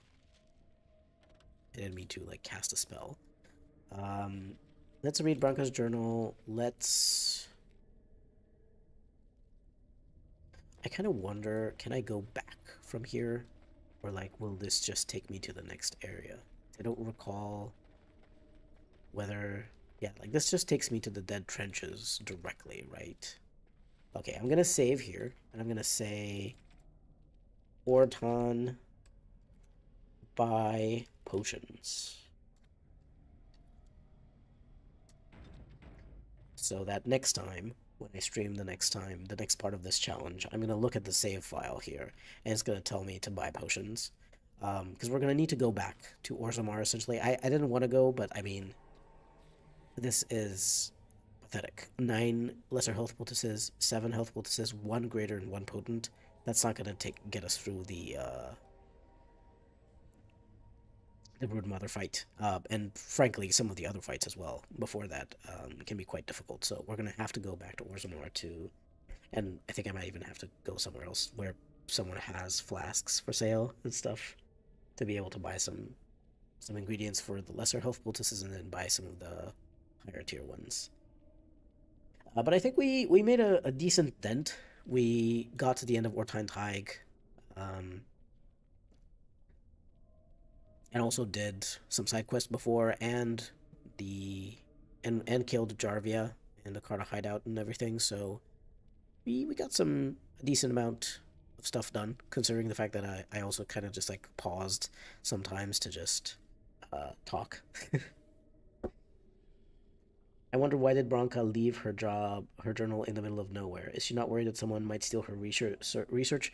I believe that this is a particular journal that she left behind. I think it says, if you listen to what it says there, I believe she left this behind on purpose, in case she would fail, for people to know um, where. I think for people to know the location of the Anvil of the Void, for them to continue her work, for them to continue trying to get there, in case she doesn't come back.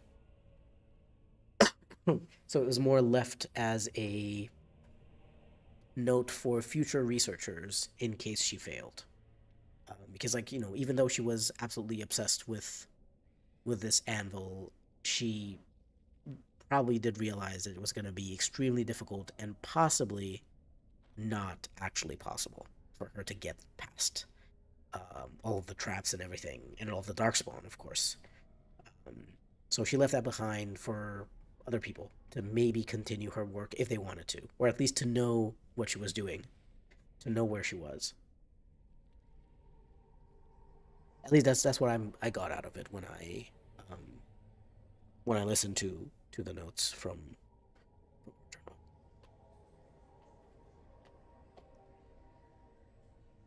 Oh, hi, bye. Oh man, you're joining the stream really late. I'm sorry. I'm really about to just stop streaming now because it is 5:24 a.m. where I am, and I need to give the cats food and then go to sleep. But uh, I hope things are going well. Love that we're in the deep roads. It's weirdly one of my favorite parts of DAO. I really like the deep roads too. I really hate the fade, for example, in the circle tower. But I love. I mean, I don't hate the fade. I really like the idea of it. The execution, not so much. But I like the deep roads. It's kind of fun. I wish that there were a few more interactions with like characters in the deep roads. That's I understand that maybe that's why people don't like it as much, because it's just like a huge dungeon crawl. and you fight a lot of darkspawn. But I mean, it's really cool to fight all of these darkspawn and be like, oh my god, there are so many of them still underneath the surface, like in the deep roads. And this is with most of them having gone to the surface to attack the surface, to swarm on the surface with the archdemon. So like, this is just a tiny amount of darkspawn left compared to what would normally be the deep roads, like the amount of infestation of darkspawn. So I think it's really cool from a lore perspective and sort of like a setting perspective to go through the deep roads and see this. I think a lot of people are also put off by these textures and shapes of the cave, and I get it. They're not even for 2009. This looks very dated. This does not look very good. This does not look like a very good cavern uh, kind of wall kind of terrain.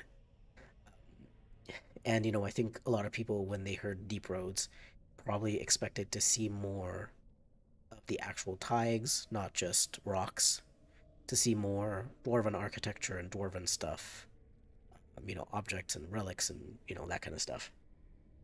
Kind of looks like a Neverwinter Nights map, lol. Yeah, exactly.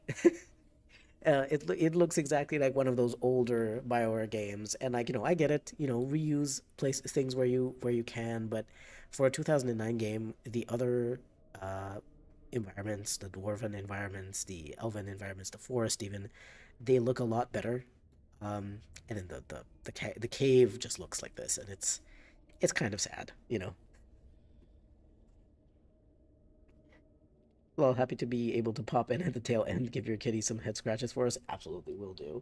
They have been pretty nice. They've been pretty quiet. Well, one of them was more demanding of stuff, but I helped her out and I gave her a blanket because she can't get under one herself, and she was very happy after that and just snoozed while I was playing here. Derek says, I too love the deep roads. It's always my favorite section in every game. The fade is the bane of my existence. Skip the fade mod is a must have for me. I cannot with that section. Same here. Same here. Absolutely. I just can't. I appreciate all of the people who like the fade, and I know and I understand why they do. Lore wise, very interesting. Story wise, very interesting. Vibes wise, the fade is very cool.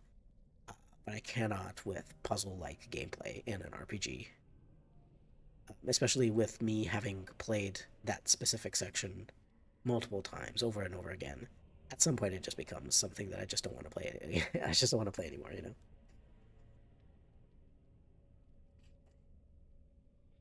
It's far too long, and I don't even have that kind of patience or attention span for the face section. Yep, exactly. Deep roads are such a long section to go without easy camp access. Yeah, that's a real problem because yes, you have Ruck that you can sell some of your stuff to, but he doesn't really have very much stuff to sell you that has real value. Like he has like Armor of the Divine Will and stuff like that, but he doesn't really have potions, um, injury kits and stuff like that would actually be useful for you to have at this point in time in the deep roads. It's really weird that you can't go to camp. I mean, I understand they didn't want to have to make a camp in the cave that looked different,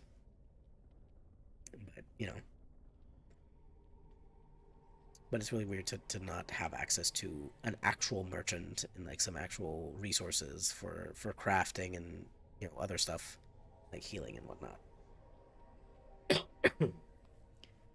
I think it helps that the pacing of things in the deep roads is a bit better than in the fade, says by. The fade feels like it pops in and disrupts the rest of the tower quest, and it can feel really overwhelming. Yeah, I mean, the first time I ever played the game, when I was a teenager, I got just completely stuck in the fade, and it was one of the first times I ever had to look up a guide online, which was not really something that I was used to, because I kind of grew up without really a consistent internet access for most of my childhood. Like we barely had internet at some point, and it was dial-up internet, and I wasn't really using it for anything other than at some point discovering, those like little Flash games and Cartoon Network games and stuff like that.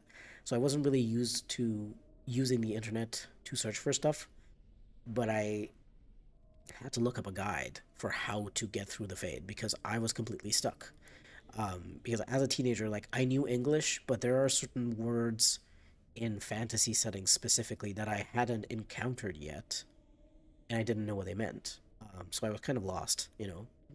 bunch of different reasons why I was lost. But yeah, like I was trying my best, but I did not understand where I was supposed to go. It was just so confusing. And I think as well, yeah, you're right. Like it kind of really goes weird within the pacing of the tower quest. It's just suddenly in the middle of it. At least the Deep Roads is like you are told you're going to go on a long expedition. You don't know exactly where Branca is, so you're kind of prepared for that. And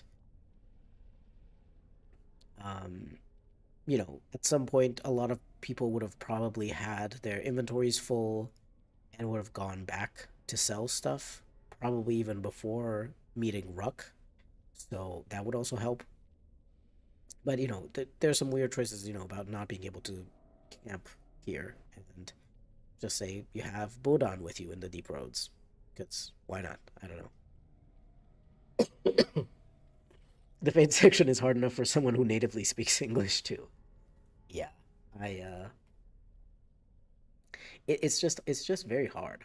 Um, like even once I looked up that guide the first time, the second time I played through that portion of the game, I had to look up the guide again. I didn't remember how to do stuff. I didn't remember where to go because there's just all of those little mouse holes where you're supposed to go, and you're supposed to go in a certain order in them and find a certain place to interact with and get the new power, and it's it's a headache.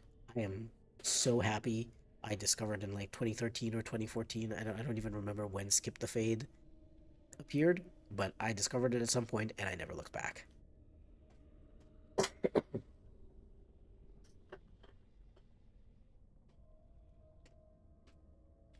The decent one says, I had intermittent internet back in the day, so I printed out wiki pages of guides for DO. You just printed them out on paper? Wow. Well, I remember that I had to do the Sacred Ashes bridge puzzle on my own, so I just like wrote down those things, like each of the bridge pieces, each of the left and right squares that you can sit on, and I wrote them down, and I wrote down what each of them did, and had to just like puzzle out how to get past that stupid bridge for like 20 minutes or half an hour. Um, and I'm just like, looking back on it, I'm like, why did they put that in an RPG? Like there's just a few sections of the game that feel really weird compared to the other ones. Like the bridge puzzle section feels just weird in the Urn of Sacred Ashes, and the Fade feels really weird compared to the gameplay of the other sections. Yeah.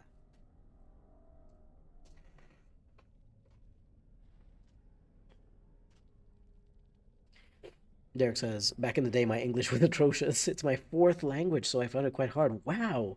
Your fourth language? That's really cool. It's really cool that you know four languages.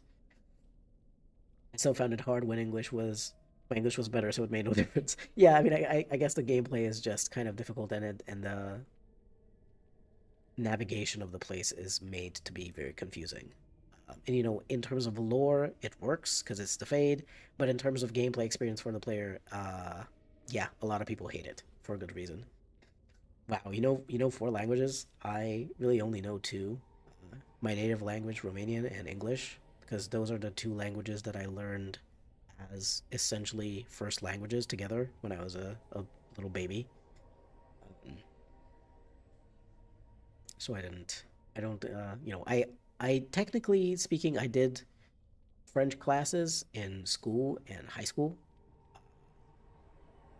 I, I just like, I know like a few words in French and that's it because, I don't know if this is like a kind of universal kind of thing that tends to happen in schools, but those language classes that like no one cares about and the teacher just kind of gives you A's for showing up and for just like poorly trying to read some stuff from a book, and that's kind of it.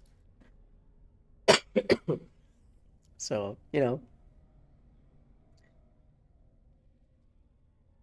four languages is really impressive.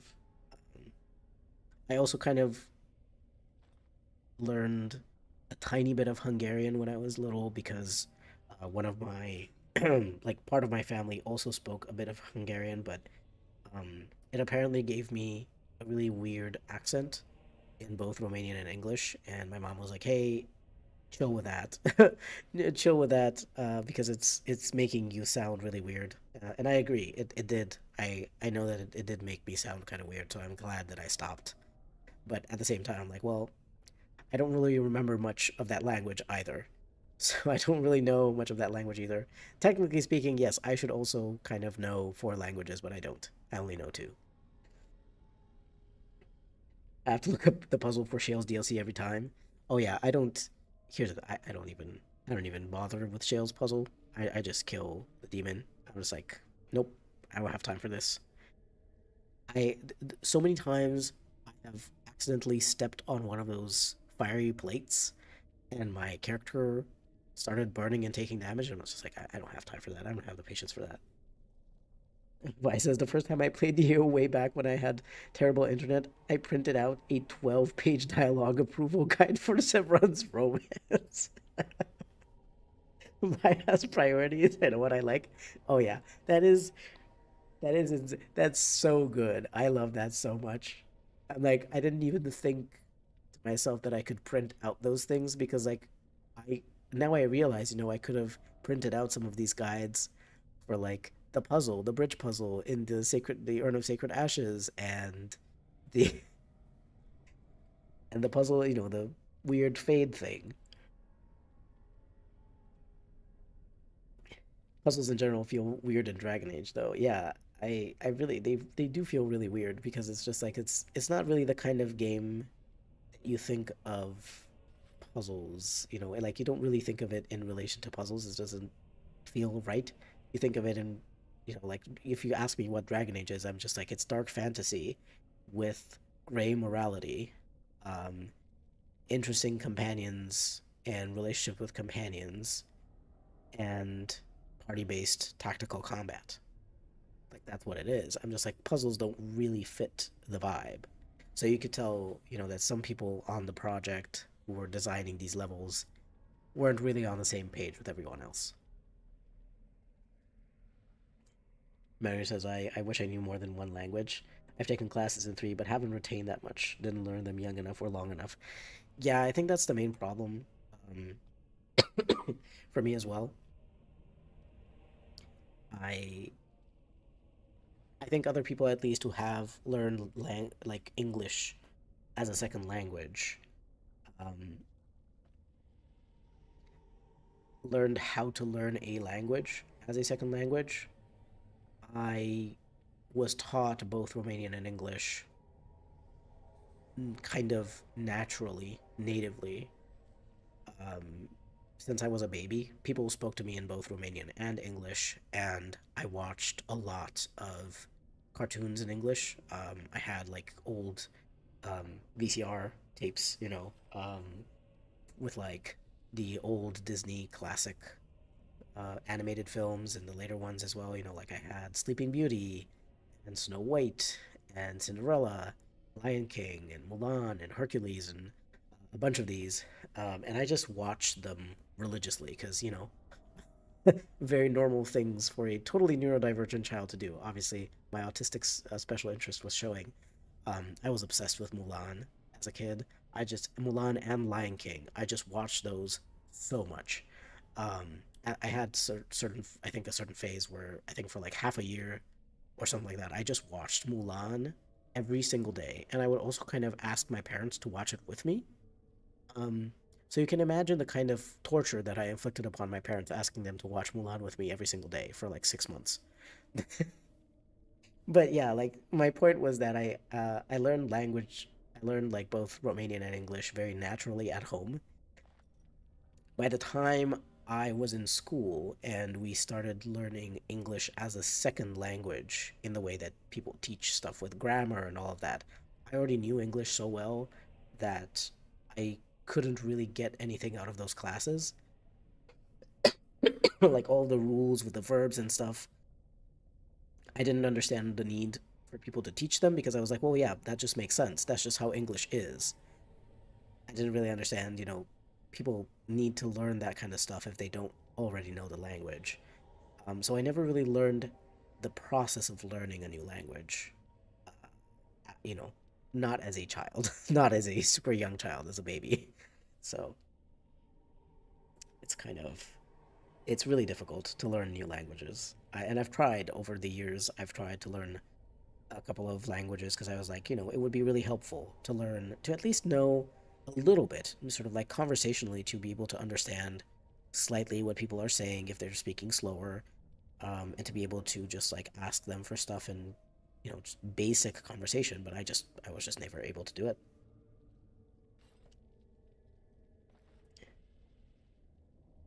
In Spain, a lot of us grew up knowing two languages. For instance, in Barcelona, you learn Catalan and Castilian Spanish. We did also have English classes, but they weren't great. Yeah, no, I know that. My English classes in Romania also weren't great. Like, if I didn't know English already from at home, I don't think I would have been able to learn much from school. Also, as someone who was colorblind, the color puzzles in that one dwarf DLC, can't remember, the name was horrible for me. Oh yeah, the Descent DLC, or was that in the 2, the one with the Legacy DLC? Also took some, Derek says, also took some language classes in uni for a while, but I need to get back into it. I haven't done it for a while. And then, I mean, it's really cool that you can do these language classes and you actually retain something from them. That's really good. Marinari says, the elementary school I transferred to for the last year had been teaching Japanese since kindergarten. Levi says, I have citizenship in Luxembourg and the US, so I know English and French, but I have a very Luxembourgish dialect of French that people don't care for outside of Luxembourg and Belgium. Well, I mean, that's not really fair, is it? If you know French, and yeah, sure, you might say certain words differently, and you might have like a few turns of phrases and whatever that are that are specific to that region, but like the fact that you know the language is really good. I don't really understand, I don't really understand this kind of elitism that some people have, like, oh no, real French is only the French that we speak in France and all that stuff. Like, come on, it's still French. It's mostly French. It's the same as a lot of things with like German and Austrian and stuff like that. And a lot of words are similar, and people can kind of understand each other speaking to each other. And it's just like, come on, you should really be more inclusive towards each other's languages, especially when they're so similar to each other and stuff like that. Hey, at least you weren't watching cats constantly. Okay, so there's a lot of people who just had obsessions with like various various things that they were just watching constantly. Oh my god, my older sister actually had an obsession with Cats the Musical as a child. I couldn't escape. I'm sure my parents were annoyed at my nana for giving me that VHS though. Yeah, I mean, my parents were the ones who got me the Mulan tapes and all of um the other, Disney tapes. So, it was just the fact that I was asking them to watch it with me. I think that was the problem. Because me watching it on my own was fine. Because they could just go into another room or just like be a bit further away and not have to actively watch it. But I couldn't understand why someone wouldn't want to watch Mulan every single day. Derek says I used to have a hyperfixation with prison documentaries when I was younger. If that makes you feel better, it, it does make me feel better because I just feel so welcome in this beautiful community that we have here. Because everyone just has this random hyperfixations with stuff, and that's just very good. I'm just like, I know that I have reached my target audience with my channel when people are talking about having random hyperfixations with watching things like this. Yes, this is exactly the target audience that I was looking for.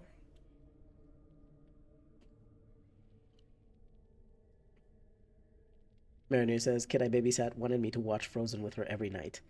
Oh yeah, I've heard that that's a new hyperfixation. And honestly, if I had been a kid who was born and and was like a young child, like a toddler or something, around the time when Frozen was released, Frozen would have absolutely been my hyperfixation movie. Yep, I agree. I agree with it. It's just very catchy. It's just very good to watch. Derek says, I think I watched all the prison related documentaries on Netflix back in the day. Wow. Yeah, this is what I started YouTube for. Absolutely. I mean, I genuinely started YouTube because I wanted to share things like this about games and um, to other people who might enjoy them. And I mean, I knew, of course, that my channel would be quite niche because I have very niche interests. Like, Dragon Age Origins is a very old game, and it wasn't like, as much as it was successful, it was still fairly niche, compared to other fantasy titles and stuff like that. The decent one said, I watched The Black Cauldron hundreds of times on VHS. Yes. That is so good. At some point, I remember the Mulan tape got broken, and I had to get a new one.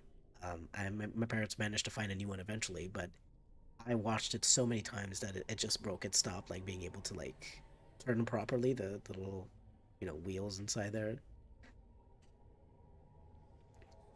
I says, "Ooh, I was really hyperfixated on Nostradamus in third grade. Like weirdly fascinated by the whole four horseman apocalypse stuff and mummies. Those were great too. Okay, I mean, come on, ancient ancient Egyptians and ancient Greeks and mythology and stuff like that. Absolutely, I had just like this little atlas of ancient Egyptian stuff. I just kept reading through it all the time. I just love looking at the pictures and reading the little things, even though I had done it like a million times before, but I was just fascinated by it. Oh yeah. Had a hyperfixation with keeping up with the Kardashians when writing my master's thesis. I didn't even like that show. Um,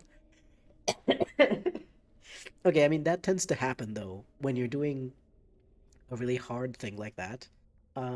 Because I remember my partner when she was studying for just like the final exam in high school. She was also just like watching some really stupid shit on TV, just like some soap opera stuff that just made her feel better and just like got her relaxed and disconnected from the super serious work of having to like study very hard for that exam, you know? So I think that tends to be a thing that happens of like choosing something really dumb and generally speaking outside of the things that you would normally do just to like get out of the seriousness of and the stress and the tension of doing something so difficult and stressful.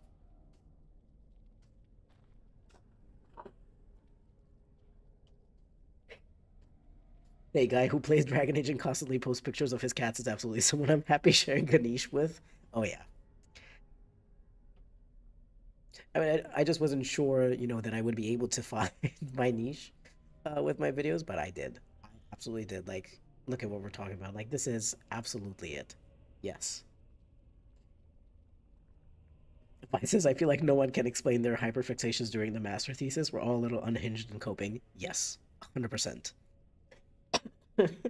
Like, even me writing stuff for my creative writing masters, it was just kind of, I don't know what I was doing. I was just watching.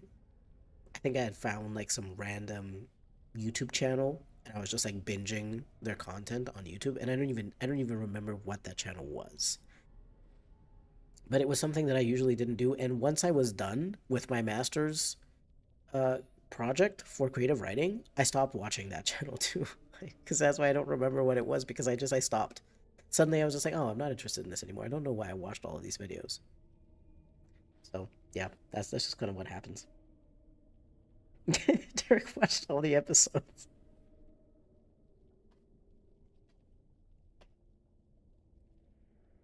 Okay, it is 5:49. It is very late. 5:49, I mean, in the morning. Um, I will go, but this has been great as always. This is just a really fun time. I love live streaming. This is I did not know live streaming was this fun. It is absolutely fun. I can't wait to do it again. I think I'm gonna do it again on next Saturday, because I think Saturday works really well for people. Um, because obviously if you have work on Monday, you don't have to stay up at the ungodly hours at which I stream, especially if you're in Europe or another place that is like closer to Europe at least. So I'm definitely gonna schedule a stream for another Saturday night like this because I think it works really well. But thank you very much for hanging out with me. This was really fun, and we made some progress with the actual challenge run as well, which, was the initial, main goal. Thank you very much, and I will see you guys next time. I hope you have a great evening or morning or night or whatever time it is in your time zone. Bye.